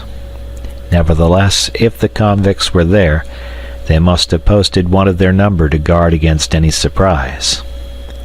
Spilett grasped his companion's hand, and both crept towards the corral, their guns ready to fire. They reached the gate without the darkness being illuminated by a single ray of light. Pencroft tried to push open the gate, which, as the reporter and he had supposed, was closed. However, the sailor was able to ascertain that the outer bars had not been put up. It might then be concluded that the convicts were there in the corral, and that very probably they had fastened the gate in such a way that it could not be forced open. Gideon Spilett and Pencroft listened. Not a sound could be heard inside the palisade. The musmons and the goats, sleeping no doubt in their huts, in no way disturbed the calm of night. The reporter and the sailor, hearing nothing, asked themselves whether they had not better scale the palisades and penetrate into the corral. This would have been contrary to Cyrus Harding's instructions. It is true that the enterprise might succeed, but it might also fail. Now, if the convicts were suspecting nothing, if they knew nothing of the expedition against them, if, lastly, there now existed a chance of surprising them, ought this chance to be lost by inconsiderately attempting to cross the palisades? This was not the reporter's opinion. He thought it better to wait until all the settlers were collected together before attempting to penetrate into the corral. One thing was certain, that it was possible to reach the palisade without being seen, and also that it did not appear to be guarded. This point settled, there was nothing to be done but to return to the cart where they would consult. Pencroft probably agreed with this decision, for he followed the reporter without making any objection when the latter turned back to the wood. In a few minutes the engineer was made acquainted with the state of affairs. "Well," said he after a little thought, "I now have reason to believe that the convicts are not in the corral." "We shall soon know," said Pencroft, "when we have scaled the palisade." "To the corral, my friends," said Cyrus Harding. "Shall we leave the cart in the wood?" asked Neb. "No," replied the engineer. "It is our wagon of ammunition and provisions, and, if necessary, it would serve as an entrenchment." "Forward, then," said Gideon Spilett. The cart emerged from the wood and began to roll noiselessly towards the palisade. The darkness was now profound. the silence as complete as when Pencroft and the reporter crept over the ground. The thick grass completely muffled their footsteps. The colonists held themselves ready to fire. Jupe, at Pencroft's orders, kept behind. Neb led Top in a leash to prevent him from bounding forward. The clearing soon came in sight. It was deserted. Without hesitating, the little band moved towards the palisade. In a short space of time, the dangerous zone was passed. Neb remained at the onagers' heads to hold them. The engineer, the reporter, Herbert, and Pencroft proceeded to the door in order to ascertain if it was barricaded inside. It was open. "What do you say now?" asked the engineer, turning to the sailor and Spilett. Both were stupefied. "I can swear," said Pencroft, "that this gate was shut just now." The colonists now hesitated. Were the convicts in the corral when Pencroft and the reporter made their reconnaissance? It could not be doubted, as the gate then closed could only have been opened by them. Were they still there, or had one of their number just gone out? All these questions presented themselves simultaneously to the minds of the colonists, but how could they be answered? At that moment, Herbert, who had advanced a few steps into the enclosure, drew back hurriedly and seized Harding's hand. "What's the matter?" asked the engineer. "A light." "In the house?" "Yes." All five advanced, and indeed, through the window fronting them, they saw glimmering a feeble light. Cyrus Harding made up his mind rapidly. "It is our only chance," said he to his companions, "of finding the convicts collected in this house, suspecting nothing. They are in our power. Forward!" The colonists crossed through the enclosure, holding their guns ready in their hands. The cart had been left outside under the charge of Jupe and Top, who had been prudently tied to it. Cyrus Harding, Pencroft, and Gideon Spilett on one side, Herbert and Neb on the other, going along by the palisade, surveyed the absolutely dark and deserted corral. In a few moments they were near the closed door of the house. Harding signed to his companions not to stir, and approached the window, then feebly lighted by the inner light. He gazed into the apartment. On the table burned a lantern. Near the table was the bed formerly used by Ayrton. On the bed lay the body of a man. Suddenly Cyrus Harding drew back, and in a hoarse voice, "Ayrton!" he exclaimed. Immediately the door was forced rather than opened, and the colonists rushed into the room. Ayrton appeared to be asleep. His countenance showed that he had long and cruelly suffered. On his wrists and ankles could be seen great bruises. Harding bent over him. "Ayrton!" cried the engineer, seizing the arm of the man whom he had just found again under such unexpected circumstances. At this exclamation Ayrton opened his eyes, and gazing at Harding, then at the others, "You!" he cried. "You!" "Ayrton! Ayrton!" repeated Harding. "Where am I?" "In the house in the corral." "Alone?" "Yes." "But they will come back!" cried Ayrton. "Defend yourselves! Defend yourselves!" And he fell back exhausted. "Spilett," exclaimed the engineer, "we may be attacked at any moment. Bring the cart into the corral. Then barricade the door, and all come back here." Pencroft, Neb, and the reporter hastened to execute the engineer's orders. There was not a moment to be lost. Perhaps even now the cart was in the hands of the convicts. In a moment the reporter and his two companions had crossed the corral and reached the gate of the palisade, behind which Top was heard growling sullenly. The engineer, leaving Ayrton for an instant, came out ready to fire. Herbert was at his side. Both surveyed the crest of the spur overlooking the corral. If the convicts were lying in ambush there, they might knock the settlers over one after the other. At that moment the moon appeared in the east, above the black curtain of the forest, and a white sheet of light spread over the interior of the enclosure. The corral, with its clumps of trees, the little stream which watered it, its wide carpet of grass, was suddenly illuminated. From the side of the mountain, the house and a part of the palisade stood out white in the moonlight.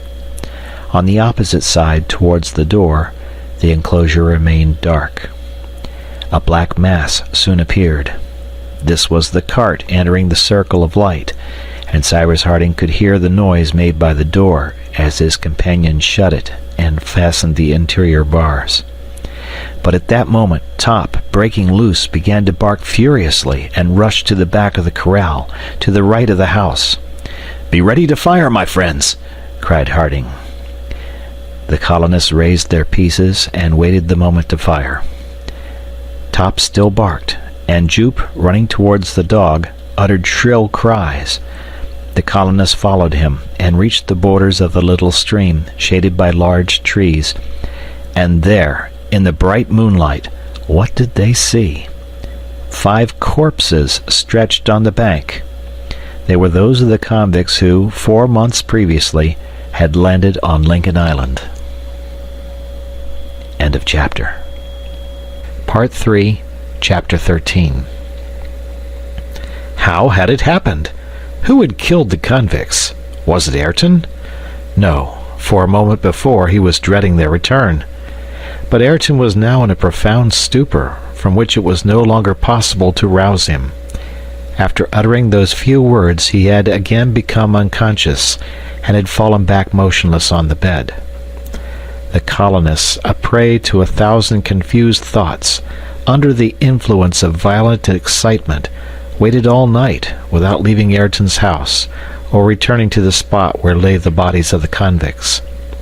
It was very probable that Ayrton would not be able to throw any light on the circumstances under which the bodies had been found, since he himself was not aware that he was in the corral. But at any rate, he would be in a position to give an account of what had taken place before this terrible execution. The next day, Ayrton awoke from his torpor, and his companions cordially manifested all the joy they felt on seeing him again, almost safe and sound, after 104 days' separation.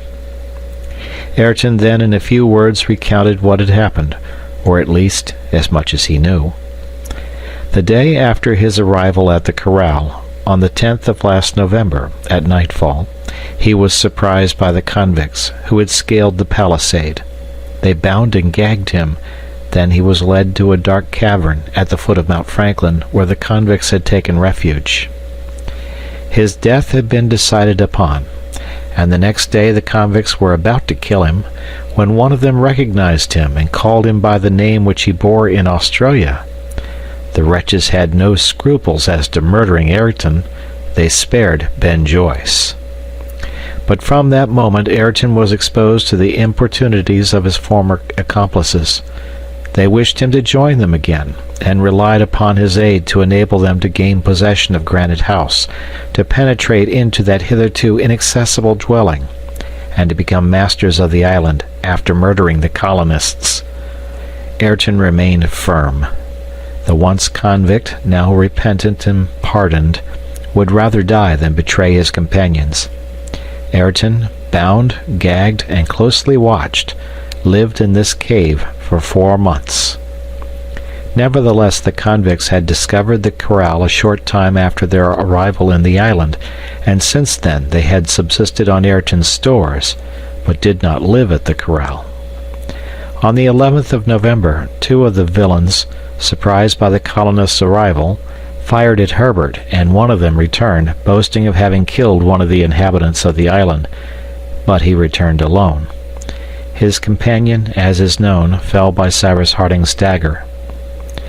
Ayrton's anxiety and despair may be imagined when he learned the news of Herbert's death. The settlers were now only 4, and, as it seemed, at the mercy of the convicts. After this event, and during all the time that the colonists, detained by Herbert's illness, remained in the corral, the pirates did not leave their cavern, and even after they had pillaged the plateau of Prospect Heights, they did not think it prudent to abandon it. The ill treatment inflicted on Ayrton was now redoubled, His hands and feet still bore the bloody marks of the cords which bound him day and night. Every moment he expected to be put to death, nor did it appear possible that he could escape. Matters remained thus until the 3rd week of February. The convicts, still watching for a favorable opportunity, rarely quitted their retreat and only made a few hunting excursions, either to the interior of the island or the south coast. Ayrton had no further news of his friends, and relinquished all hope of ever seeing them again. At last, the unfortunate man, weakened by ill treatment, fell into a prostration so profound that sight and hearing failed him. From that moment, that is to say, since the last 2 days, he could give no information whatever of what had occurred. "But, Captain Harding," he added, "since I was imprisoned in that cavern, how is it that I find myself in the corral?" "How is it that the convicts are lying yonder dead in the middle of the enclosure?" answered the engineer. "Dead!" cried Ayrton, half rising from his bed, notwithstanding his weakness. His companions supported him. He wished to get up, and with their assistance he did so. They then proceeded together towards the little stream. It was now broad daylight. There, on the bank, in the position in which they had been stricken by death in its most instantaneous form, lay the corpses of the 5 convicts. Ayrton was astounded. Harding and his companions looked at him without uttering a word.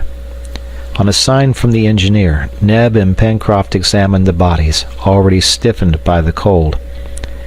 They bore no apparent trace of any wound. Only, after carefully examining them, Pencroft found on the forehead of one, on the chest of another, on the back of this one, on the shoulder of that, a little red spot, a sort of scarcely visible bruise, the cause of which it was impossible to conjecture. "It is there that they have been struck," said Cyrus Harding. "But with what weapon?" cried the reporter. "A weapon lightning-like in its effects, and of which we have not the secret." "And who has struck the blow?" asked Pencroft. "The avenging power of the island," replied Harding. "He who brought you here, Ayrton, whose influence has once more manifested itself, who does for us all that which we cannot do for ourselves, and who, his will accomplished, conceals himself from us." "Let us make search for him, then," exclaimed Pencroft. "Yes, we will search for him," answered Harding, "but we shall not discover this powerful being who performs such wonders until he pleases to call us to him." This invisible protection, which rendered their own action unavailing, both irritated and piqued the engineer. The relative inferiority which it proved was of a nature to wound a haughty spirit. A generosity evinced in such a manner as to elude all tokens of gratitude implied a sort of disdain on those on whom the obligation was conferred, which in Cyrus Harding's eyes marred in some degree the worth of the benefit. "Let us search," he resumed, "and God grant that we may some day be permitted to prove to this haughty protector that he has not to deal with ungrateful people. What would I not give could we repay him, by rendering him in our turn, although at the price of our lives, some signal service?" From this day the thoughts of the inhabitants of Lincoln Island were solely occupied with the intended search. Everything incited them to discover the answer to this enigma, an answer which would only be the name of a man endowed with a truly inexplicable and in some degree superhuman power. In a few minutes the settlers re-entered the house, where their influence soon restored to Ayrton his moral and physical energy. Neb and Pencroft carried the corpses of the convicts into the forest, some distance from the corral, and buried them deep in the ground. Ayrton was then made acquainted with the facts which had occurred during his seclusion. He learned Herbert's adventures, and through what various trials the colonists had passed. As to the settlers, They had despaired of ever seeing Ayrton again, and had been convinced that the convicts had ruthlessly murdered him. "And now," said Cyrus Harding as he ended his recital, "a duty remains for us to perform. Half of our task is accomplished, but although the convicts are no longer to be feared, it is not owing to ourselves that we are once more masters of the island." "Well," answered Gideon Spilett, "let us search all this labyrinth of the spurs of Mount Franklin. We will not leave a hollow, not a hole unexplored. Ah, if ever a reporter found himself face to face with a mystery, it is I who now speak to you, my friends."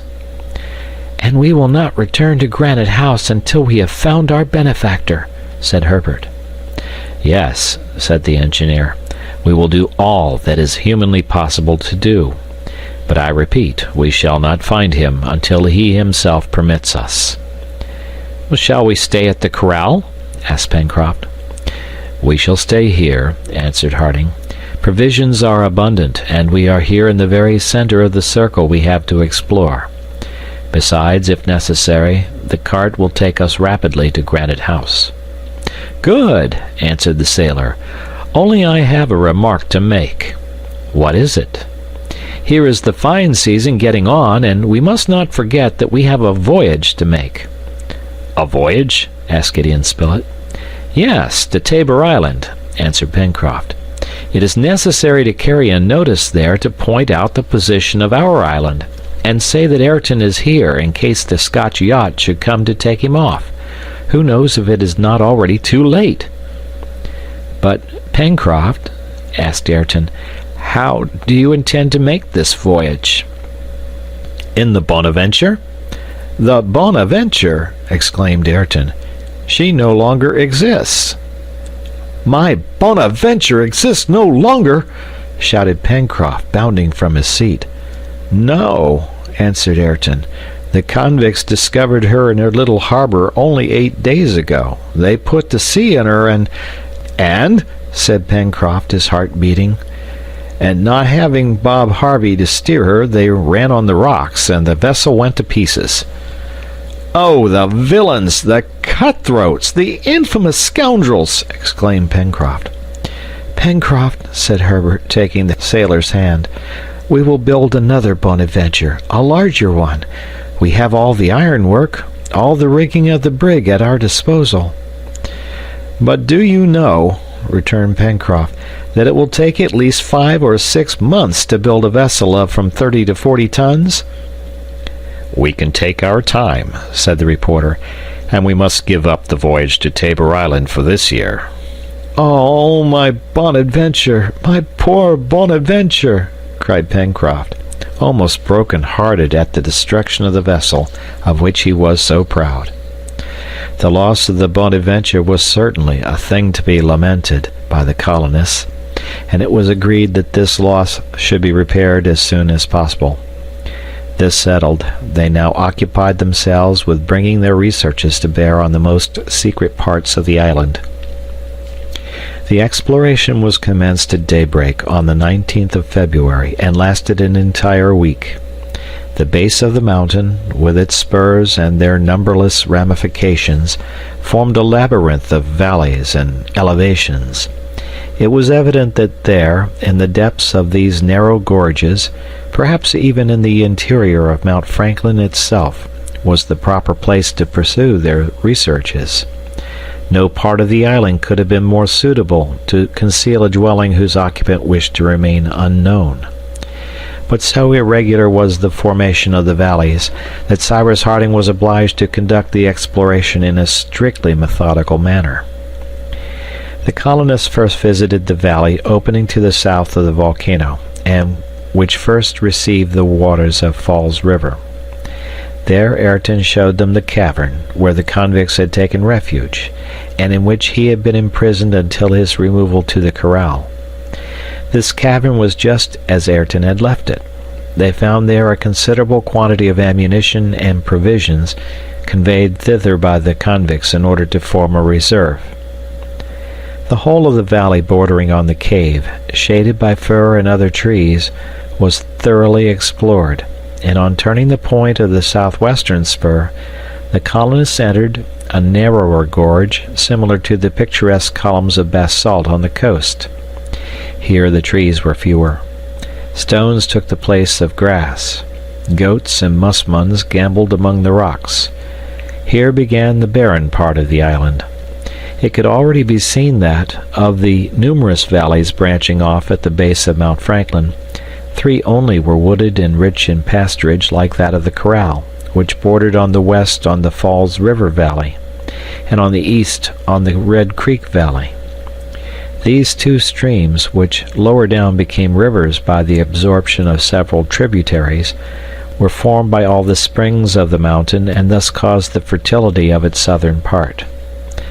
As to the Mersey, it was more directly fed from ample springs concealed under the cover of jacamar wood, and it was by springs of this nature, spreading in 1,000 streamlets, that the soil of the Serpentine Peninsula was watered. Now of these 3 well-watered valleys, either might have served as a retreat to some solitary who would have found there everything necessary for life. But the settlers had already explored them, and in no part had they discovered the presence of man. Was it then in the depths of those barren gorges, in the midst of the piles of rock, in the rugged northern ravines, among the streams of lava, that this dwelling and its occupant will be found?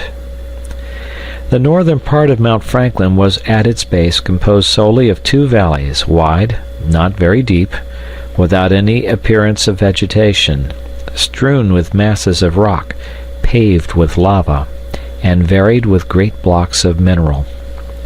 This region required a long and careful exploration. It contained 1,000 cavities, comfortless no doubt, but perfectly concealed and difficult of access. The colonists even visited dark tunnels, dating from the volcanic period, still black with the passage of the fire, and penetrated into the depths of the mountain. They traversed these somber galleries, waving lighted torches. They examined the smallest excavations. They sounded the shallowest depths, but all was dark and silent. It did not appear that the foot of man had ever before trodden these ancient passages, or that his arm had ever displaced one of these blocks, which remained as the volcano had cast them up above the waters at the time of the submersion of the island. However, although these passages appeared to be absolutely deserted, and the obscurity was complete, Cyrus Harding was obliged to confess that absolute silence did not reign there. On arriving at the end of one of these gloomy caverns, extending several hundred feet into the interior of the mountain, he was surprised to hear a deep rumbling noise, increased in intensity by the sonorousness of the rocks. Gideon Spilett, who accompanied him, also heard these distant mutterings, which indicated a revivification of the subterranean fires. Several times both listened, and they agreed that some chemical process was taking place in the bowels of the earth. "Then the volcano is not totally extinct?" said the reporter. "It is possible that since our exploration of the crater," replied Cyrus Harding, "some change has occurred. Any volcano, although considered extinct, may evidently again burst forth." "But if an eruption of Mount Franklin occurred," asked Spilett, "would there not be some danger to Lincoln Island?" "I do not think so," answered the engineer.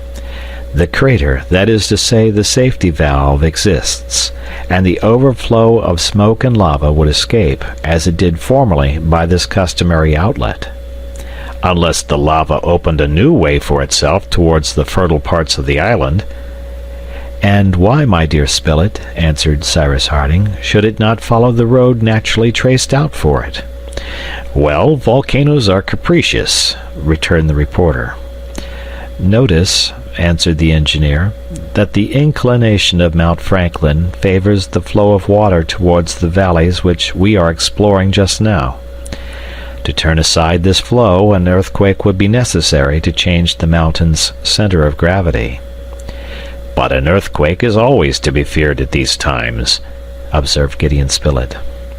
"Always," replied the engineer, "especially when the subterranean forces begin to awake, as they risk meeting with some obstruction after a long rest. Thus, my dear Spilett, an eruption would be a serious thing for us, and it would be better that the volcano should not have the slightest desire to wake up. But we could not prevent it, could we? At any rate, even if it should occur, I do not think Prospect Heights would be seriously threatened. Between them and the mountain, the ground is considerably depressed, and if the lava should ever take a course towards the lake, it would be cast on the downs and the neighboring parts of Shark Gulf." "We have not yet seen any smoke at the top of the mountain to indicate an approaching eruption," said Gideon Spilett. "No," answered Harding. "Not a vapor escapes from the crater, for it was only yesterday that I attentively surveyed the summit. But it is probable that at the lower part of the chimney time may have accumulated rocks, cinders, hardened lava, and that this valve of which I spoke may at any time become overcharged. But at the first serious effort, every obstacle will disappear, and you may be certain, my dear Spilett, that neither the island, which is the boiler, nor the volcano, which is the chimney, will burst under the pressure of gas. Nevertheless, I repeat, it would be better that there should not be an eruption." "And yet we are not mistaken," remarked the reporter. "Mutterings can be distinctly heard in the very bowels of the volcano." "You are right," said the engineer, again listening attentively. "There can be no doubt of it. A commotion is going on there, of which we can neither estimate the importance nor the ultimate result." Cyrus Harding and Spilett, on coming out, rejoined their companions, to whom they made known the state of affairs. "Very well," cried Pencroft. "The volcano wants to play his pranks. Let him try if he likes. We will find his master." "Who?" asked Neb. "Our good genius, Neb, our good genius, who will shut his mouth for him, if he so much as pretends to open it." As may be seen, the sailor's confidence in the tutelary deity of his island was absolute, and certainly the occult power, manifested until now in so many inexplicable ways, appeared to be unlimited. But also it knew how to escape the colonists' most minute researches, for in spite of all their efforts, in spite of the more than zeal, the obstinacy with which they carried on their exploration, the retreat of the mysterious being could not be discovered. From the 19th to the 25th of February, the circle of investigation was extended to all the northern region of Lincoln Island, whose most secret nooks were explored. The colonists even went the length of tapping every rock. The search was extended to the extreme verge of the mountain. It was explored thus to the very summit of the truncated cone terminating the first row of rocks, then to the upper ridge of the enormous hat, at the bottom of which opened the crater. They did more. They visited the gulf, now extinct, but in whose depths the rumbling could be distinctly heard. However, no sign of smoke or vapor, no heating of the rock indicated an approaching eruption.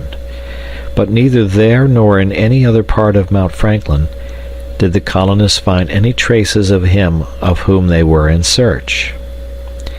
Their investigations were then directed to the downs.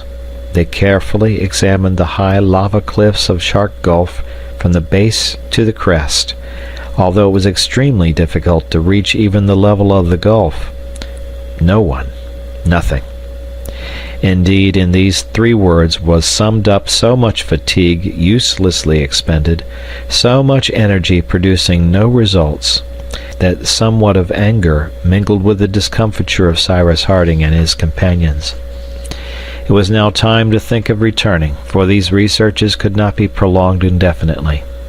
The colonists were certainly right in believing that the mysterious being did not reside on the surface of the island, and the wildest fancies haunted their excited imaginations.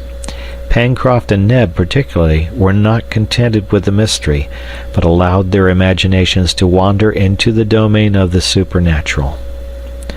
On the 25th of February, the colonists re-entered Granite House, and by means of the double cord carried by an arrow to the threshold of the door, they re-established communication between their habitation and the ground.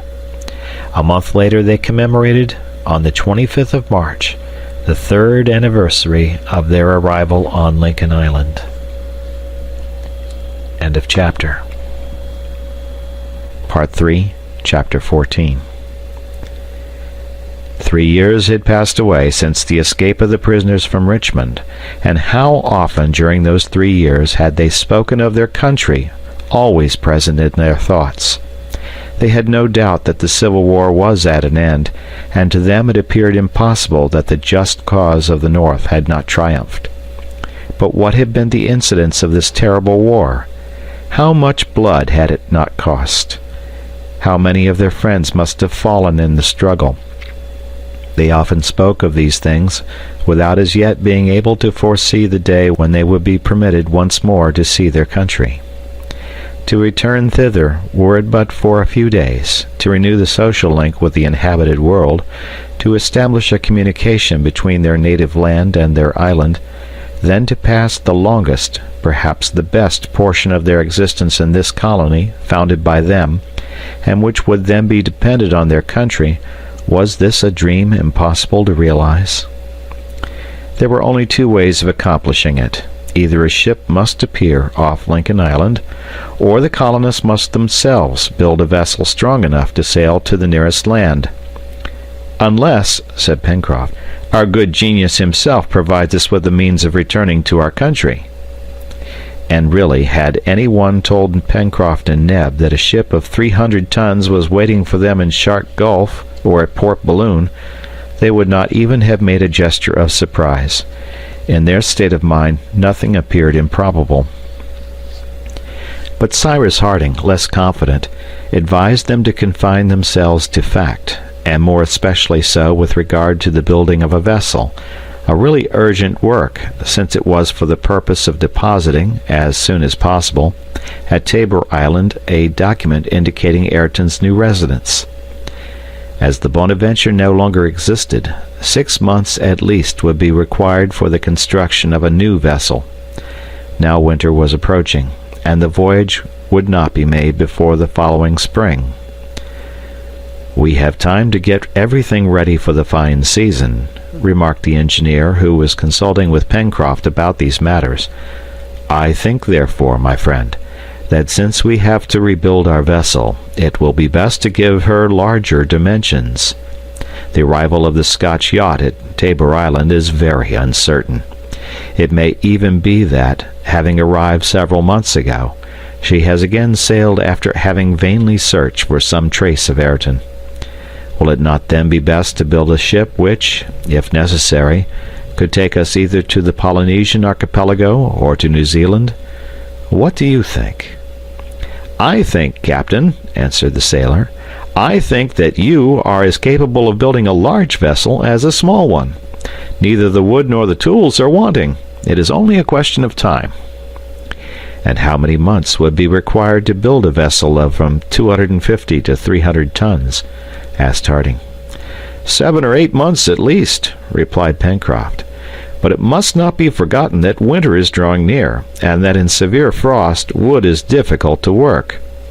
We must calculate on several weeks' delay, and if our vessel is ready by next November, we may think ourselves very lucky."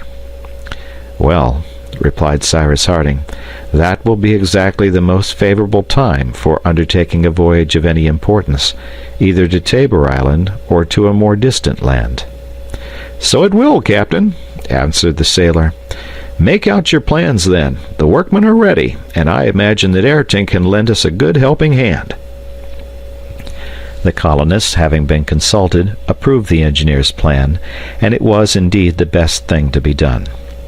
It is true that the construction of a ship of from 200 to 300 tons would be great labor, but the colonists had confidence in themselves, justified by their previous success.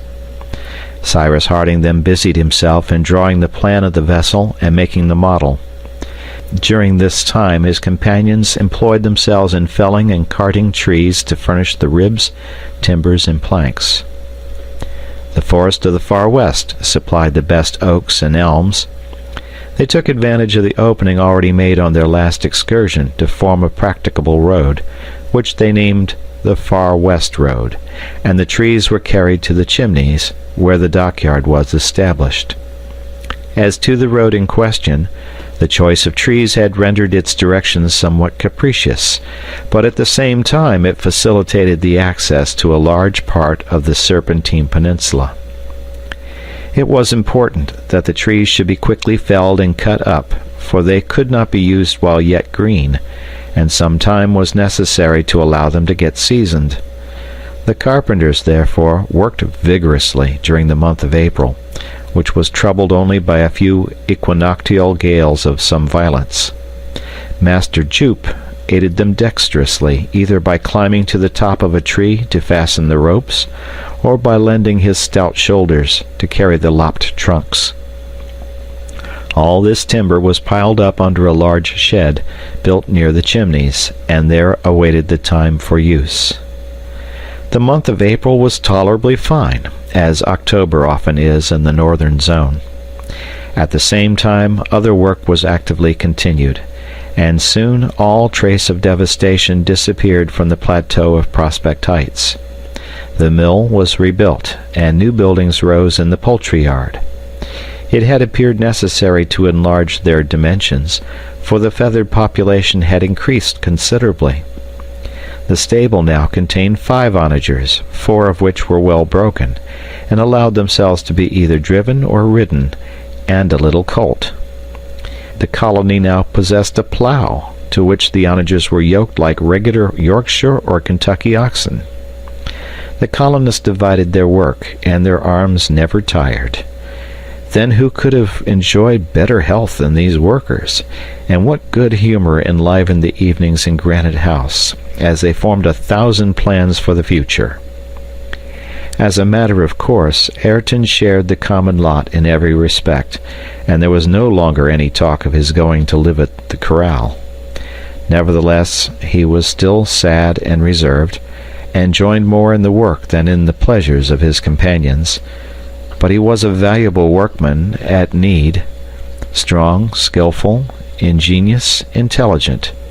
He was esteemed and loved by all, and he could not be ignorant of it. In the meanwhile, the corral was not abandoned. Every other day one of the settlers, driving the cart or mounted on an onager, went to look after the flock of musmons and goats and bring back the supply of milk required by Neb. These excursions at the same time afforded opportunities for hunting. Therefore, Herbert and Gideon Spilett, with Top in front, traversed more often than their companions the road to the corral, and with the capital guns which they carried, capybaras, agoutis, kangaroos, and wild pigs for large game, ducks, grouse, jacamars, and snipe for small game, were never wanting in the house. The produce of the warren, of the oyster bed, several turtles which were taken, excellent salmon which came up the Mersey, vegetables from the plateau, wild fruit from the forest, were riches upon riches, and Neb, the head cook, could scarcely by himself store them away. The telegraphic wire between the corral and Granite House had of course been repaired, and it was worked whenever one or other of the settlers was at the corral and found it necessary to spend the night there. Besides, the island was safe now, and no attacks were to be feared, at any rate from men. However, that which had happened might happen again. A descent of pirates, or even of escaped convicts, was always to be feared. It was possible that companions or accomplices of Bob Harvey had been in the secret of his plans, and might be tempted to imitate him.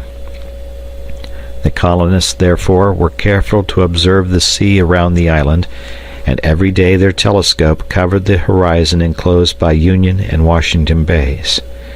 When they went to the corral, they examined the sea to the west with no less attention, and by climbing the spur their gaze extended over a large section of the western horizon. Nothing suspicious was discerned, but still it was necessary for them to be on their guard. The engineer one evening imparted to his friends a plan which he had conceived for fortifying the corral. It appeared prudent to him to heighten the palisade, and to flank it with a sort of blockhouse, which, if necessary, the settlers could hold against the enemy. Granite House might, by its very position, be considered impregnable. Therefore, the corral, with its buildings, its stores, and the animals it contained, would always be the object of pirates, whoever they were, who might land on the island, and should the colonists be obliged to shut themselves up there, they ought also to be able to defend themselves without any disadvantage. This was a project which might be left for consideration, and they were, besides, obliged to put off its execution until the next spring. About the 15th of May, the keel of the new vessel lay along the dockyard, and soon the stern and sternpost, mortised at each of its extremities, rose almost perpendicularly. The keel, of good oak, measured 110 feet in length, this allowing a width of 25 feet to the midship beam. But this was all the carpenters could do before the arrival of the frost and bad weather. During the following week they fixed the first of the stern timbers, but were then obliged to suspend work. During the last days of the month the weather was extremely bad. The wind blew from the east, sometimes with the violence of a tempest. The engineer was somewhat uneasy on account of the dockyard sheds, which besides he could not have established in any other place near to Granite House, for the islet only imperfectly sheltered the shore from the fury of the open sea, and in great storms the waves beat against the very foot of the granite cliff. But very fortunately these fears were not realized. The wind shifted to the southeast, and there the beach of Granite House was completely covered by Flotsam Point. Pencroft and Ayrton, the most zealous workmen at the new vessel, pursued their labor as long as they could. They were not men to mind the wind tearing at their hair, nor the rain wetting them to the skin, and a blow from a hammer is worth just as much in bad as in fine weather. But when a severe frost succeeded this wet period, the wood, its fibers acquiring the hardness of iron, became extremely difficult to work, and about the 10th of June shipbuilding was obliged to be entirely discontinued. Cyrus Harding and his companions had not omitted to observe how severe was the temperature during the winters of Lincoln Island. The cold was comparable to that experienced in the states of New England, situated at almost the same distance from the equator. In the northern hemisphere, or at any rate in the part occupied by British America and the north of the United States, this phenomenon is explained by the flat conformation of the territories bordering on the pole, and on which there is no intumescence of the soil to oppose any obstacle to the north winds. Here in Lincoln Island this explanation would not suffice. "It has even been observed," remarked Harding one day to his companions, "that in equal latitudes the islands and coast regions are less tried by the cold than inland countries. I have often heard it asserted that the winters of Lombardy, for example, are not less rigorous than those of Scotland, which results from the sea restoring during the winter the heat which it received during the summer. Islands are, therefore, in a better situation for benefiting by this restitution." "But then, Captain Harding," asked Herbert, "why does Lincoln Island appear to escape the common law?" "That is difficult to explain," answered the engineer. "However, I should be disposed to conjecture that this peculiarity results from the situation of the island in the southern hemisphere, which, as you know, my boy, is colder than the northern hemisphere."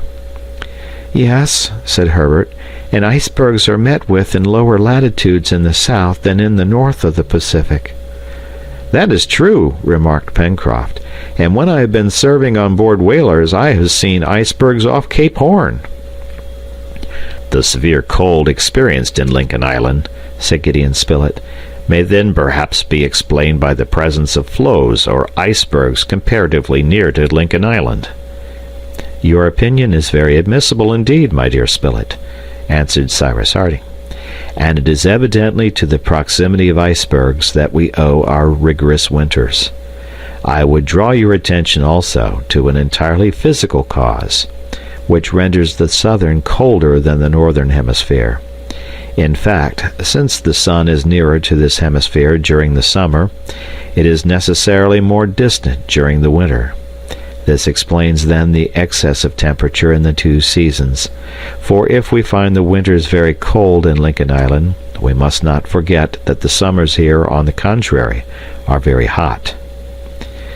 "But why, if you please, Captain," asked Pencroft, knitting his brows, "why should our hemisphere, as you say, be so badly divided? It isn't just, that." "Friend Pencroft," answered the engineer, laughing, "whether just or not, we must submit to it, and here lies the reason for this peculiarity. The earth does not describe a circle around the sun, but an ellipse, as it must by the laws of rational mechanics. Now, the earth occupies one of the foci of the ellipse, and so at one point in its course is at its apogee, that is, at its farthest from the sun, and at another point it is at its perigee, or nearest to the sun.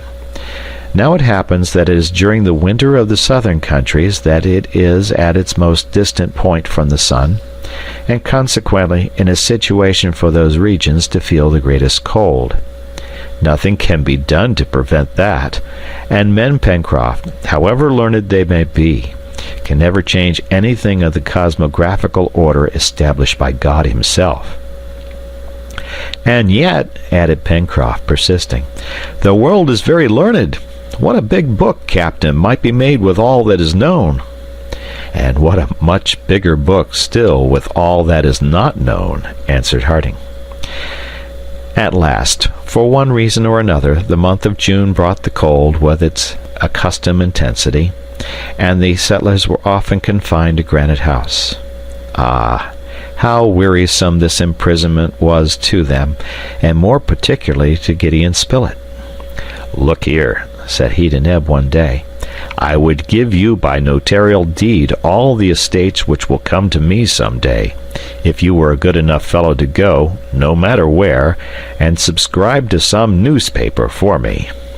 Decidedly the thing that is most essential to my happiness is the knowing every morning what has happened the day before in other places than this." Neb began to laugh.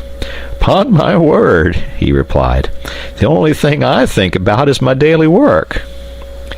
The truth was that indoors as well as out there was no want of work. The colony of Lincoln Island was now at its highest point of prosperity, achieved by 3 years of continued hard work. The destruction of the brig had been a new source of riches. Without speaking of the complete rig which would serve for the vessel now on the stocks, utensils and tools of all sorts, weapons and ammunition, clothes and instruments were now piled in the storerooms of Granite House. It had not even been necessary to resort again to the manufacture of the coarse felt materials. Though the colonists had suffered from cold during their first winter, the bad season might now come without their having any reason to dread its severity. Linen was plentiful also, and besides they kept it with extreme care. From chloride of sodium, which is nothing else than sea salt, Cyrus Harding easily extracted the soda and chlorine.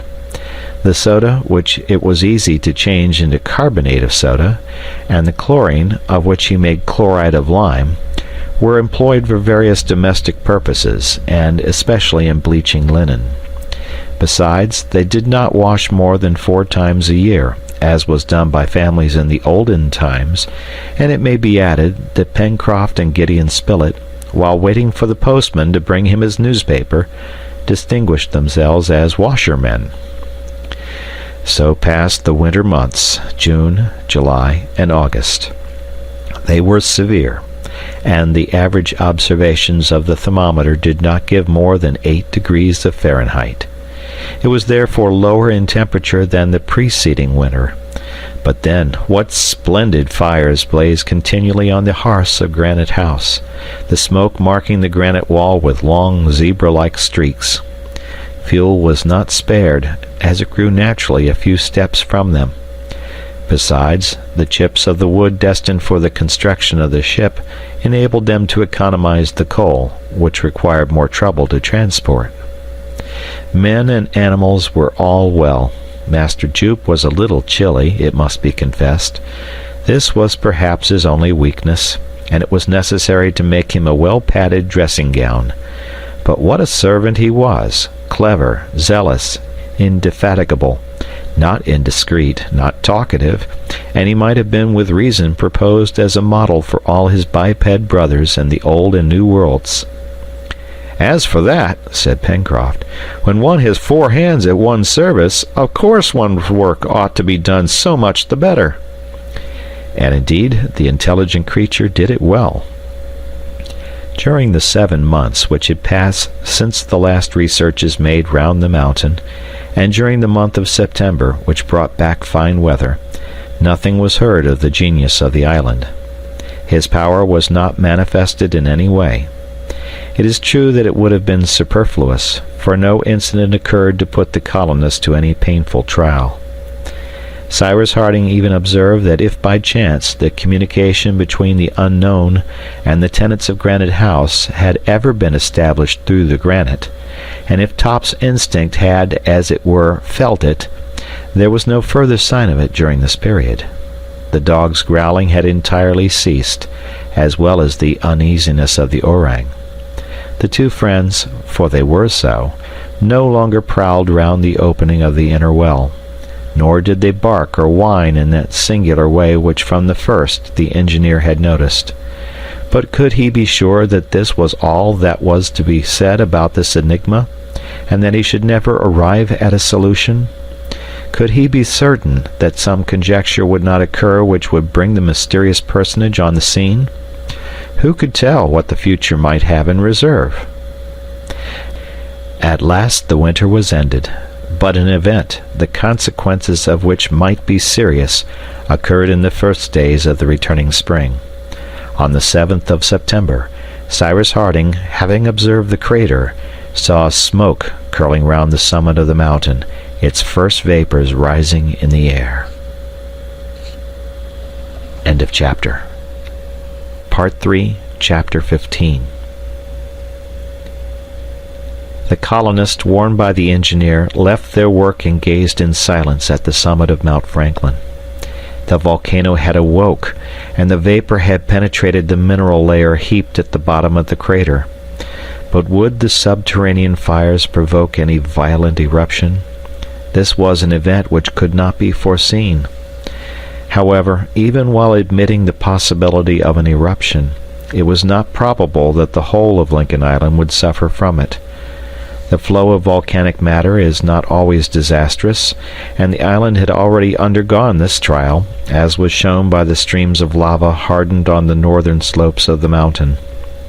Besides, from the shape of the crater, the opening broken in the upper edge, the matter will be thrown to the side opposite the fertile regions of the island. However, the past did not necessarily answer for the future. Often, at the summit of volcanoes, the old craters close and new ones open. This had occurred in the 2 hemispheres, at Etna, Popocatépetl, at Orizaba, and on the eve of an eruption there is everything to be feared. In fact, an earthquake, a phenomenon which often accompanies volcanic eruptions, is enough to change the interior arrangement of a mountain and to bring new outlets for the burning lava. Cyrus Harding explained these things to his companions, and without exaggerating the state of things, he told them all the pros and cons. After all, they could not prevent it. It did not appear likely that Granite House would be threatened unless the ground was shaken by an earthquake.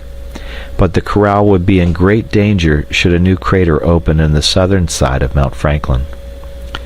From that day, the smoke never disappeared from the top of the mountain, and it could even be perceived that it increased in height and thickness, without any flame mingling in its heavy volumes. The phenomenon was still concentrated in the lower part of the central crater. However, with the fine days, work had been continued.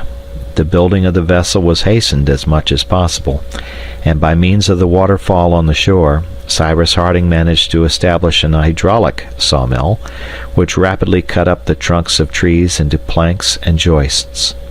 The mechanism of this apparatus was as simple as those used in the rustic sawmills of Norway. A first horizontal movement to move the piece of wood, a second vertical movement to move the saw. This was all that was wanted, and the engineer succeeded by means of a wheel, 2 cylinders, and pulleys properly arranged. Towards the end of the month of September, the skeleton of the vessel, which was to be rigged as a schooner, lay in the dockyard. The ribs were almost entirely completed, and all the timbers having been sustained by a provisional band, the shape of the vessel could already be seen. The schooner, sharp in the bows, very slender in the after part, would evidently be suitable for a long voyage if wanted, but laying the planking would still take a considerable time. Very fortunately, the ironwork of the pirate brig had been saved after the explosion. From the planks and injured ribs, Pencroft and Ayrton had extracted the bolts and a large quantity of copper nails. It was so much work saved for the smiths, but the carpenters had much to do. Shipbuilding was interrupted for a week for the harvest, the haymaking, and the gathering in of the different crops on the plateau. This work finished, every moment was devoted to finishing the schooner. When night came, the workmen were really quite exhausted. So as not to lose any time, they had changed the hours for their meals. They dined at 12 o'clock, and only had their supper when daylight failed them. They then ascended to Granite House, when they were always ready to go to bed. Sometimes, however, when the conversation bore on some interesting subject, the hour for sleep was delayed for a time. The colonists then spoke of the future, and talked willingly of the changes which a voyage in the schooner to inhabited lands would make in their situation. But always in the midst of these plans prevailed the thought of a subsequent return to Lincoln Island. Never would they abandon this colony, founded with so much labor and with such success, and to which a communication with America would afford a fresh impetus. Pencroft and Neb especially hoped to end their days there. "Herbert," said the sailor, "you will never abandon Lincoln Island?" "Never, Pencroft, and especially if you make up your mind to stay there." "That was made up long ago, my boy," answered Pencroft. "I shall expect you. You will bring me your wife and children, and I shall make jolly chaps of your youngsters." "That's agreed," replied Herbert, laughing and blushing at the same time.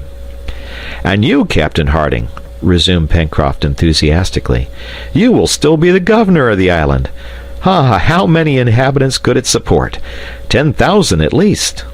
They talked in this way, allowing Pencroft to run on, and at last the reporter actually started a newspaper, the New Lincoln Herald.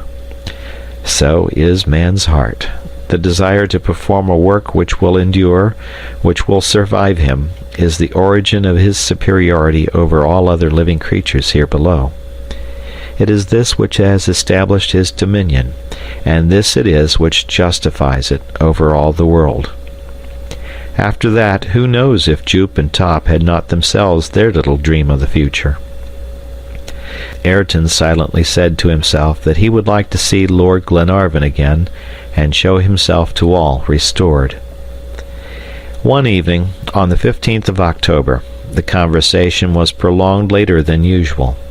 It was 9 o'clock. Already, long, badly concealed yawns gave warning of the hour of rest, and Pencroft was proceeding towards his bed, when the electric bell, placed in the dining-room, suddenly rang. All were there, Cyrus Harding, Gideon Spilett, Herbert, Ayrton, Pencroft, Neb. Therefore none of the colonists were at the corral.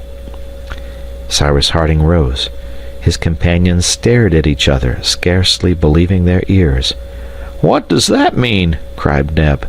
"Was it the devil who rang it?" No one answered. "The weather is stormy," observed Herbert. "Might not its influence of electricity—" Herbert did not finish his phrase. The engineer, towards whom all eyes were turned, shook his head negatively. "We must wait," said Gideon Spilett. "If it is a signal, whoever it may be who has made it, he will renew it." "But who do you think it is?" cried Neb. "Who?" answered Pencroft. "But he—" The sailor's sentence was cut short by a new tinkle of the bell. Harding went to the apparatus and sent this question to the corral. "What do you want?" A few minutes later the needle, moving on the alphabetic dial, gave this reply to the tenants of Granite House: "Come to the corral immediately." "At last!" exclaimed Harding. Yes, at last, the mystery was about to be unveiled. The colonists' fatigue had disappeared before the tremendous interest which was about to urge them to the corral, and all wish for rest had ceased. Without having uttered a word, in a few moments they had left Granite House and were standing on the beach. Jup and Top alone were left behind. They could do without them. The night was black. The new moon had disappeared at the same time as the sun. As Herbert had observed, great stormy clouds formed a lowering and heavy vault, preventing any star rays.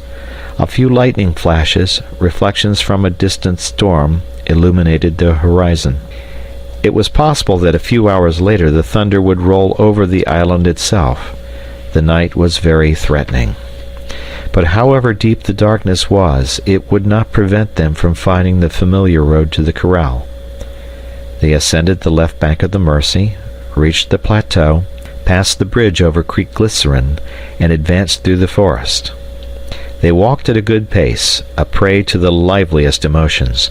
There was no doubt but that they were now going to learn the long search for answer to the enigma, the name of that mysterious being, so deeply concerned in their life, so generous in his influence, so powerful in his action.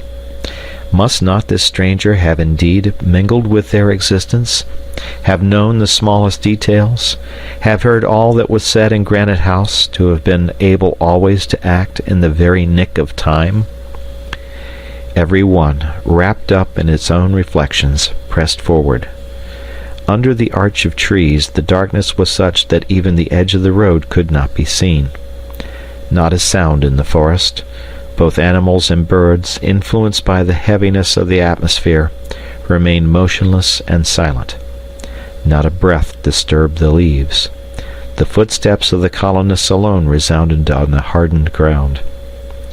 During the first quarter of an hour the silence was only interrupted by this remark from Pencroft: "We ought to have brought a torch," and by this reply from the engineer: "We shall find one at the corral." Harding and his companions had left Granite House at 12 minutes past 9. At 47 minutes past 9 they had traversed 3 out of the 5 miles which separated the mouth of the Mercy from the corral. At that moment sheets of lightning spread over the island and illumined the dark trees. The flashes dazzled and almost blinded them. Evidently the storm would not be long in bursting forth. The flashes gradually became brighter and more rapid. Distant thunder growled in the sky. The atmosphere was stifling. The colonists proceeded as if they were urged onwards by some irresistible force. At 10 o'clock, a vivid flash showed them the palisade, and as they reached the gate, the storm burst forth with tremendous fury. In a minute the corral was crossed, and Harding stood before the hut. Probably the house was occupied by the stranger, since it was from thence that the telegram had been sent. However, no light shone through the window. The engineer knocked at the door. No answer. Cyrus Harding opened the door, and the settlers entered the room, which was perfectly dark. A light was struck by Neb, and in a few moments the lantern was lighted, and the light thrown into every corner of the room. There was no one there. Everything was in the state in which it had been left.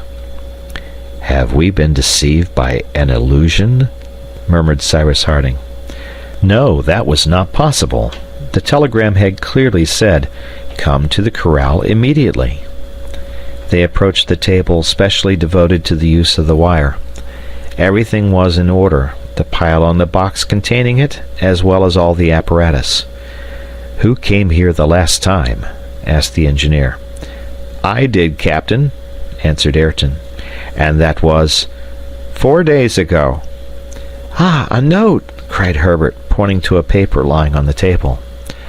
On this paper were written these words in English: "Follow the new wire." "Forward!" cried Harding, who understood that the dispatch had not been sent from the corral, but from the mysterious retreat, communicating directly with Granite House by means of a supplementary wire joined to the old one. Neb took the lighted lantern, and all left the corral. The storm then burst forth with tremendous violence. The interval between each lightning flash and each thunderclap diminished rapidly. The summit of the volcano, with its plume of vapor, could be seen by occasional flashes. There was no telegraphic communication in any part of the corral between the house and the palisade, but the engineer, running straight to the first post, saw by the light of a flash a new wire hanging from the isolator to the ground. "There it is," said he. This wire lay along the ground, and was surrounded by an isolating substance like a submarine cable, so as to assure the free transmission of the current. It appeared to pass through the wood and the southern spurs of the mountain, and consequently it ran towards the west. "Follow it," said Cyrus Harding. And the settlers immediately pressed forward, guided by the wire. The thunder continued to roar with such violence that a word could not be heard. However, there was no occasion for speaking, but to get forward as fast as possible. Cyrus Harding and his companions then climbed the spur rising between the Corral Valley and that of Falls River, which they crossed at its narrowest part. The wire, sometimes stretched over the lower branches of the trees, sometimes lying on the ground, guided them surely. The engineer had supposed that the wire would perhaps stop at the bottom of the valley, and that the strangers' retreat would be there. Nothing of the sort. They were obliged to ascend the southwestern spur, and redescend on that arid plateau terminated by the strangely wild basalt cliff. From time to time one of the colonists stooped down and felt for the wire with his hands, but there was now no doubt that the wire was running directly towards the sea. There, to a certainty, in the depths of those rocks, was the dwelling so long sought for in vain. The sky was literally on fire. Flash succeeded flash. Several struck the summit of the volcano in the midst of the thick smoke. It appeared there as if the mountain was vomiting flame. At a few minutes to 11, the colonists arrived on the high cliff overlooking the ocean to the west. The wind had risen. The surf roared 500 feet below. Harding calculated that they had gone 1.5 miles from the corral. At this point, the wire entered among the rocks, following the steep side of a narrow ravine. The settlers followed it at the risk of occasioning a fall of the slightly balanced rocks, and being dashed into the sea. The descent was extremely perilous, but they did not think of the danger. They were no longer masters of themselves, and an irresistible attraction drew them towards this mysterious place, as the magnet draws iron. Thus they almost unconsciously descended this ravine, which even in broad daylight would have been considered impracticable. The stones rolled and sparkled like fiery balls when they crossed through the gleams of light. Harding was first, Ayrton last. On they went, step by step. Now they slid over the slippery rock, then they struggled to their feet and scrambled on. At last the wire touched the rocks on the beach. The colonists had reached the bottom of the basalt cliff. There appeared a narrow ridge, running horizontally and parallel with the sea. The settlers followed the wire along it. They had not gone 100 paces when the ridge, by a moderate incline, sloped down to the level of the sea. The engineer seized the wire and found that it disappeared beneath the waves. His companions were stupefied. A cry of disappointment, almost a cry of despair, escaped them. Must they then plunge beneath the water and seek there for some submarine cavern? In their excited state, they would not have hesitated to do it. The engineer stopped them. He led his companions to a hollow in the rocks, and there, "We must wait," said he. "The tide is high. At low water the way will be open." "But what can make you think?" asked Pencroft. "He would not have called us if the means had been wanting to enable us to reach him." Cyrus Harding spoke in a tone of such thorough conviction that no objection was raised. His remark, besides, was logical. It was quite possible that an opening, practicable at low water, though hidden now by the high tide, opened at the foot of the cliff. There was some time to wait. The colonists remained silently crouching in a deep hollow. Rain now began to fall in torrents. The thunder was re-echoed among the rocks with a grand sonorousness. The colonists' emotion was great. 1,000 strange and extraordinary ideas crossed their brains, and they expected some grand and superhuman apparition, which alone could come up to the notion they had formed of the mysterious genius of the island.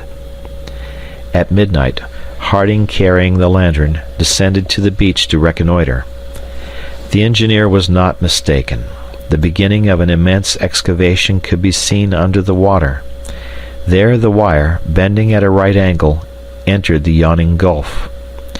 Cyrus Harding returned to his companions and said simply, "In an hour the opening will be practicable." "Is it there, then?" said Pencroft. "Did you doubt it?" returned Harding. "But this cavern must be filled with water to a certain height," observed Harbert. "Either the cavern will be completely dry," replied Harding, "and in that case we can traverse it on foot, or it will not be dry, and some means of transport will be put at our disposal." An hour passed. All climbed down through the rain to the level of the sea. There was now 8 feet of the opening above the water. It was like the arch of a bridge, under which rushed the foaming water. Leaning forward, the engineer saw a black object floating on the water. He drew it towards him. It was a boat, moored to some interior projection of the cave. This boat was iron-plated. 2 oars lay at the bottom. "Jump in," said Harding. In a moment the settlers were in the boat. Neb and Ayrton took the oars, Pencroft the rudder. Cyrus Harding in the bows, with a lantern, lighted the way. The elliptical roof, under which the boat at first passed, suddenly rose, but the darkness was too deep, and the light of the lantern too slight, for either the extent, length, height, or depth of the cave to be ascertained. Solemn silence reigned in this basaltic cavern. Not a sound could penetrate into it. Even the thunder peals could not pierce its thick sides. Such immense caves exist in various parts of the world, natural crypts dating from the geological epoch of the globe. Some are filled by the sea. Others contain entire lakes in their sides. Such is Fingal's Cave in the island of Staffa, one of the Hebrides. Such are the caves of Morgat in the Bay of Douarnenez in Brittany, the caves of Bonifacio in Corsica, those of Lyse Fjord in Norway.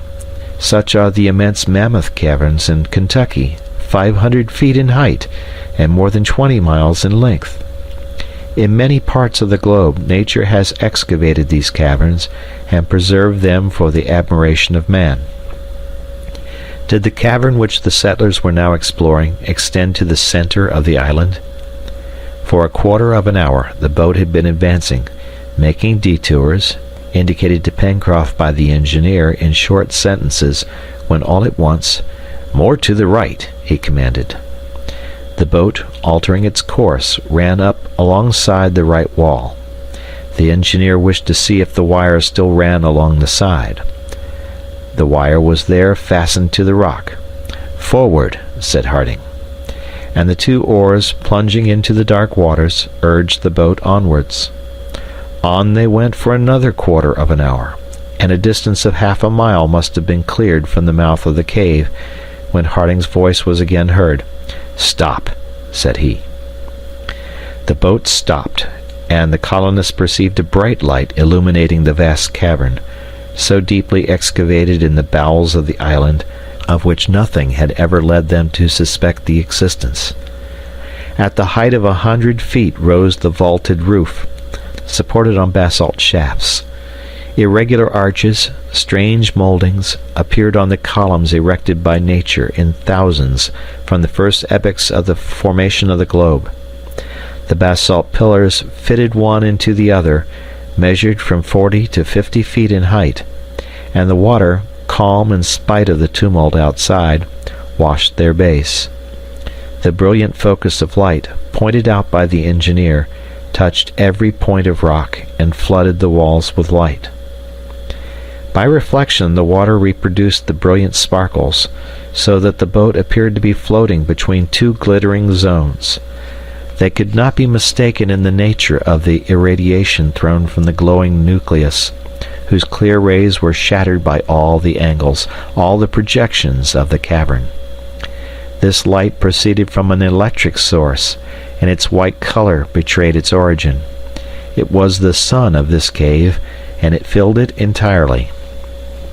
At a sign from Cyrus Harding, the oars again plunged into the water, causing a regular shower of gems, and the boat was urged forward towards the light, which was now not more than half a cable's length distant. At this place, the breadth of the sheet of water measured nearly 350 feet, and beyond the dazzling center could be seen an enormous basaltic wall, blocking up any issue on that side. The cavern widened here considerably, the sea forming a little lake. But the roof, the side walls, the end cliff, all the prisms, all the peaks, were flooded with the electric fluid, so that the brilliancy belonged to them, and as if the light issued from them. In the center of the lake, a long cigar-shaped object floated on the surface of the water, silent, motionless. The brilliancy which issued from it escaped from its sides as from two kilns heated to a white heat. This apparatus, similar in shape to an enormous whale, was about 250 feet long, and rose about 10 or 12 above the water. The boat slowly approached it. Cyrus Harding stood up in the bows. He gazed, a prey to violent excitement. Then, all at once, seizing the reporter's arm, "It is he! It can only be he!" he cried. "He!" Then, falling back on the seat, he murmured a name which Gideon Spilett alone could hear. The reporter evidently knew this name, for it had a wonderful effect upon him, and he answered in a hoarse voice, "He, an outlawed man." "He," said Harding. At the engineer's command, the boat approached this singular floating apparatus. The boat touched the left side, from which escaped a ray of light through a thick glass. Harding and his companions mounted on the platform. An open hatchway was there. All darted down the opening. At the bottom of the ladder was a deck, lighted by electricity. At the end of this deck was a door, which Harding opened. A richly ornamented room, quickly traversed by the colonists, was joined to a library, over which a luminous ceiling shed a flood of light. At the end of the library, a large door, also shut, was opened by the engineer. An immense saloon, a sort of museum, in which were heaped up, with all the treasures of the mineral world, works of art, marvels of industry, appeared before the eyes of the colonists, who almost thought themselves suddenly transported into a land of enchantment. Stretched on a rich sofa, they saw a man who did not appear to notice their presence. Then Harding raised his voice, and to the extreme surprise of his companions, he uttered these words: "Captain Nemo, you asked for us. We are here." End of chapter. Part 3, Chapter 16. At these words the reclining figure rose, and the electric light fell upon his countenance. A magnificent head, the forehead high, the glance commanding, beard white, hair abundant and falling over the shoulders. His hand rested upon the cushion of the divan from which he had just risen. He appeared perfectly calm. It was evident that his strength had been gradually undermined by illness, but his voice seemed yet powerful, as he said in English, and in a tone which evinced extreme surprise, "Sir, I have no name." "Nevertheless, I know you," replied Cyrus Harding. Captain Nemo fixed his penetrating gaze upon the engineer, as though he were about to annihilate him. Then, falling back amid the pillows of the divan, "After all, what matters now?" he murmured. "I am dying." Cyrus Harding drew near the captain, and Gideon Spilett took his hand. It was of a feverish heat. Ayrton, Pencroft, Herbert, and Neb stood respectfully apart in an angle of the magnificent saloon, whose atmosphere was saturated with the electric fluid. Meanwhile, Captain Nemo withdrew his hand and motioned the engineer and the reporter to be seated. All regarded him with profound emotion. Before them they beheld that being whom they had styled the genius of the island, the powerful protector whose intervention in so many circumstances had been so efficacious, the benefactor to whom they owed such a debt of gratitude. Their eyes beheld a man only, and a man at the point of death, where Pencroft and Neb had expected to find an almost supernatural being. But how happened it that Cyrus Harding had recognized Captain Nemo? Why had the latter so suddenly risen on hearing this name uttered, a name which he believed known to none? The captain had resumed his position on the divan, and leaning on his arm, he regarded the engineer seated near him. "You know the name I formerly bore, sir?" he asked. "I do," answered Cyrus Harding, "and also that of this wonderful submarine vessel." "The Nautilus," said the captain with a faint smile. "The Nautilus." "But do you know who I am?" "I do." "It is nevertheless many years since I have held any communication with the inhabited world. 3 long years have I passed in the depth of the sea, the only place where I have found liberty. Who then can have betrayed my secret?" "A man who was bound to you by no tie, Captain Nemo, and who, consequently, cannot be accused of treachery." "The Frenchman who was cast on board my vessel by chance 16 years since?" "The same." "He and his 2 companions did not then perish in the maelstrom, in the midst of which the Nautilus was struggling?" "They escaped, and a book has appeared under the title of 20,000 Leagues Under the Sea, which contains your history." "The history of a few months only of my life," interrupted the captain impetuously. "It is true," answered Cyrus Harding, "but a few months of that strange life have sufficed to make you known as a great criminal, doubtless," said Captain Nemo, a haughty smile curling his lips. "Yes, a rebel, perhaps an outlaw against humanity." The engineer was silent. "Well, sir?" "It is not for me to judge you, Captain Nemo," answered Cyrus Harding, "at any rate as regards your past life. I am, with the rest of the world, ignorant of the motives which induced you to adopt this strange mode of existence, and I cannot judge of effects without knowing their causes. But what I do know is that a beneficent hand has constantly protected us since our arrival in Lincoln Island, that we all owe our lives to a good, generous, and powerful being, and that this being so powerful, good, and generous, Captain Nemo, is yourself." "It is I," answered the captain simply. The engineer and the reporter rose. Their companions had drawn near, and the gratitude with which their hearts were charged was about to express itself in their gestures and words. Captain Nemo stopped them by a sign, and in a voice which betrayed more emotion than he doubtless intended to show, "Wait till you have heard all," he said.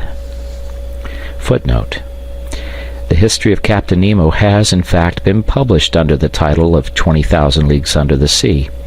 Here, therefore, will apply the observation already made as to the adventures of Ayrton with regard to the discrepancy of dates. Readers should therefore refer to the note already published on this point. End of footnote. And the captain, in a few concise sentences, ran over the events of his life. His narrative was short, yet he was obliged to summon up his whole remaining energy to arrive at the end. He was evidently contending against extreme weakness. Several times Cyrus Harding entreated him to repose for a while, but he shook his head, as a man to whom the morrow may never come, and when the reporter offered his assistance, "It is useless," he said. "My hours are numbered." Captain Nemo was an Indian, the Prince Dakkar, son of a Raja of the then independent territory of Bundelkund.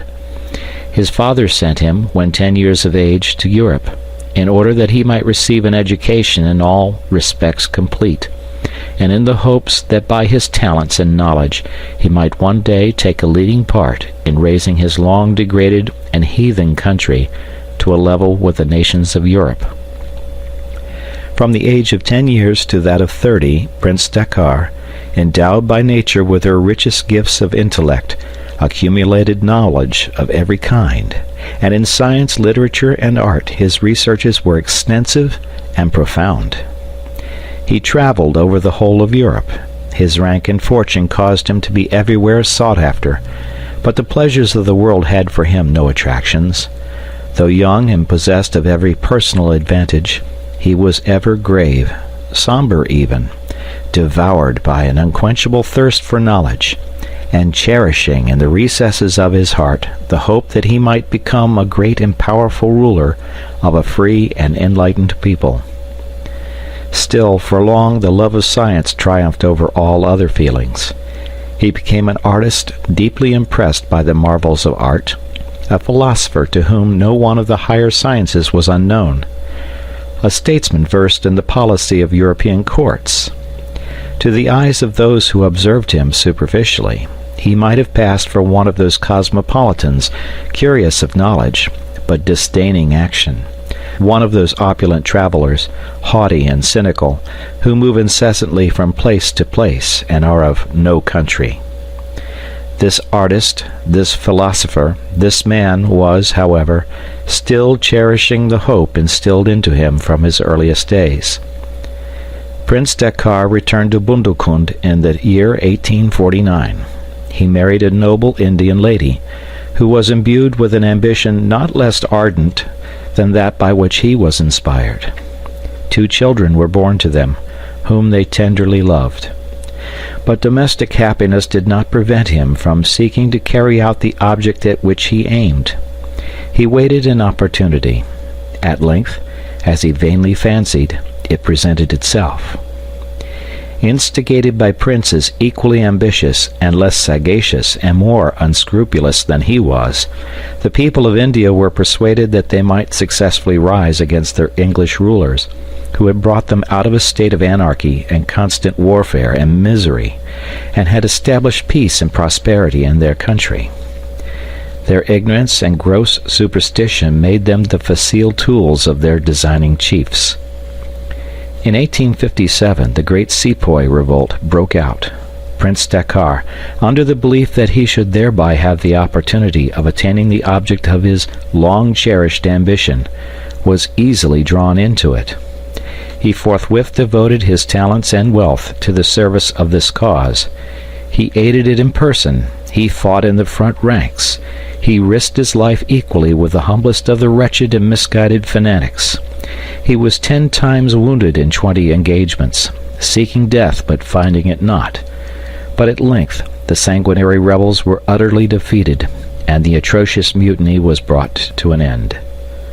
Never before had the British power in India been exposed to such danger, and if, as they had hoped, the Sepoys had received assistance from without, the influence and supremacy in Asia of the United Kingdom would have been a thing of the past.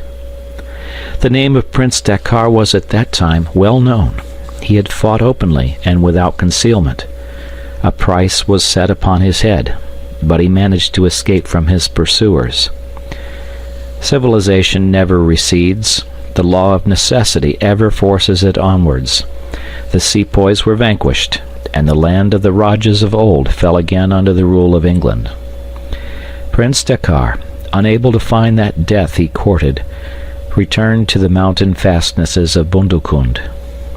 There, alone in the world, overcome by disappointment at the destruction of all his vain hopes, a prey to profound disgust for all human beings, filled with hatred of the civilized world, he realized the wreck of his fortune, assembled some score of his most faithful companions, and one day disappeared, leaving no trace behind. Where then did he seek that liberty denied him upon the inhabited earth?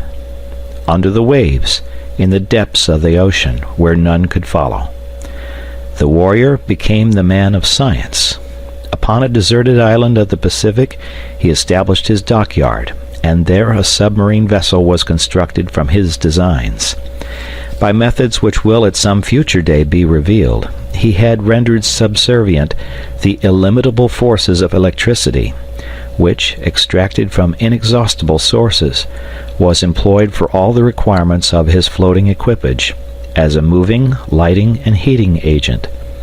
The sea, with its countless treasures, its myriads of fish, its numberless wrecks, its enormous mammalia, and not only all that nature supplied, but also all that man had lost in its depths, sufficed for every want of the prince and his crew. And thus was his most ardent desire accomplished, never again to hold communication with the earth. He named his submarine vessel the Nautilus, called himself simply Captain Nemo, and disappeared beneath the seas. During many years this strange being visited every ocean, from pole to pole. Outcast of the inhabited earth in these unknown worlds, he gathered incalculable treasures. The millions lost in the Bay of Vigo in 1702 by the galleons of Spain furnished him with a mine of inexhaustible riches which he devoted always, anonymously, in favor of those nations who fought for the independence of their country. Footnote. This refers to the insurrection of the Candiotes, who were in fact largely assisted by Captain Nemo. End of footnote. For long, however, he had held no communication with his fellow creatures, when, during the night of the 6th of November, 1866, 3 men were cast on board his vessel. They were a French professor, his servant, and a Canadian fisherman. These 3 men had been hurled overboard by a collision which had taken place between the Nautilus and the United States frigate Abraham Lincoln, which had chased her. Captain Nemo learned from this professor that the Nautilus, taken now for a gigantic mammal of the whale species, now for a submarine vessel carrying a crew of pirates, was sought for in every sea. He might have returned these 3 men to the ocean, from whence chance had brought them in contact with his mysterious existence. Instead of doing this, he kept them prisoners, and during 7 months they were enabled to behold all the wonders of a voyage of 20,000 leagues under the sea. One day, the 22nd of June, 1867, these 3 men, who knew nothing of the past history of Captain Nemo, succeeded in escaping in one of the Nautilus's boats. But as at this time the Nautilus was drawn into the vortex of the Maelstrom off the coast of Norway, the captain naturally believed that the fugitives, engulfed in that frightful whirlpool, found their death at the bottom of the abyss. He was unaware that the Frenchman and his 2 companions had been miraculously cast on shore, that the fishermen of the Lofoten Islands had rendered them assistance, and that the professor, on his return to France, had published that work in which 7 months of the strange and eventful navigation of the Nautilus were narrated and exposed to the curiosity of the public. For a long time after this, Captain Nemo continued to live thus, traversing every sea.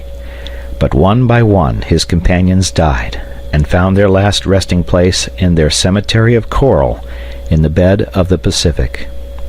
At last Captain Nemo remained the solitary survivor of all those who had taken refuge with him in the depths of the ocean. He was now 60 years of age. Although alone, he succeeded in navigating the Nautilus towards one of those submarine caverns which had sometimes served him as a harbor. One of these ports was hollowed beneath Lincoln Island, and at this moment furnished an asylum to the Nautilus. The captain had now remained there 6 years, navigating the ocean no longer, but awaiting death, and that moment when he should rejoin his former companions, when by chance he observed the descent of the balloon which carried the prisoners of the Confederates. Clad in his diving dress, he was walking beneath the water at a few cables' length from the shore of the island, when the engineer had been thrown into the sea. Moved by a feeling of compassion, the captain saved Cyrus Harding. His first impulse was to fly from the vicinity of the 5 castaways, but his harbor refuge was closed, for in consequence of an elevation of the basalt produced by the influence of volcanic action, he could no longer pass through the entrance of the vault. Though there was sufficient depth of water to allow a light craft to pass the bar, there was not enough for the Nautilus, whose draught of water was considerable. Captain Nemo was compelled, therefore, to remain. He observed these men thrown without resources upon a desert island, but had no wish to be himself discovered by them. By degrees he became interested in their efforts when he saw them honest, energetic, and bound to each other by the ties of friendship. As if despite his wishes, he penetrated all the secrets of their existence. By means of the diving dress he could easily reach the well in the interior of Granite House, and climbing by the projections of rock to its upper orifice, he heard the colonists as they recounted the past, and studied the present and future. He learned from them the tremendous conflict of America with America itself for the abolition of slavery. Yes, these men were worthy to reconcile Captain Nemo with that humanity which they represented so nobly in the island. Captain Nemo had saved Cyrus Harding.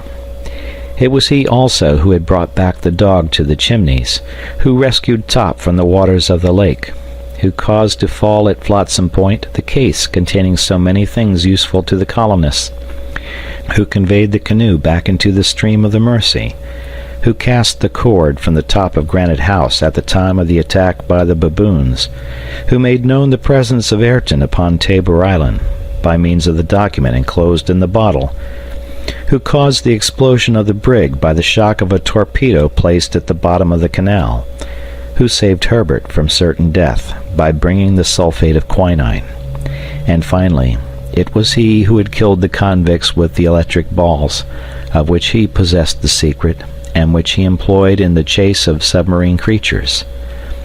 Thus were explained so many apparently supernatural occurrences, and which all proved the generosity and power of the captain.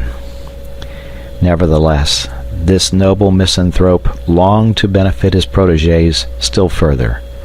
There yet remained much useful advice to give them, and, his heart being softened by the approach of death, he invited, as we are aware, the colonists of Granite House to visit the Nautilus by means of a wire which connected it with the corral. Possibly he would not have done this had he been aware that Cyrus Harding was sufficiently acquainted with his history to address him by the name of Nemo. The captain concluded the narrative of his life. Cyrus Harding then spoke. He recalled all the incidents which had exercised so beneficent an influence upon the colony, and in the names of his companions and himself, thanked the generous being to whom they owed so much. But Captain Nemo paid little attention. His mind appeared to be absorbed by one idea, and without taking the proffered hand of the engineer, "Now, sir," said he, "now that you know my history, your judgment." In saying this, the captain evidently alluded to an important incident witnessed by the 3 strangers thrown on board his vessel, and which the French professor had related in his work, causing a profound and terrible sensation. Some days previous to the flight of the professor and his 2 companions, the Nautilus, being chased by a frigate in the north of the Atlantic, had hurled herself as a ram upon this frigate and sunk her without mercy. Cyrus Harding understood the captain's allusion and was silent. "It was an enemy's frigate," exclaimed Captain Nemo, transformed for an instant into the Prince Dakkar. "An enemy's frigate! It was she who attacked me.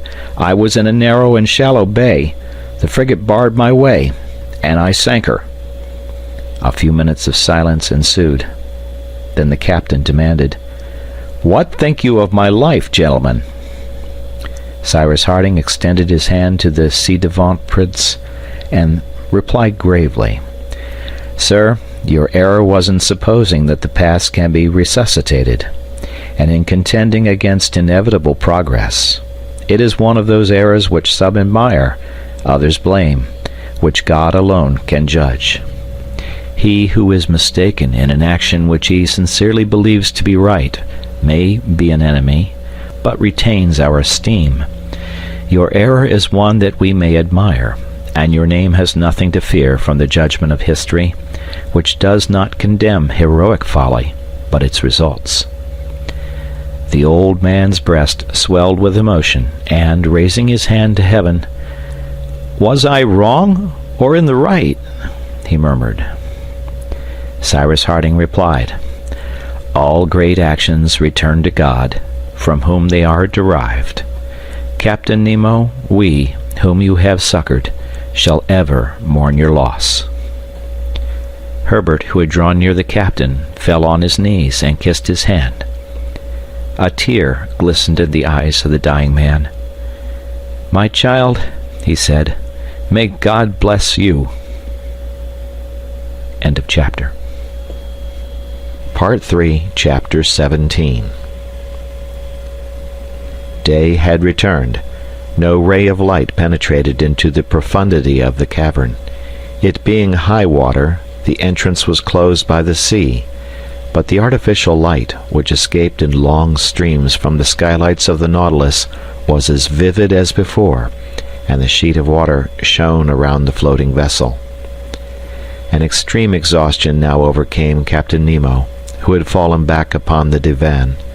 It was useless to contemplate removing him to Granite House, for he had expressed his wish to remain in the midst of those marvels of the Nautilus which millions could not have purchased, and to wait there for that death which was swiftly approaching. During a long interval of prostration, which rendered him almost unconscious, Cyrus Harding and Gideon Spilett attentively observed the condition of the dying man. It was apparent that his strength was gradually diminishing. That frame, once so robust, was now but the fragile tenement of a departing soul. All of life was concentrated in the heart and head. The engineer and reporter consulted in whispers. Was it possible to render any aid to the dying man? Might his life, if not saved, be prolonged for some days? He himself had said that no remedy could avail, and he awaited with tranquillity that death which had for him no terrors. "We can do nothing," said Gideon Spilett. "But of what is he dying?" asked Pencroft. "Life is simply fading out," replied the reporter. "Nevertheless," said the sailor, "if we move him into the open air and the light of the sun, he might perhaps recover." "No, Pencroft," answered the engineer. "It is useless to attempt it. Besides, Captain Nemo would never consent to leave his vessel. He has lived for a dozen years on board the Nautilus, and on board the Nautilus he desires to die." Without doubt, Captain Nemo heard Cyrus Harding's reply, for he raised himself slightly, and in a voice more feeble, but always intelligible, "You are right, sir," he said. "I shall die here. It is my wish, and therefore I have a request to make of you." Cyrus Harding and his companions had drawn near the divan, and now arranged the cushions in such a manner as to better support the dying man. They saw his eyes wander over all the marvels of this saloon, lighted by the electric rays which fell from the arabesques of the luminous ceiling. He surveyed, one after the other, the pictures hanging from the splendid tapestries of the partitions, the chef-d'oeuvre of the Italian, Flemish, French, and Spanish masters, the statues of marble and bronze on their pedestals, the magnificent organ leaning against the after partition, the aquarium in which bloomed the most wonderful productions of the sea, marine plants, zoophytes, chaplets of pearls of inestimable value, and finally his eyes rested on this device, inscribed over the pediment of the museum, the motto of the Nautilus, Mobilis in mobile. His glance seemed to rest fondly for the last time on these masterpieces of art and of nature, to which he had limited his horizon during a sojourn of so many years in the abysses of the sea. Cyrus Harding respected the captain's silence, and waited till he should speak. After some minutes, during which, doubtless, he passed in review his whole life, Captain Nemo turned to the colonists and said, "You consider yourselves, gentlemen, under some obligations to me?" "Captain, believe us that we would give our lives to prolong yours." "Promise, then," continued Captain Nemo, "to carry out my last wishes, and I shall be repaid for all I have done for you." "We promise," said Cyrus Harding. And by this promise he bound both himself and his companions. "Gentlemen," resumed the captain, "tomorrow I shall be dead." Herbert was about to utter an exclamation, but a sign from the captain arrested him. "Tomorrow I shall die, and I desire no other tomb than the Nautilus. It is my grave. All my friends repose in the depths of the ocean. Their resting place shall be mine." These words were received with profound silence. "Pay attention to my wishes," he continued. "The Nautilus is imprisoned in this grotto, the entrance of which is blocked up.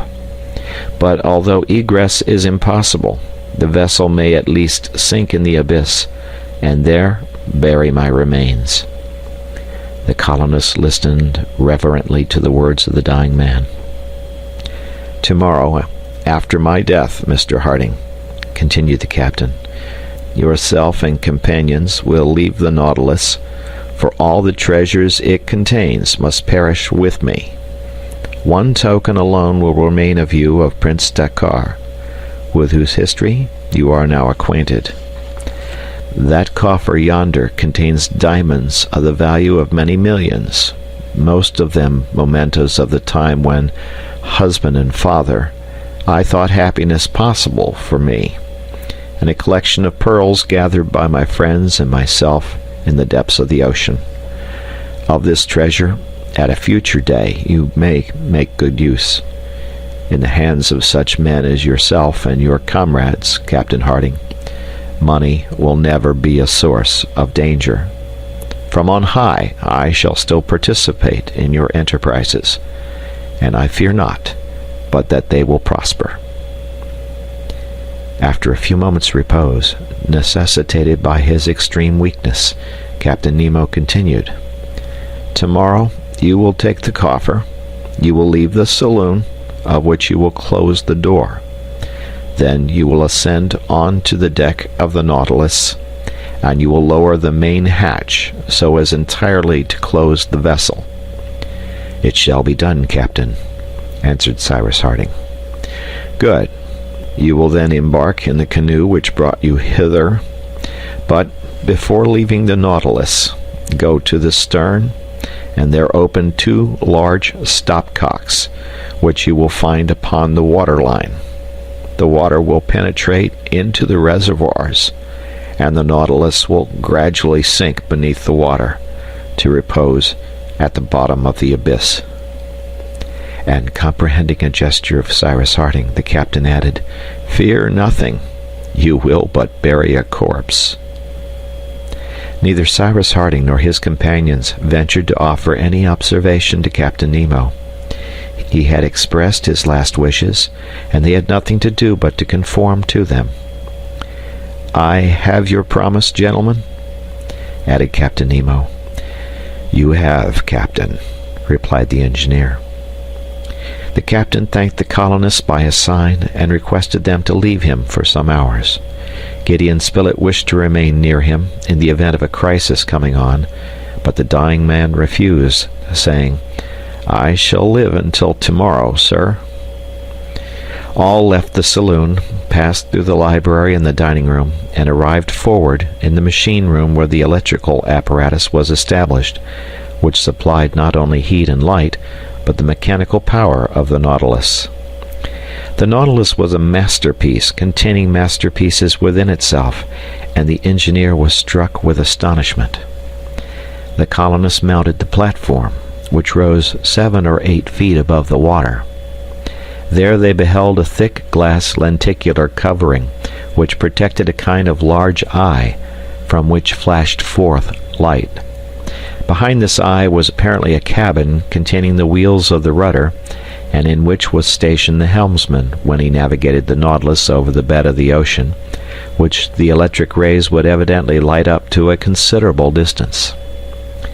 Cyrus Harding and his companions remained for a time silent, for they were vividly impressed by what they had just seen and heard, and their hearts were deeply touched by the thought that he whose arm had so often aided them, the protector whom they had known but a few hours, was at the point of death.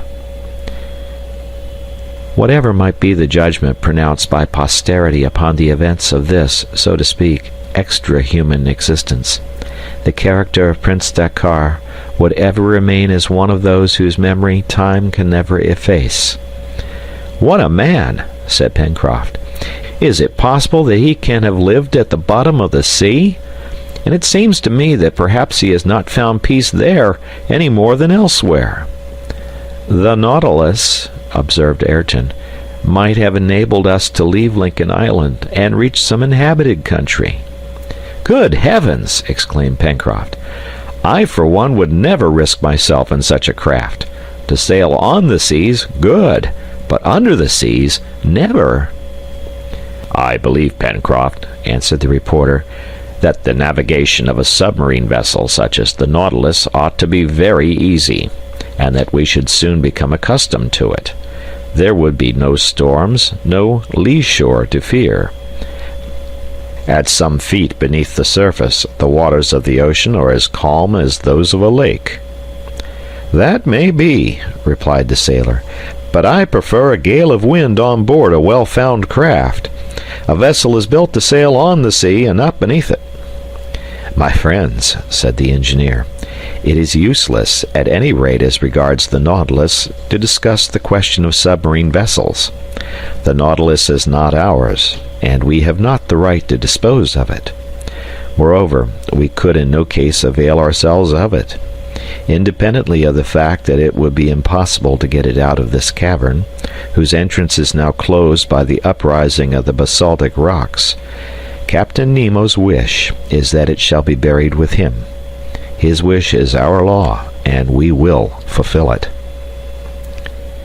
After a somewhat prolonged conversation, Cyrus Harding and his companions again descended to the interior of the Nautilus. There they took some refreshment and returned to the saloon. Captain Nemo had somewhat rallied from the prostration which had overcome him, and his eyes shone with their wonted fire. A faint smile even curled his lips. The colonists drew around him. "Gentlemen," said the captain, "you are brave and honest men. You have devoted yourself to the common weal. Often have I observed your conduct. I have esteemed you. I esteem you still. Your hand, Mr. Harding."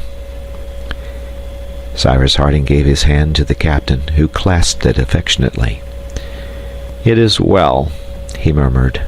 He resumed, "But enough of myself. I have to speak concerning yourselves, and this Lincoln Island upon which you have taken refuge. You now desire to leave it?" "To return, Captain," answered Pencroft quickly. "To return, Pencroft?" said the captain with a smile. "I know, it is true, your love for this island. You have helped to make it what it now is, and it seems to you a paradise. Our project, Captain, interposed Cyrus Harding, "is to annex it to the United States, and to establish for our shipping a port so fortunately situated in this part of the Pacific." "Your thoughts are with your country, gentlemen," continued the captain. "Your toils are for her prosperity and glory. You are right. One's native land, there should one live, there die. And I die far from all I loved." "You have some last wish to transmit?" said the engineer with emotion. "Some souvenir to send to those friends you have left in the mountains of India?"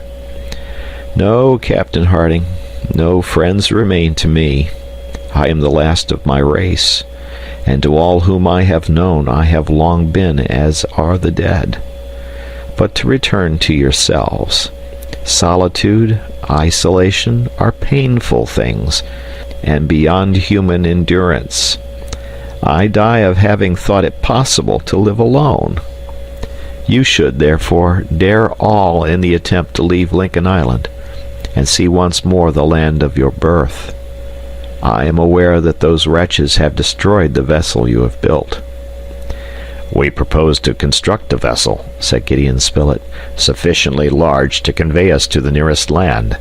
But if we should succeed, sooner or later we shall return to Lincoln Island. We are attached to it by too many recollections ever to forget it." "It is here that we have known Captain Nemo," said Cyrus Harding. "It is here only that we can make our home," added Herbert. "And here shall I sleep the sleep of eternity, if," replied the captain. He paused for a moment, and instead of completing the sentence, said simply, "Mr. Harding, I wish to speak with you alone." The engineer's companions, respecting the wish, retired. Cyrus Harding remained but a few minutes alone with Captain Nemo, and soon recalled his companions, but he said nothing to them of the private matters which the dying man had confided to him. Gideon Spilett now watched the captain with extreme care. It was evident that he was no longer sustained by his moral energy, which had lost the power of reaction against his physical weakness. The day closed without change. The colonists did not quit the Nautilus for a moment. Night arrived, although it was impossible to distinguish it from day in the cavern. Captain Nemo suffered no pain, but he was visibly sinking. His noble features, paled by the approach of death, were perfectly calm. Inaudible words escaped at intervals from his lips, bearing upon various incidents of his checkered career. Life was evidently ebbing slowly, and his extremities were already cold. Once or twice more he spoke to the colonists who stood around him, and smiled on them with that last smile which continues after death. At length, shortly after midnight, Captain Nemo, by a supreme effort, succeeded in folding his arms across his breast, as if wishing in that attitude to compose himself for death. At 1 o'clock his glance alone showed signs of life. A dying light gleamed in those eyes once so brilliant. Then, murmuring the words, "God and my country," he quietly expired. Cyrus Harding, bending low, closed the eyes of him who had once been the Prince Dakkar, and was now not even Captain Nemo. Herbert and Pencroft sobbed aloud. Tears fell from Ayrton's eyes. Neb was on his knees by the reporter's side, motionless as a statue. Then Cyrus Harding, extending his hand over the forehead of the dead, said solemnly, "May his soul be with God." Turning to his friends, he added, "Let us pray for him whom we have lost." Some hours later the colonists fulfilled the promise made to the captain by carrying out his dying wishes. Cyrus Harding and his companions quitted the Nautilus, taking with them the only memento left them by their benefactor, the coffer which contained wealth amounting to millions. The marvelous saloon, still flooded with light, had been carefully closed. The iron door leading on deck was then securely fastened in such a manner as to prevent even a drop of water from penetrating to the interior of the Nautilus. The colonists then descended into the canoe, which was moored to the side of the submarine vessel.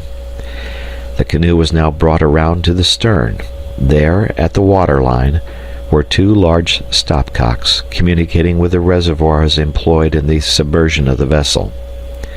The stopcocks were opened, the reservoirs filled, and the Nautilus, slowly sinking, disappeared beneath the surface of the lake. But the colonists were yet able to follow its descent through the waves. The powerful light it gave forth lighted up the translucent water, while the cavern became gradually obscure.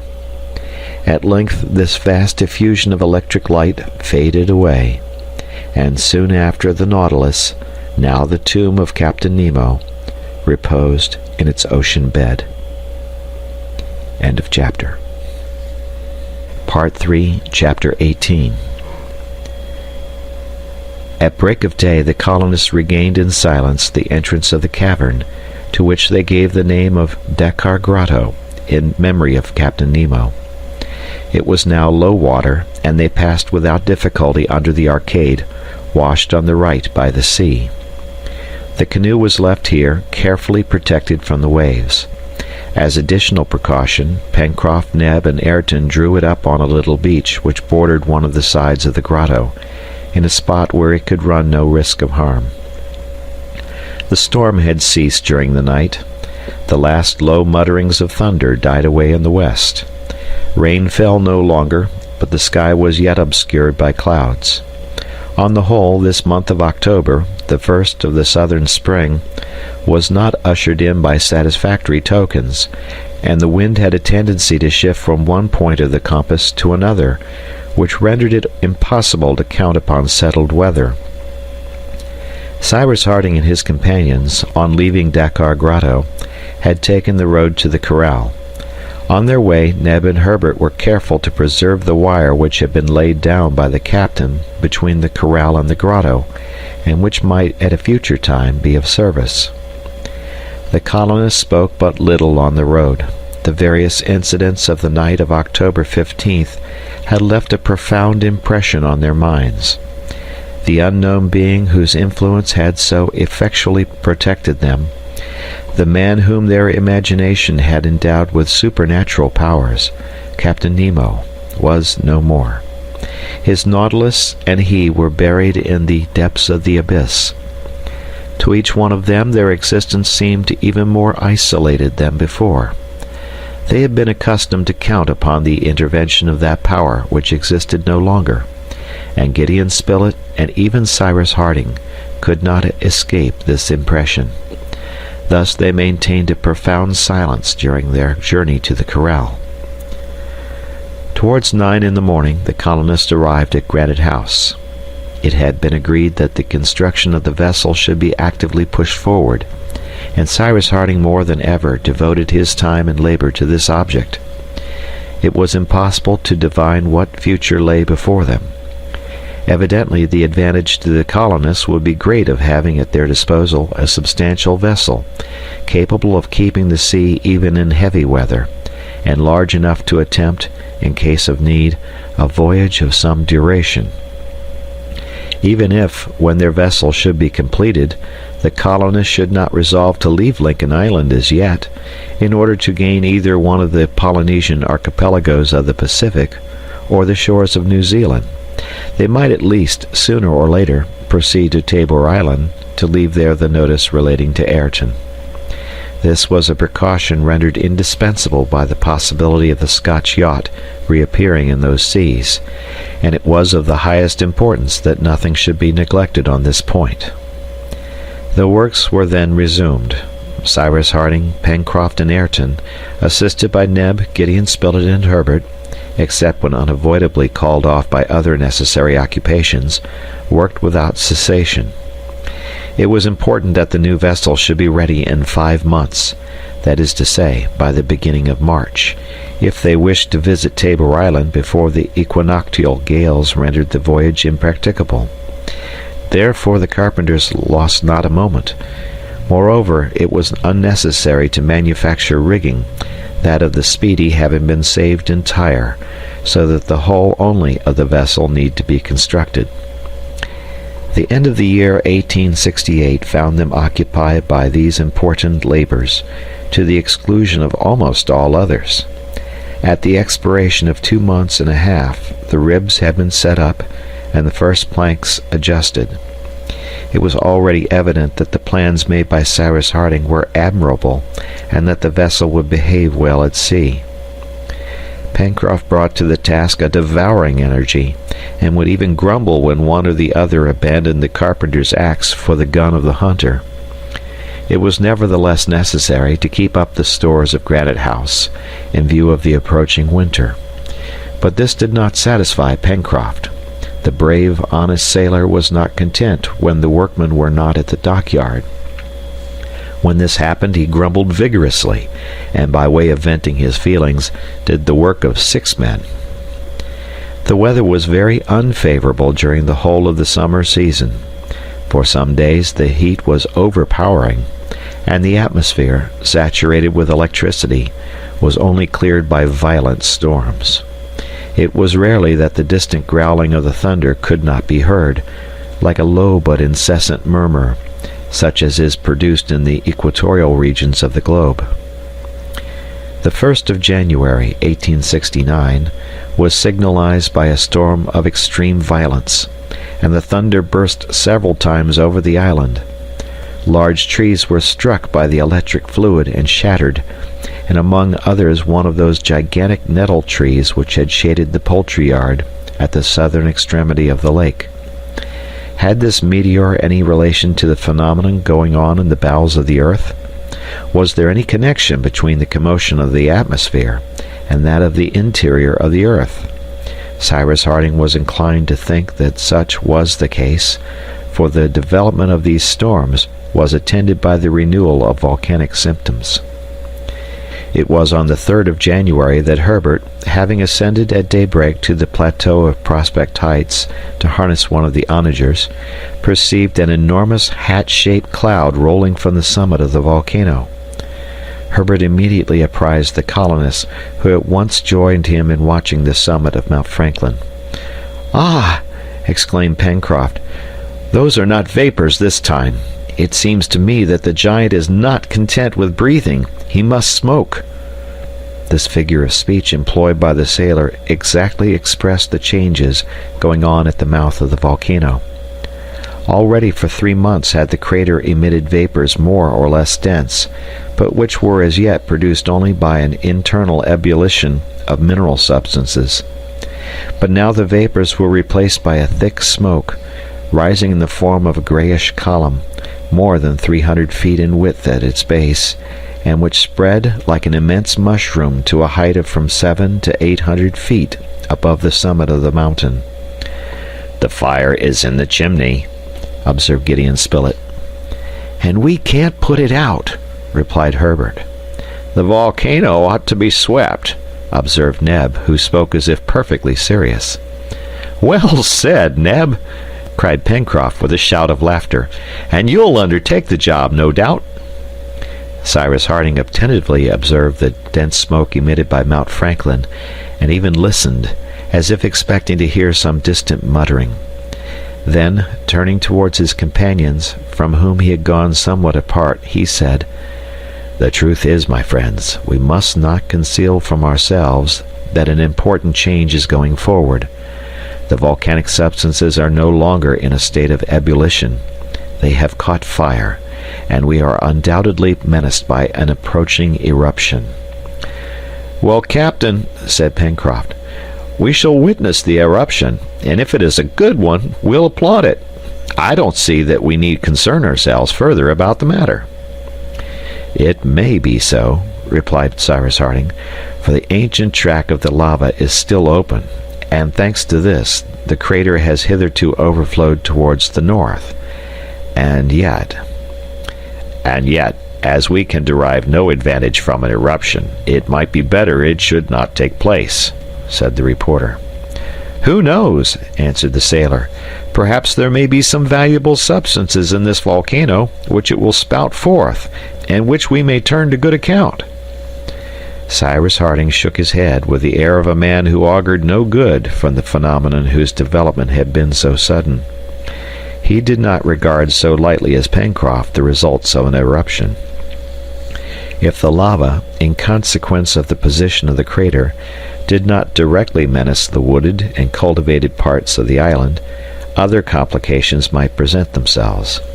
In fact, eruptions are not unfrequently accompanied by earthquakes, and an island of the nature of Lincoln Island, formed of substances so varied, basalt on one side, granite on the other, lava on the north, rich soil on the south, substances which consequently could not be firmly attached to each other, would be exposed to the risk of disintegration. Although, therefore, the spreading of the volcanic matter might not constitute a serious danger, any movement of the terrestrial structure which should shake the island might entail the gravest consequences. "It seems to me," said Ayrton, who had reclined so as to place his ear to the ground, "it seems to me that I can hear a dull, rumbling sound, like that of a wagon loaded with bars of iron." The colonists listened with the greatest attention, and were convinced that Ayrton was not mistaken. The rumbling was mingled with a subterranean roar, which formed a sort of rinforzando, and died slowly away, as if some violent storm had passed through the profundities of the globe. But no explosion, properly so termed, could be heard. It might therefore be concluded that the vapors and smoke found a free passage through the central shaft, and that the safety valve being sufficiently large, no convulsion would be produced, no explosion was to be apprehended. "Well, then," said Pencroft, "are we not going back to work?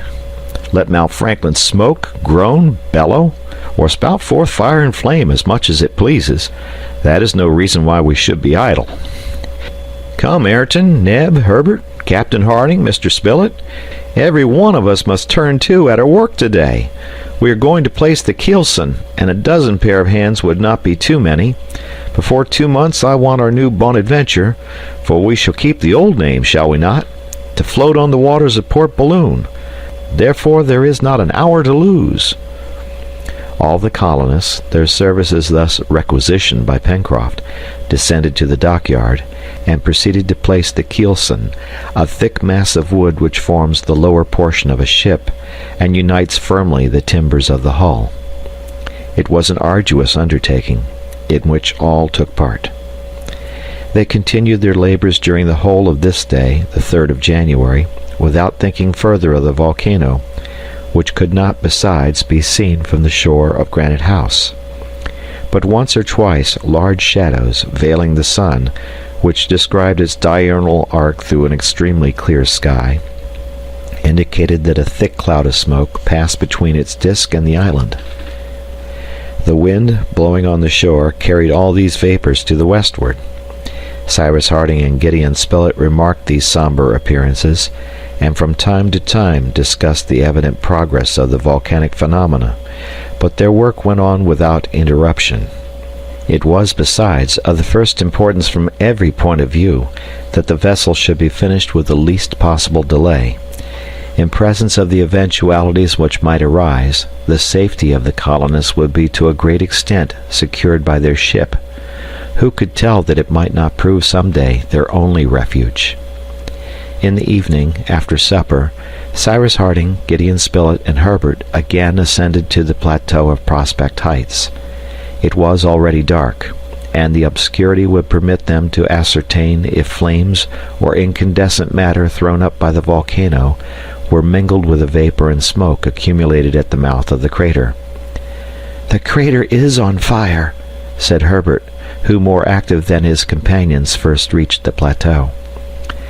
Mount Franklin, distant about 6 miles, now appeared like a gigantic torch, around the summit of which turned fuliginous flames. So much smoke, and possibly scoriae and cinders, were mingled with them, that their light gleamed but faintly amid the gloom of the night. but a kind of lurid brilliancy spread over the island, against which stood out confusedly the wooded masses of the heights. Immense whirlwinds of vapor obscured the sky, through which glimmered a few stars. "The change is rapid," said the engineer. "That is not surprising," answered the reporter. "The reawakening of the volcano already dates back some time. You may remember, Cyrus, that the first vapors appeared about the time we searched the sides of the mountain to discover Captain Nemo's retreat. It was, if I mistake not, about the 15th of October. "Yes," replied Herbert, 2 months and a half ago." "The subterranean fires have therefore been smoldering for 10 weeks," resumed Gideon Spilett, "and it is not to be wondered at that they now break out with such violence." "Do you not feel a certain vibration of the soil?" asked Cyrus Harding. "Yes," replied Gideon Spilett, "but there is a great difference between that and an earthquake." "I do not affirm that we are menaced with an earthquake," answered Cyrus Harding. "May God preserve us from that. No, these vibrations are due to the effervescence of the central fire. The crust of the earth is simply the shell of a boiler, and you know that such a shell, under the pressure of steam, vibrates like a sonorous plate. It is this effect which is being produced at this moment." "What magnificent flames!" exclaimed Herbert. At this instant a kind of bouquet of flames shot forth from the crater, the brilliancy of which was visible even through the vapors. Thousands of luminous sheets and barbed tongues of fire were cast in various directions. Some, extending beyond the dome of smoke, dissipated it, leaving behind an incandescent powder. This was accompanied by successive explosions, resembling the discharge of a battery of machine guns. Cyrus Harding, the reporter, and Herbert, after spending an hour on the plateau of Prospect Heights, again descended to the beach and returned to Granite House. The engineer was thoughtful and preoccupied, so much so, indeed, that Gideon Spilett inquired if he apprehended any immediate danger, of which the eruption might directly or indirectly be the cause. "Yes and no," answered Cyrus Harding. "Nevertheless," continued the reporter, "would not the greatest misfortune which could happen to us be an earthquake which would overturn the island? Now, I do not suppose that this is to be feared, since the vapors and lava have found a free outlet." "True," replied Cyrus Harding, "and I do not fear an earthquake in the sense in which the term is commonly applied to convulsions of the soil provoked by the expansion of subterranean gases. But other causes may produce great disasters." "How so, my dear Cyrus?" "I am not certain. I must consider. I must visit the mountain. In a few days I shall learn more on this point." Gideon Spilett said no more, and soon, in spite of the explosions of the volcano, whose intensity increased, and which were repeated by the echoes of the island, the inhabitants of Granite House were sleeping soundly. 3 days passed by, the 4th, 5th, and 6th of January. The construction of the vessel was diligently continued, and without offering further explanations, the engineer pushed forward the work with all his energy. Mount Franklin was now hooded by a somber cloud of sinister aspect, and, amid the flames, vomited forth incandescent rocks, some of which fell back into the crater itself. This caused Pencroft, who would only look at the matter in the light of a joke, to exclaim, "Ha! The giant is playing at cup and ball! He is a conjurer!"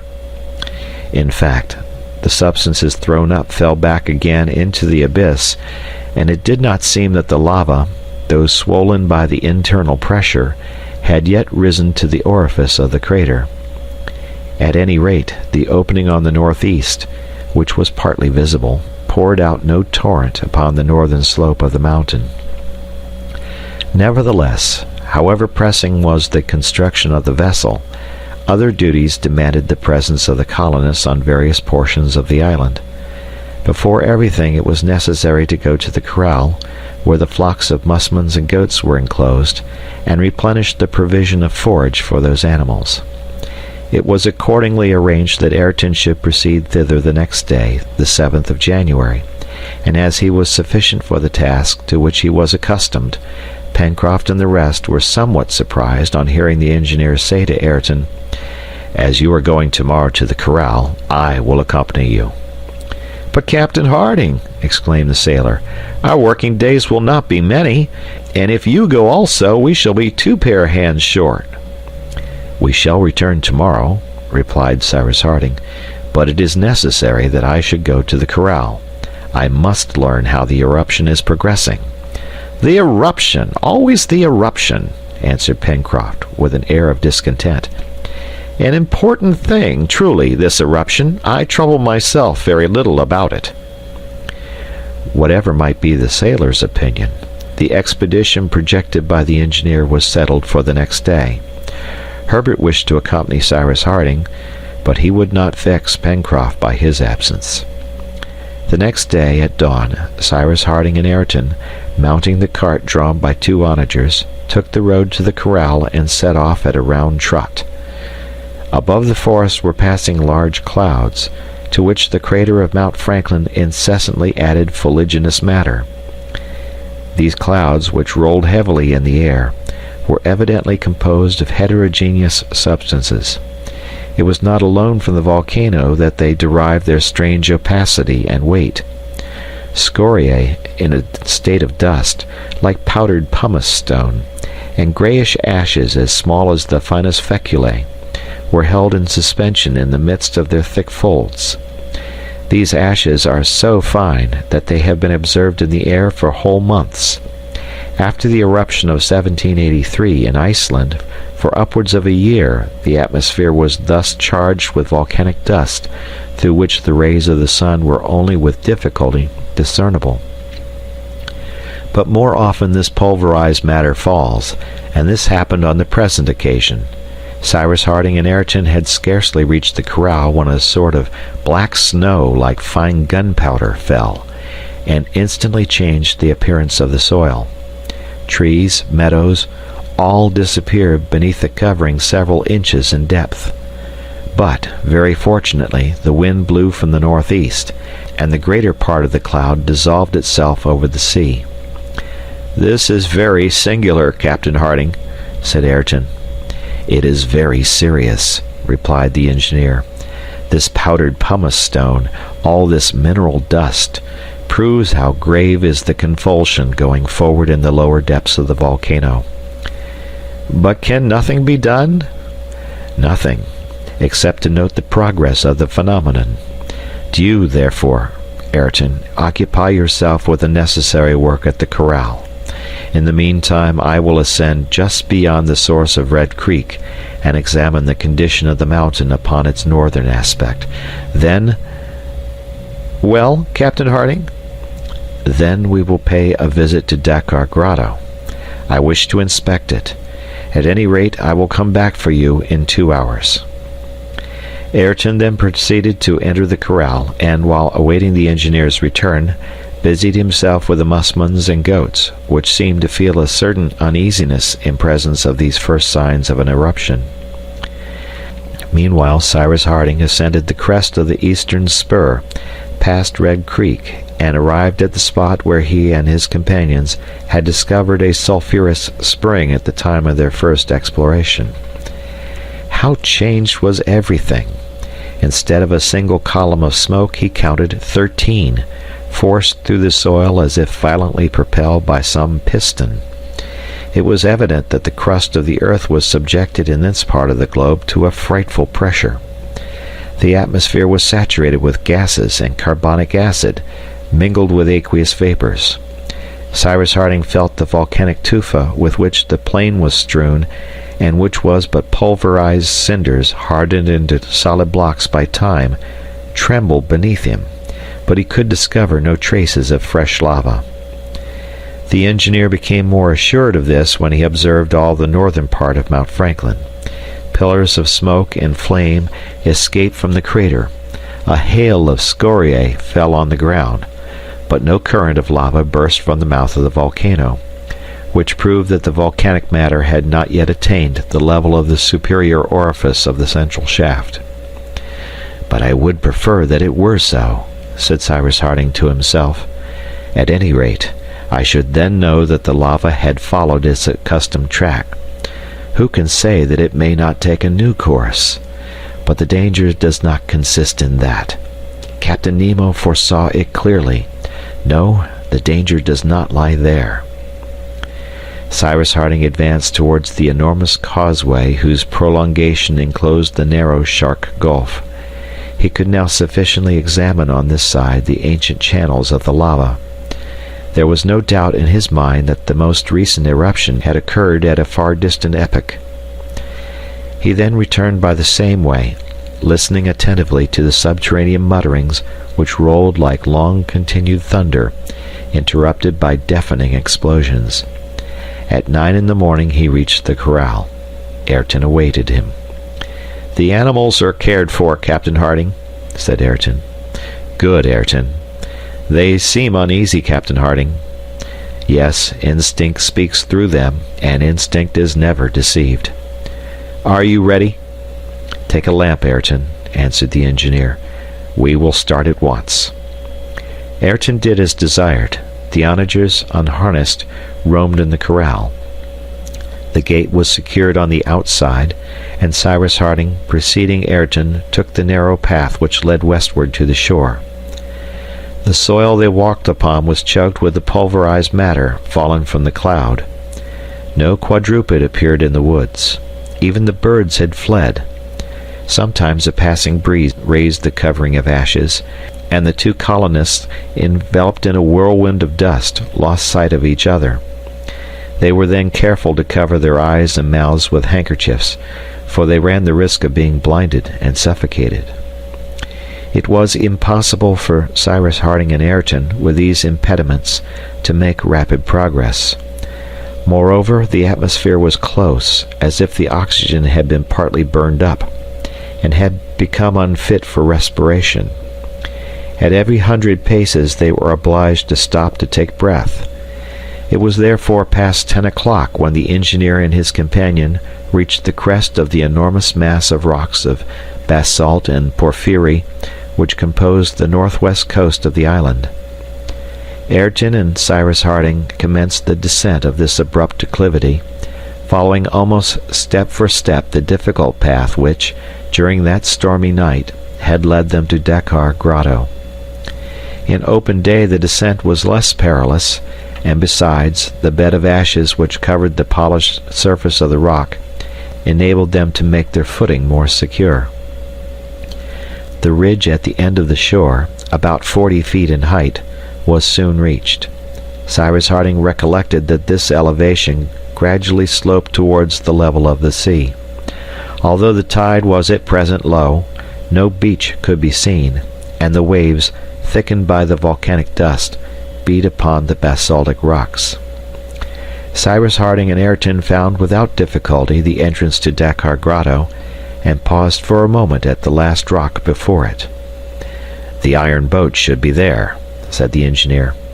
"It is here, Captain Harding," replied Ayrton, drawing towards him the fragile craft, which was protected by the arch of the vault. "On board, Ayrton." The two colonists stepped into the boat. A slight undulation of the waves carried it farther under the low arch of the crypt, and there Ayrton, with the aid of flint and steel, lighted the lamp. He then took the oars, and the lamp having been placed in the bow of the boat, so that its rays fell before them, Cyrus Harding took the helm and steered through the shades of the grotto. The Nautilus was there no longer to illuminate the cavern with its electric light. Possibly it might not yet be extinguished, but no ray escaped from the depths of the abyss in which reposed all that was mortal of Captain Nemo. The light afforded by the lamp, although feeble, nevertheless enabled the engineer to advance slowly, following the wall of the cavern. A death-like silence reigned under the vaulted roof, or at least in the interior portion, for soon Cyrus Harding distinctly heard the rumbling which proceeded from the bowels of the mountain. "That comes from the volcano," he said. Besides these sounds, the presence of chemical combinations was soon betrayed by their powerful odor, and the engineer and his companion were almost suffocated by sulphurous vapors. "This is what Captain Nemo feared," murmured Cyrus Harding, changing countenance. "We must go to the end, notwithstanding." "Forward!" replied Ayrton, bending to his oars and directing the boat towards the head of the cavern. 25 minutes after entering the mouth of the grotto, the boat reached the extreme end. Cyrus Harding then, standing up, cast the light of the lamp upon the walls of the cavern which separated it from the central shaft of the volcano. What was the thickness of this wall? It might be 10 feet or 100 feet. It was impossible to say. But the subterranean sounds were too perceptible to allow of the supposition that it was of any great thickness. The engineer, after having explored the wall at a certain height horizontally, fastened the lamp to the end of an oar, and again surveyed the basaltic wall at a greater elevation. There, through scarcely visible clefts and joinings, escaped a pungent vapor, which infected the atmosphere of the cavern. The wall was broken by large cracks, some of which extended to within 2 or 3 feet of the water's edge. Cyrus Harding thought for a brief space. Then he said in a low voice, "Yes, the captain was right. The danger lies there, and a terrible danger." Ayrton said not a word, but, upon a sign from Cyrus Harding, resumed the oars, and half an hour later the engineer and he reached the entrance of Dakkar Grotto. End of chapter. Part 3, Chapter 19.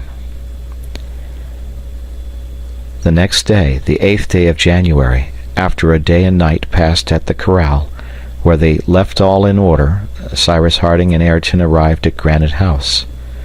The engineer immediately called his companions together and informed them of the imminent danger which threatened Lincoln Island, and from which no human power could deliver them. "My friends," he said, and his voice betrayed the depth of his emotion, "our island is not among those which will endure while this earth endures. It is doomed to more or less speedy destruction, the cause of which it bears within itself, and from which nothing can save it." The colonists looked at each other, then at the engineer. They did not clearly comprehend him. "Explain yourself, Cyrus," said Gideon Spilett. "I will do so," replied Cyrus Harding. "Or rather, I will simply afford you the explanation which, during our few minutes of private conversation, was given me by Captain Nemo." "Captain Nemo!" exclaimed the colonists. "Yes, and it was the last service he desired to render us before his death." "The last service!" exclaimed Pencroft. "The last service! You will see that though he is dead he will render us others yet." "But what did the captain say?" inquired the reporter. "I will tell you, my friends," said the engineer. "Lincoln Island does not resemble the other islands of the Pacific, and a fact of which Captain Nemo has made me cognizant must sooner or later bring about the subversion of its foundation." "Nonsense! Lincoln Island! It can't be!" cried Pencroft, who, in spite of the respect he felt for Cyrus Harding, could not prevent a gesture of incredulity. "Listen, Pencroft," resumed the engineer. "I will tell you what Captain Nemo communicated to me, and which I myself confirmed yesterday during the exploration of Dakkar Grotto. This cavern stretches under the island as far as the volcano, and is only separated from its central shaft by the wall which terminates it. Now, this wall is seamed with fissures and clefts which already allow the sulphurous gases generated in the interior of the volcano to escape." "Well?" said Pencroft, his brows suddenly contracting. "Well, then, I saw that these fissures widen under the internal pressure from within, that the wall of basalt is gradually giving way, and that after a longer or shorter period it will afford a passage to the waters of the lake which fill the cavern." "Good," replied Pencroft with an attempt at pleasantry. "The sea will extinguish the volcano, and there will be an end of the matter." "Not so," said Cyrus Harding. Should a day arrive when the sea, rushing through the wall of the cavern, penetrates by the central shaft into the interior of the island to the boiling lava, Lincoln Island will that day be blown into the air, just as would happen to the island of Sicily were the Mediterranean to precipitate itself into Mount Etna. The colonists made no answer to these significant words of the engineer. They now understood the danger by which they were menaced. It may be added that Cyrus Harding had in no way exaggerated the danger to be apprehended. Many persons have formed an idea that it would be possible to extinguish volcanoes, which are almost always situated on the shores of a sea or lake, by opening a passage for the admission of the water. But they are not aware that this would be to incur the risk of blowing up a portion of the globe, like a boiler whose steam is suddenly expanded by intense heat.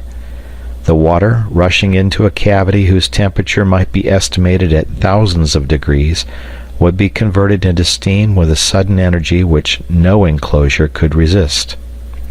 It was not therefore doubtful that the island, menaced by a frightful and approaching convulsion, would endure only so long as the wall of Dakkar Grotto itself should endure. It was not even a question of months, nor of weeks, but of days. It might be of hours. The first sentiment which the colonists felt was that of profound sorrow. They thought not so much of the peril which menaced themselves personally, but of the destruction of the island which had sheltered them, which they had cultivated, which they loved so well, and had hoped to render so flourishing. So much effort ineffectually expended, so much labor lost. Pencroft could not prevent a large tear from rolling down his cheek, nor did he attempt to conceal it.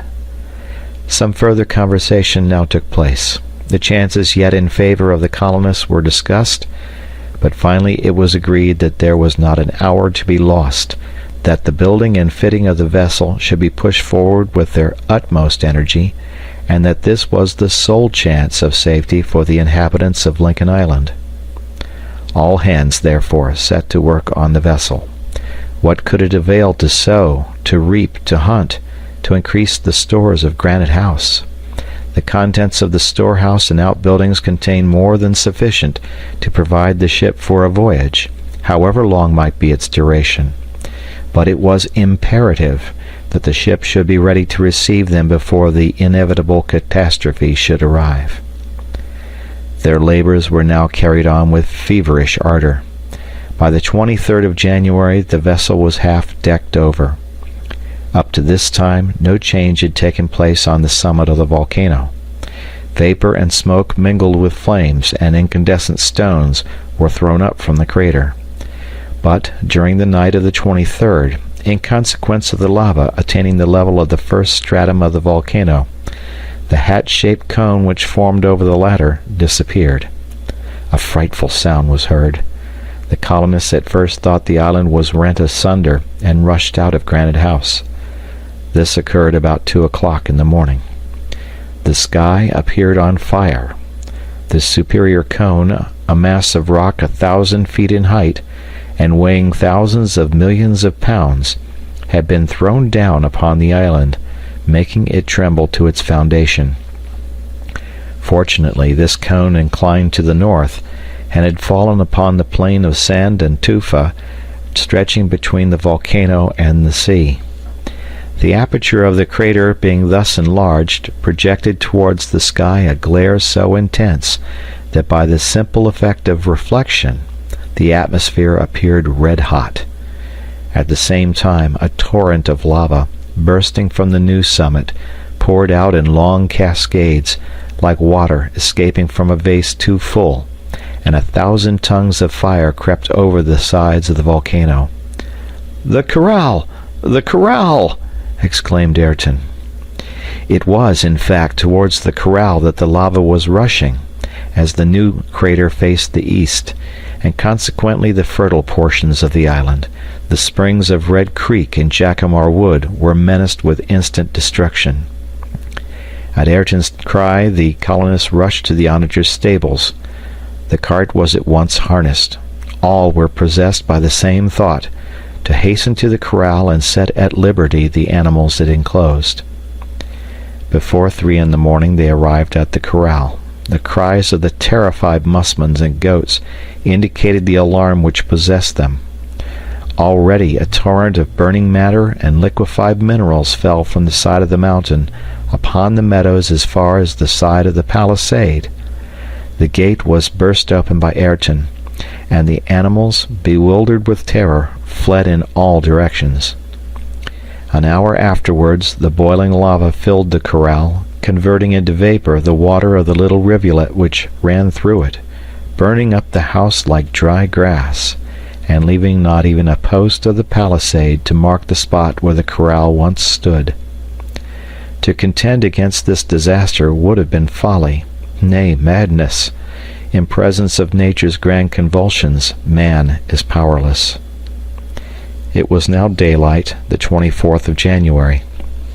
Cyrus Harding and his companions, before returning to Granite House, desired to ascertain the probable direction this inundation of lava was about to take. The soil sloped gradually from Mount Franklin to the east coast, and it was to be feared that, in spite of the thick jacamar wood, the torrent would reach the plateau of Prospect Heights. "The lake will cover us," said Gideon Spilett. "I hope so," was Cyrus Harding's only reply. The colonists were desirous of reaching the plain upon which the superior cone of Mount Franklin had fallen, but the lava arrested their progress. It had followed on one side the valley of Red Creek, and on the other that of Falls River, evaporating those watercourses in its passage. There was no possibility of crossing the torrent of lava. On the contrary, the colonists were obliged to retreat before it. The volcano, without its crown, was no longer recognizable, terminated as it was by a sort of flat table which replaced the ancient crater. From 2 openings in its southern and eastern sides, an unceasing flow of lava poured forth, thus forming 2 distinct streams. Above the new crater a cloud of smoke and ashes, mingled with those of the atmosphere, massed over the island. Loud peals of thunder broke, and could scarcely be distinguished from the rumblings of the mountain, whose mouth vomited forth ignited rocks, which, hurled to more than 1,000 feet, burst in the air like shells. Flashes of lightning rivaled in intensity the volcano's eruption. Towards 7 in the morning, the position was no longer tenable by the colonists, who accordingly took shelter in the borders of Jacamar Wood. Not only did the projectiles begin to rain around them, but the lava, overflowing the bed of Red Creek, threatened to cut off the road to the corral. The nearest rows of trees caught fire, and their sap, suddenly transformed into vapor, caused them to explode with loud reports, while others, less moist, remained unhurt in the midst of the inundation. The colonists had again taken the road to the corral. They proceeded but slowly, frequently looking back, but in consequence of the inclination of the soil, the lava gained rapidly in the east, and as its lower waves became solidified, others, at boiling heat, covered them immediately. Meanwhile, the principal stream of Red Creek Valley became more and more menacing. All this portion of the forest was on fire, and enormous wreaths of smoke rolled over the trees, whose trunks were already consumed by the lava. The colonists halted near the lake, about half a mile from the mouth of Red Creek. A question of life or death was now to be decided. Cyrus Harding, accustomed to the consideration of important crises, and aware that he was addressing men capable of hearing the truth, whatever it might be, then said, "Either the lake will arrest the progress of the lava, and a part of the island will be preserved from utter destruction, or the stream will overrun the forests of the far west, and not a tree or plant will remain on the surface of the soil. We shall have no prospect but starvation upon these barren rocks, a death which will probably be anticipated by the explosion of the island." "In that case," replied Pencroft, folding his arms and stamping his foot, "what's the use of working any longer on the vessel?" "Pencroft," answered Cyrus Harding, We must do our duty to the last." At this instant the river of lava, after having broken a passage through the noble trees it devoured in its course, reached the borders of the lake.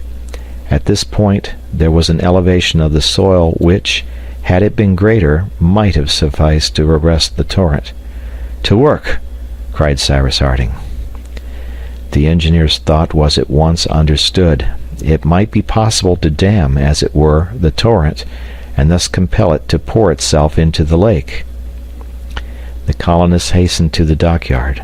They returned with shovels, picks, axes, and by means of banking the earth with the aid of fallen trees, they succeeded in a few hours in raising an embankment 3 feet high and some hundreds of paces in length. It seemed to them, when they had finished, as if they had scarcely been working more than a few minutes. It was not a moment too soon. The liquefied substances soon after reached the bottom of the barrier. The stream of lava swelled like a river about to overflow its banks, and threatened to demolish the sole obstacle which could prevent it from overrunning the whole far west. But the dam held firm, and after a moment of terrible suspense, the torrent precipitated itself into Grant Lake from a height of 20 feet.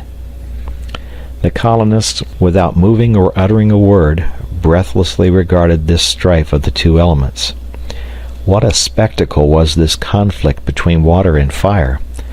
What pen could describe the marvelous horror of the scene? What pencil could depict it? The water hissed as it evaporated by contact with the boiling lava. The vapor whirled in the air to an immeasurable height, as if the valves of an immense boiler had been suddenly opened. But however considerable might be the volume of water contained in the lake, it must eventually be absorbed, because it was not replenished, while the stream of lava, fed from an inexhaustible source, rolled on without ceasing new waves of incandescent matter.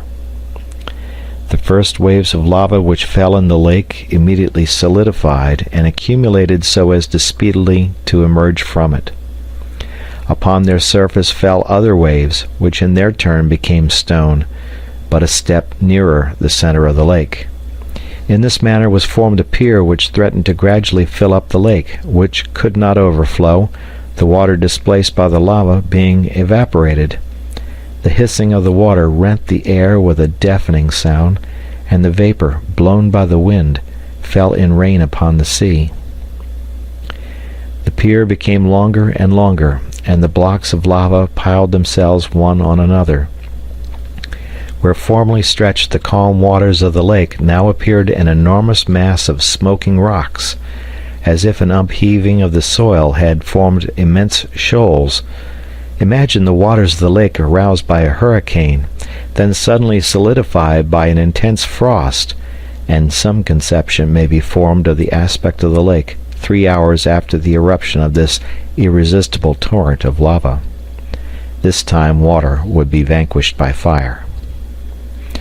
Nevertheless, it was a fortunate circumstance for the colonists that the effusion of lava should have been in the direction of Lake Grant. They had before them some days' respite.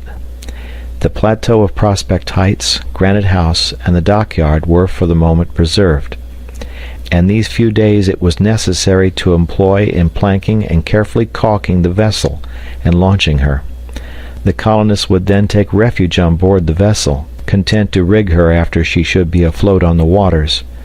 With the danger of an explosion which threatened to destroy the island, there could be no security on shore. The walls of Granite House, once so sure a retreat, might at any moment fall in upon them. During the 6 following days, from the 25th to the 30th of January, the colonists accomplished as much of the construction of their vessel as 20 men could have done. They hardly allowed themselves a moment's repose, and the glare of the flames which shot from the crater enabled them to work night and day. The flow of lava continued, but perhaps less abundantly. This was fortunate, for Lake Grant was almost entirely choked up, and if more lava should accumulate, it would inevitably spread over the plateau of Prospect Heights, and thence upon the beach. But if the island was thus partially protected on this side, it was not so with the western part. In fact, the second stream of lava, which had followed the valley of Falls River, a valley of great extent, the land on both sides of the creek being flat, met with no obstacle. The burning liquid had then spread through the forest of the far west. At this period of the year, when the trees were dried up by a tropical heat, the forest caught fire instantaneously, in such a manner that the conflagration extended itself both by the trunks of the trees and by their higher branches, whose interlacement favored its progress. It even appeared that the current of flame spread more rapidly among the summits of the trees than the current of lava at their bases. Thus it happened that the wild animals, jaguars, wild boars, capybaras, koalas, and game of every kind, mad with terror, had fled to the banks of the Mersey and to the Tadorn Marsh, beyond the road to Port Balloon. But the colonists were too much occupied with their task to pay any attention to even the most formidable of these animals. They had abandoned Granite House, and would not even take shelter at the Chimneys, but encamped under a tent near the mouth of the Mersey. Each day Cyrus Harding and Gideon Spilett ascended the plateau of Prospect Heights. Sometimes Herbert accompanied them, but never Pencroft, who could not bear to look upon the prospect of the island now so utterly devastated. It was, in truth, a heart-rending spectacle. All the wooded part of the island was now completely bare. One single clump of green trees raised their heads at the extremity of Serpentine Peninsula. Here and there were a few grotesque blackened and branchless stumps. The site of the devastated forest was even more barren than Tadorn Marsh. The eruption of lava had been complete. Where formerly sprang up that charming verdure, the soil was now nothing but a savage mass of volcanic tufa. In the valleys of the Falls and Mersey rivers, no drop of water now flowed towards the sea, and should Lake Grant be entirely dried up, the colonists would have no means of quenching their thirst. But fortunately, the lava had spared the southern corner of the lake, containing all that remained of the drinking water of the island. Towards the northwest stood out the rugged and well-defined outlines of the sides of the volcano, like a gigantic claw hovering over the island. What a sad and fearful sight, and how painful to the colonists, who from a fertile domain covered with forest, irrigated by watercourses, and enriched by the produce of their toils, found themselves, as it were, transported to a desolate rock, upon which, but for their reserves of provisions, they could not even gather the means of subsistence. "It is enough to break one's heart," said Gideon Spilett one day. "Yes, Spilett," answered the engineer. "May God grant us the time to complete this vessel, now our sole refuge." "Do you not think, Cyrus, that the violence of the eruption has somewhat lessened? The volcano still vomits forth lava, but somewhat less abundantly, if I mistake not." "It matters little," answered Cyrus Harding. "The fire is still burning in the interior of the mountain, and the sea may break in at any moment. We are in the condition of passengers whose ship is devoured by a conflagration which they cannot extinguish, and who know that sooner or later the flames must reach the powder magazine. To work, Spilett, to work, and let us not lose an hour." During 8 days more, that is to say until the 7th of February, the lava continued to flow, but the eruption was confined within the previous limits. Cyrus Harding feared above all lest the liquefied matter should overflow the shore, for in that event the dockyard could not escape. Moreover, about this time the colonists felt in the frame of the island vibrations which alarmed them to the highest degree. It was the 20th of February. Yet another month must elapse before the vessel would be ready for sea. Would the island hold together till then? The intention of Pencroft and Cyrus Harding was to launch the vessel as soon as the hull should be complete. The deck, the upper works, the interior woodwork, and the rigging might be finished afterwards, but the essential point was that the colonists should have an assured refuge away from the island. Perhaps it might be even better to conduct the vessel to Port Balloon, that is to say, as far as possible from the center of eruption, for at the mouth of the Mersey, between the islet and the wall of granite, it would run the risk of being crushed in the event of any convulsion. All the exertions of the voyagers were therefore concentrated upon the completion of the hull. Thus the 3rd of March arrived, and they might calculate upon launching the vessel in 10 days. Hope revived in the hearts of the colonists, who had, in this 4th year of their sojourn on Lincoln Island, suffered so many trials. Even Pencroft lost in some measure the somber taciturnity occasioned by the devastation and ruin of his domain. His hopes, it is true, were concentrated upon his vessel. "We shall finish it," he said to the engineer. "We shall finish it, Captain, and it is time, for the season is advancing, and the equinox will soon be here. Well, if necessary, we must put into Tabor Island to spend the winter. But think of Tabor Island after Lincoln Island. Ah, how unfortunate! Who could have believed it possible?" "Let us get on," was the engineer's invariable reply, and they worked away without losing a moment. "Master," asked Neb a few days later, "do you think all this could have happened if Captain Nemo had been still alive?" "Certainly, Neb," answered Cyrus Harding. "I, for one, don't believe it," whispered Pencroft to Neb. "Nor I," answered Neb seriously. During the first week of March, appearances again became menacing. Thousands of threads like glass, formed of fluid lava, fell like rain upon the island. The crater was again boiling with lava which overflowed the back of the volcano. The torrent flowed along the surface of the hardened tufa, and destroyed the few meager skeletons of trees which had withstood the first eruption. The stream, flowing this time towards the southwest shore of Lake Grant, stretched beyond Creek Glycerine, and invaded the plateau of Prospect Heights. This last blow to the work of the colonists was terrible. The mill, the buildings of the inner court, the stables were all destroyed. The affrighted poultry fled in all directions. Top and Jup showed signs of the greatest alarm, as if their instinct warned them of an impending catastrophe. A large number of the animals of the island had perished in the first eruption. Those which survived found no refuge but Tatorn Marsh, save a few to which the plateau of Prospect Heights afforded asylum. But even this last retreat was now closed to them, and the lava torrent, flowing over the edge of the granite wall, began to pour down upon the beach its cataracts of fire. The sublime horror of this spectacle passed all description. During the night it could only be compared to a Niagara of molten fluid, with its incandescent vapors above and its boiling masses below. The colonists were driven to their last entrenchment, and although the upper seams of the vessel were not yet caulked, they decided to launch her at once.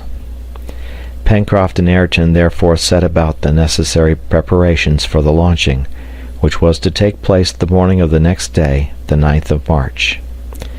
But during the night of the 8th, an enormous column of vapor escaping from the crater rose with frightful explosions to a height of more than 3,000 feet.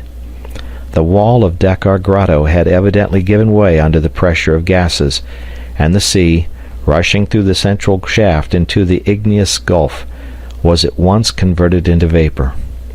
But the crater could not afford a sufficient outlet for this vapor. An explosion, which might have been heard at a distance of 100 miles, shook the air.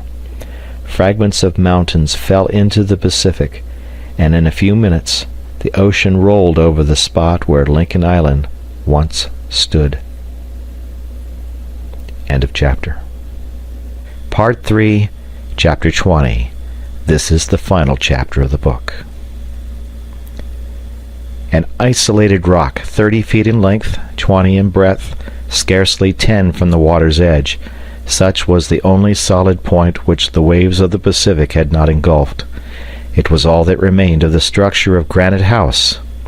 The wall had fallen headlong and been then shattered to fragments, and a few of the rocks of the large room were piled one above another to form this point. All around had disappeared in the abyss. The inferior cone of Mount Franklin, rent asunder by the explosion, the lava jaws of Shark Gulf, the plateau of Prospect Heights, Safety Islet, the granite rocks of Port Balloon, the basalts of Dakar Grotto, the long serpentine peninsula, so distant nevertheless from the center of the eruption. All that could now be seen of Lincoln Island was the narrow rock which now served as a refuge to the 6 colonists and their dog Top. The animals had also perished in the catastrophe, the birds as well as those representing the fauna of the island, all either crushed or drowned, and the unfortunate Jupe himself had, alas, found his death in some crevice of the soil.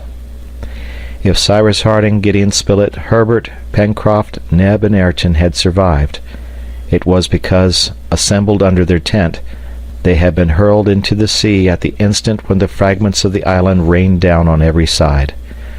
When they reached the surface, they could only perceive, at half a cable's length, this mass of rocks, towards which they swam and on which they found footing. On this barren rock they had now existed for 9 days. A few provisions taken from the magazine of Granite House before the catastrophe, a little fresh water from the rain which had fallen in a hollow of the rock, was all that the unfortunate colonists possessed. Their last hope, the vessel, had been shattered to pieces. They had no means of quitting the reef, no fire, nor any means of obtaining it. It seemed that they must inevitably perish. This day, the 18th of March, there remained only provisions for 2 days, although they limited their consumption to the bare necessaries of life. All their science and intelligence could avail them nothing in their present position. They were in the hand of God. Cyrus Harding was calm, Gideon Spilett more nervous, and Pencroft, a prey to sullen anger, walked to and fro on the rock. Herbert did not for a moment quit the engineer's side, as if demanding from him that assistance he had no power to give. Neb and Ayrton were resigned to their fate. "Ah, what a misfortune! What a misfortune!" often repeated Pencroft. "If we had but a walnut shell to take us to Tabor Island! But we have nothing! Nothing!" "Captain Nemo did right to die," said Neb. During the 5 ensuing days, Cyrus Harding and his unfortunate companions husbanded their provisions with the most extreme care, eating only what would prevent them from dying of starvation. Their weakness was extreme. Herbert and Neb began to show symptoms of delirium. Under these circumstances, was it possible for them to retain even the shadow of a hope? No. What was their sole remaining chance? That a vessel should appear in sight of the rock? But they knew only too well from experience that no ships ever visited this part of the Pacific.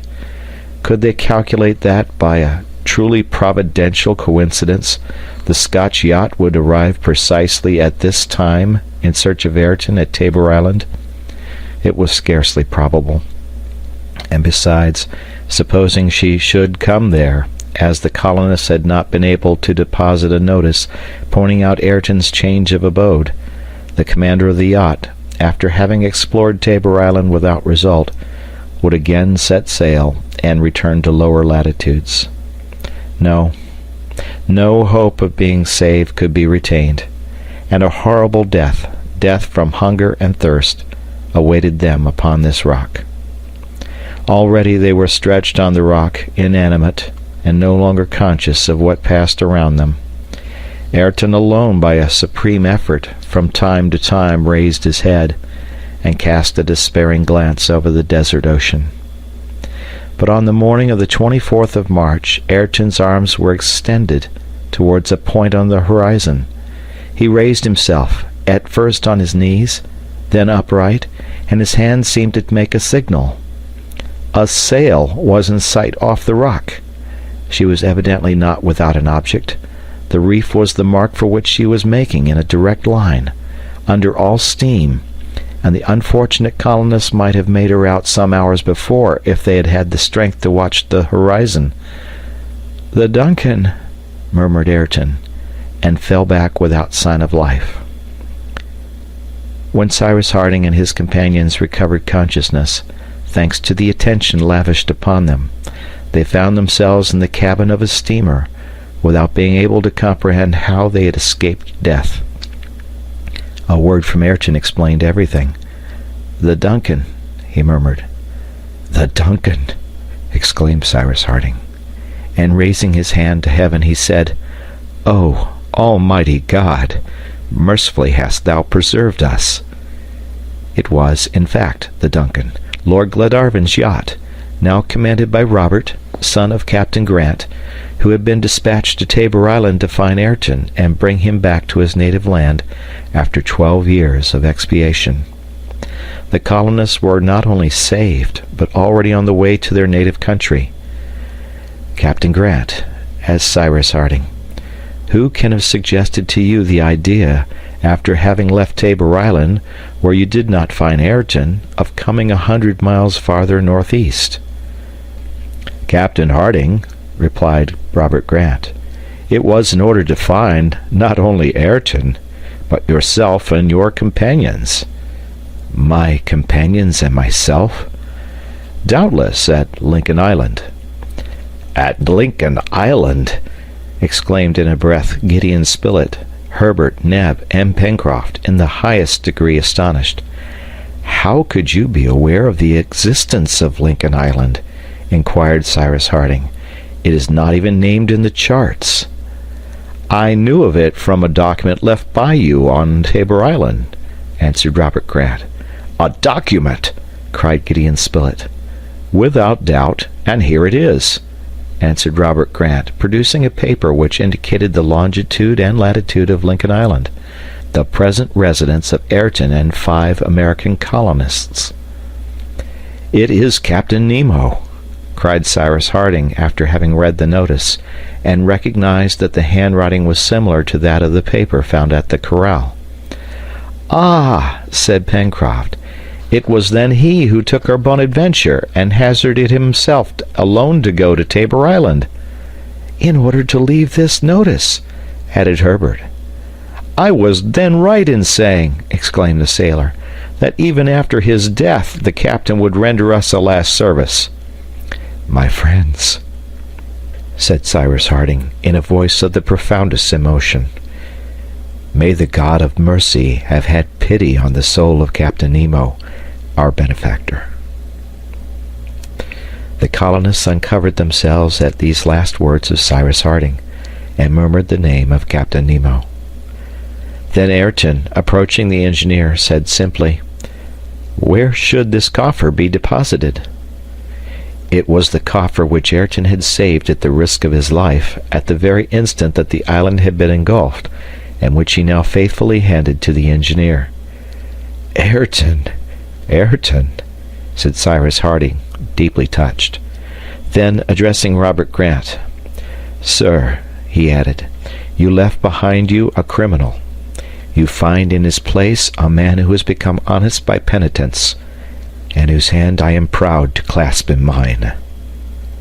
Robert Grant was now made acquainted with the strange history of Captain Nemo and the colonists of Lincoln Island. Then, observation being taken of what remained of this shoal, which must henceforward figure on the charts of the Pacific, the order was given to make all sail. A few weeks afterwards the colonists landed in America and found their country once more at peace, after the terrible conflict in which right and justice had triumphed.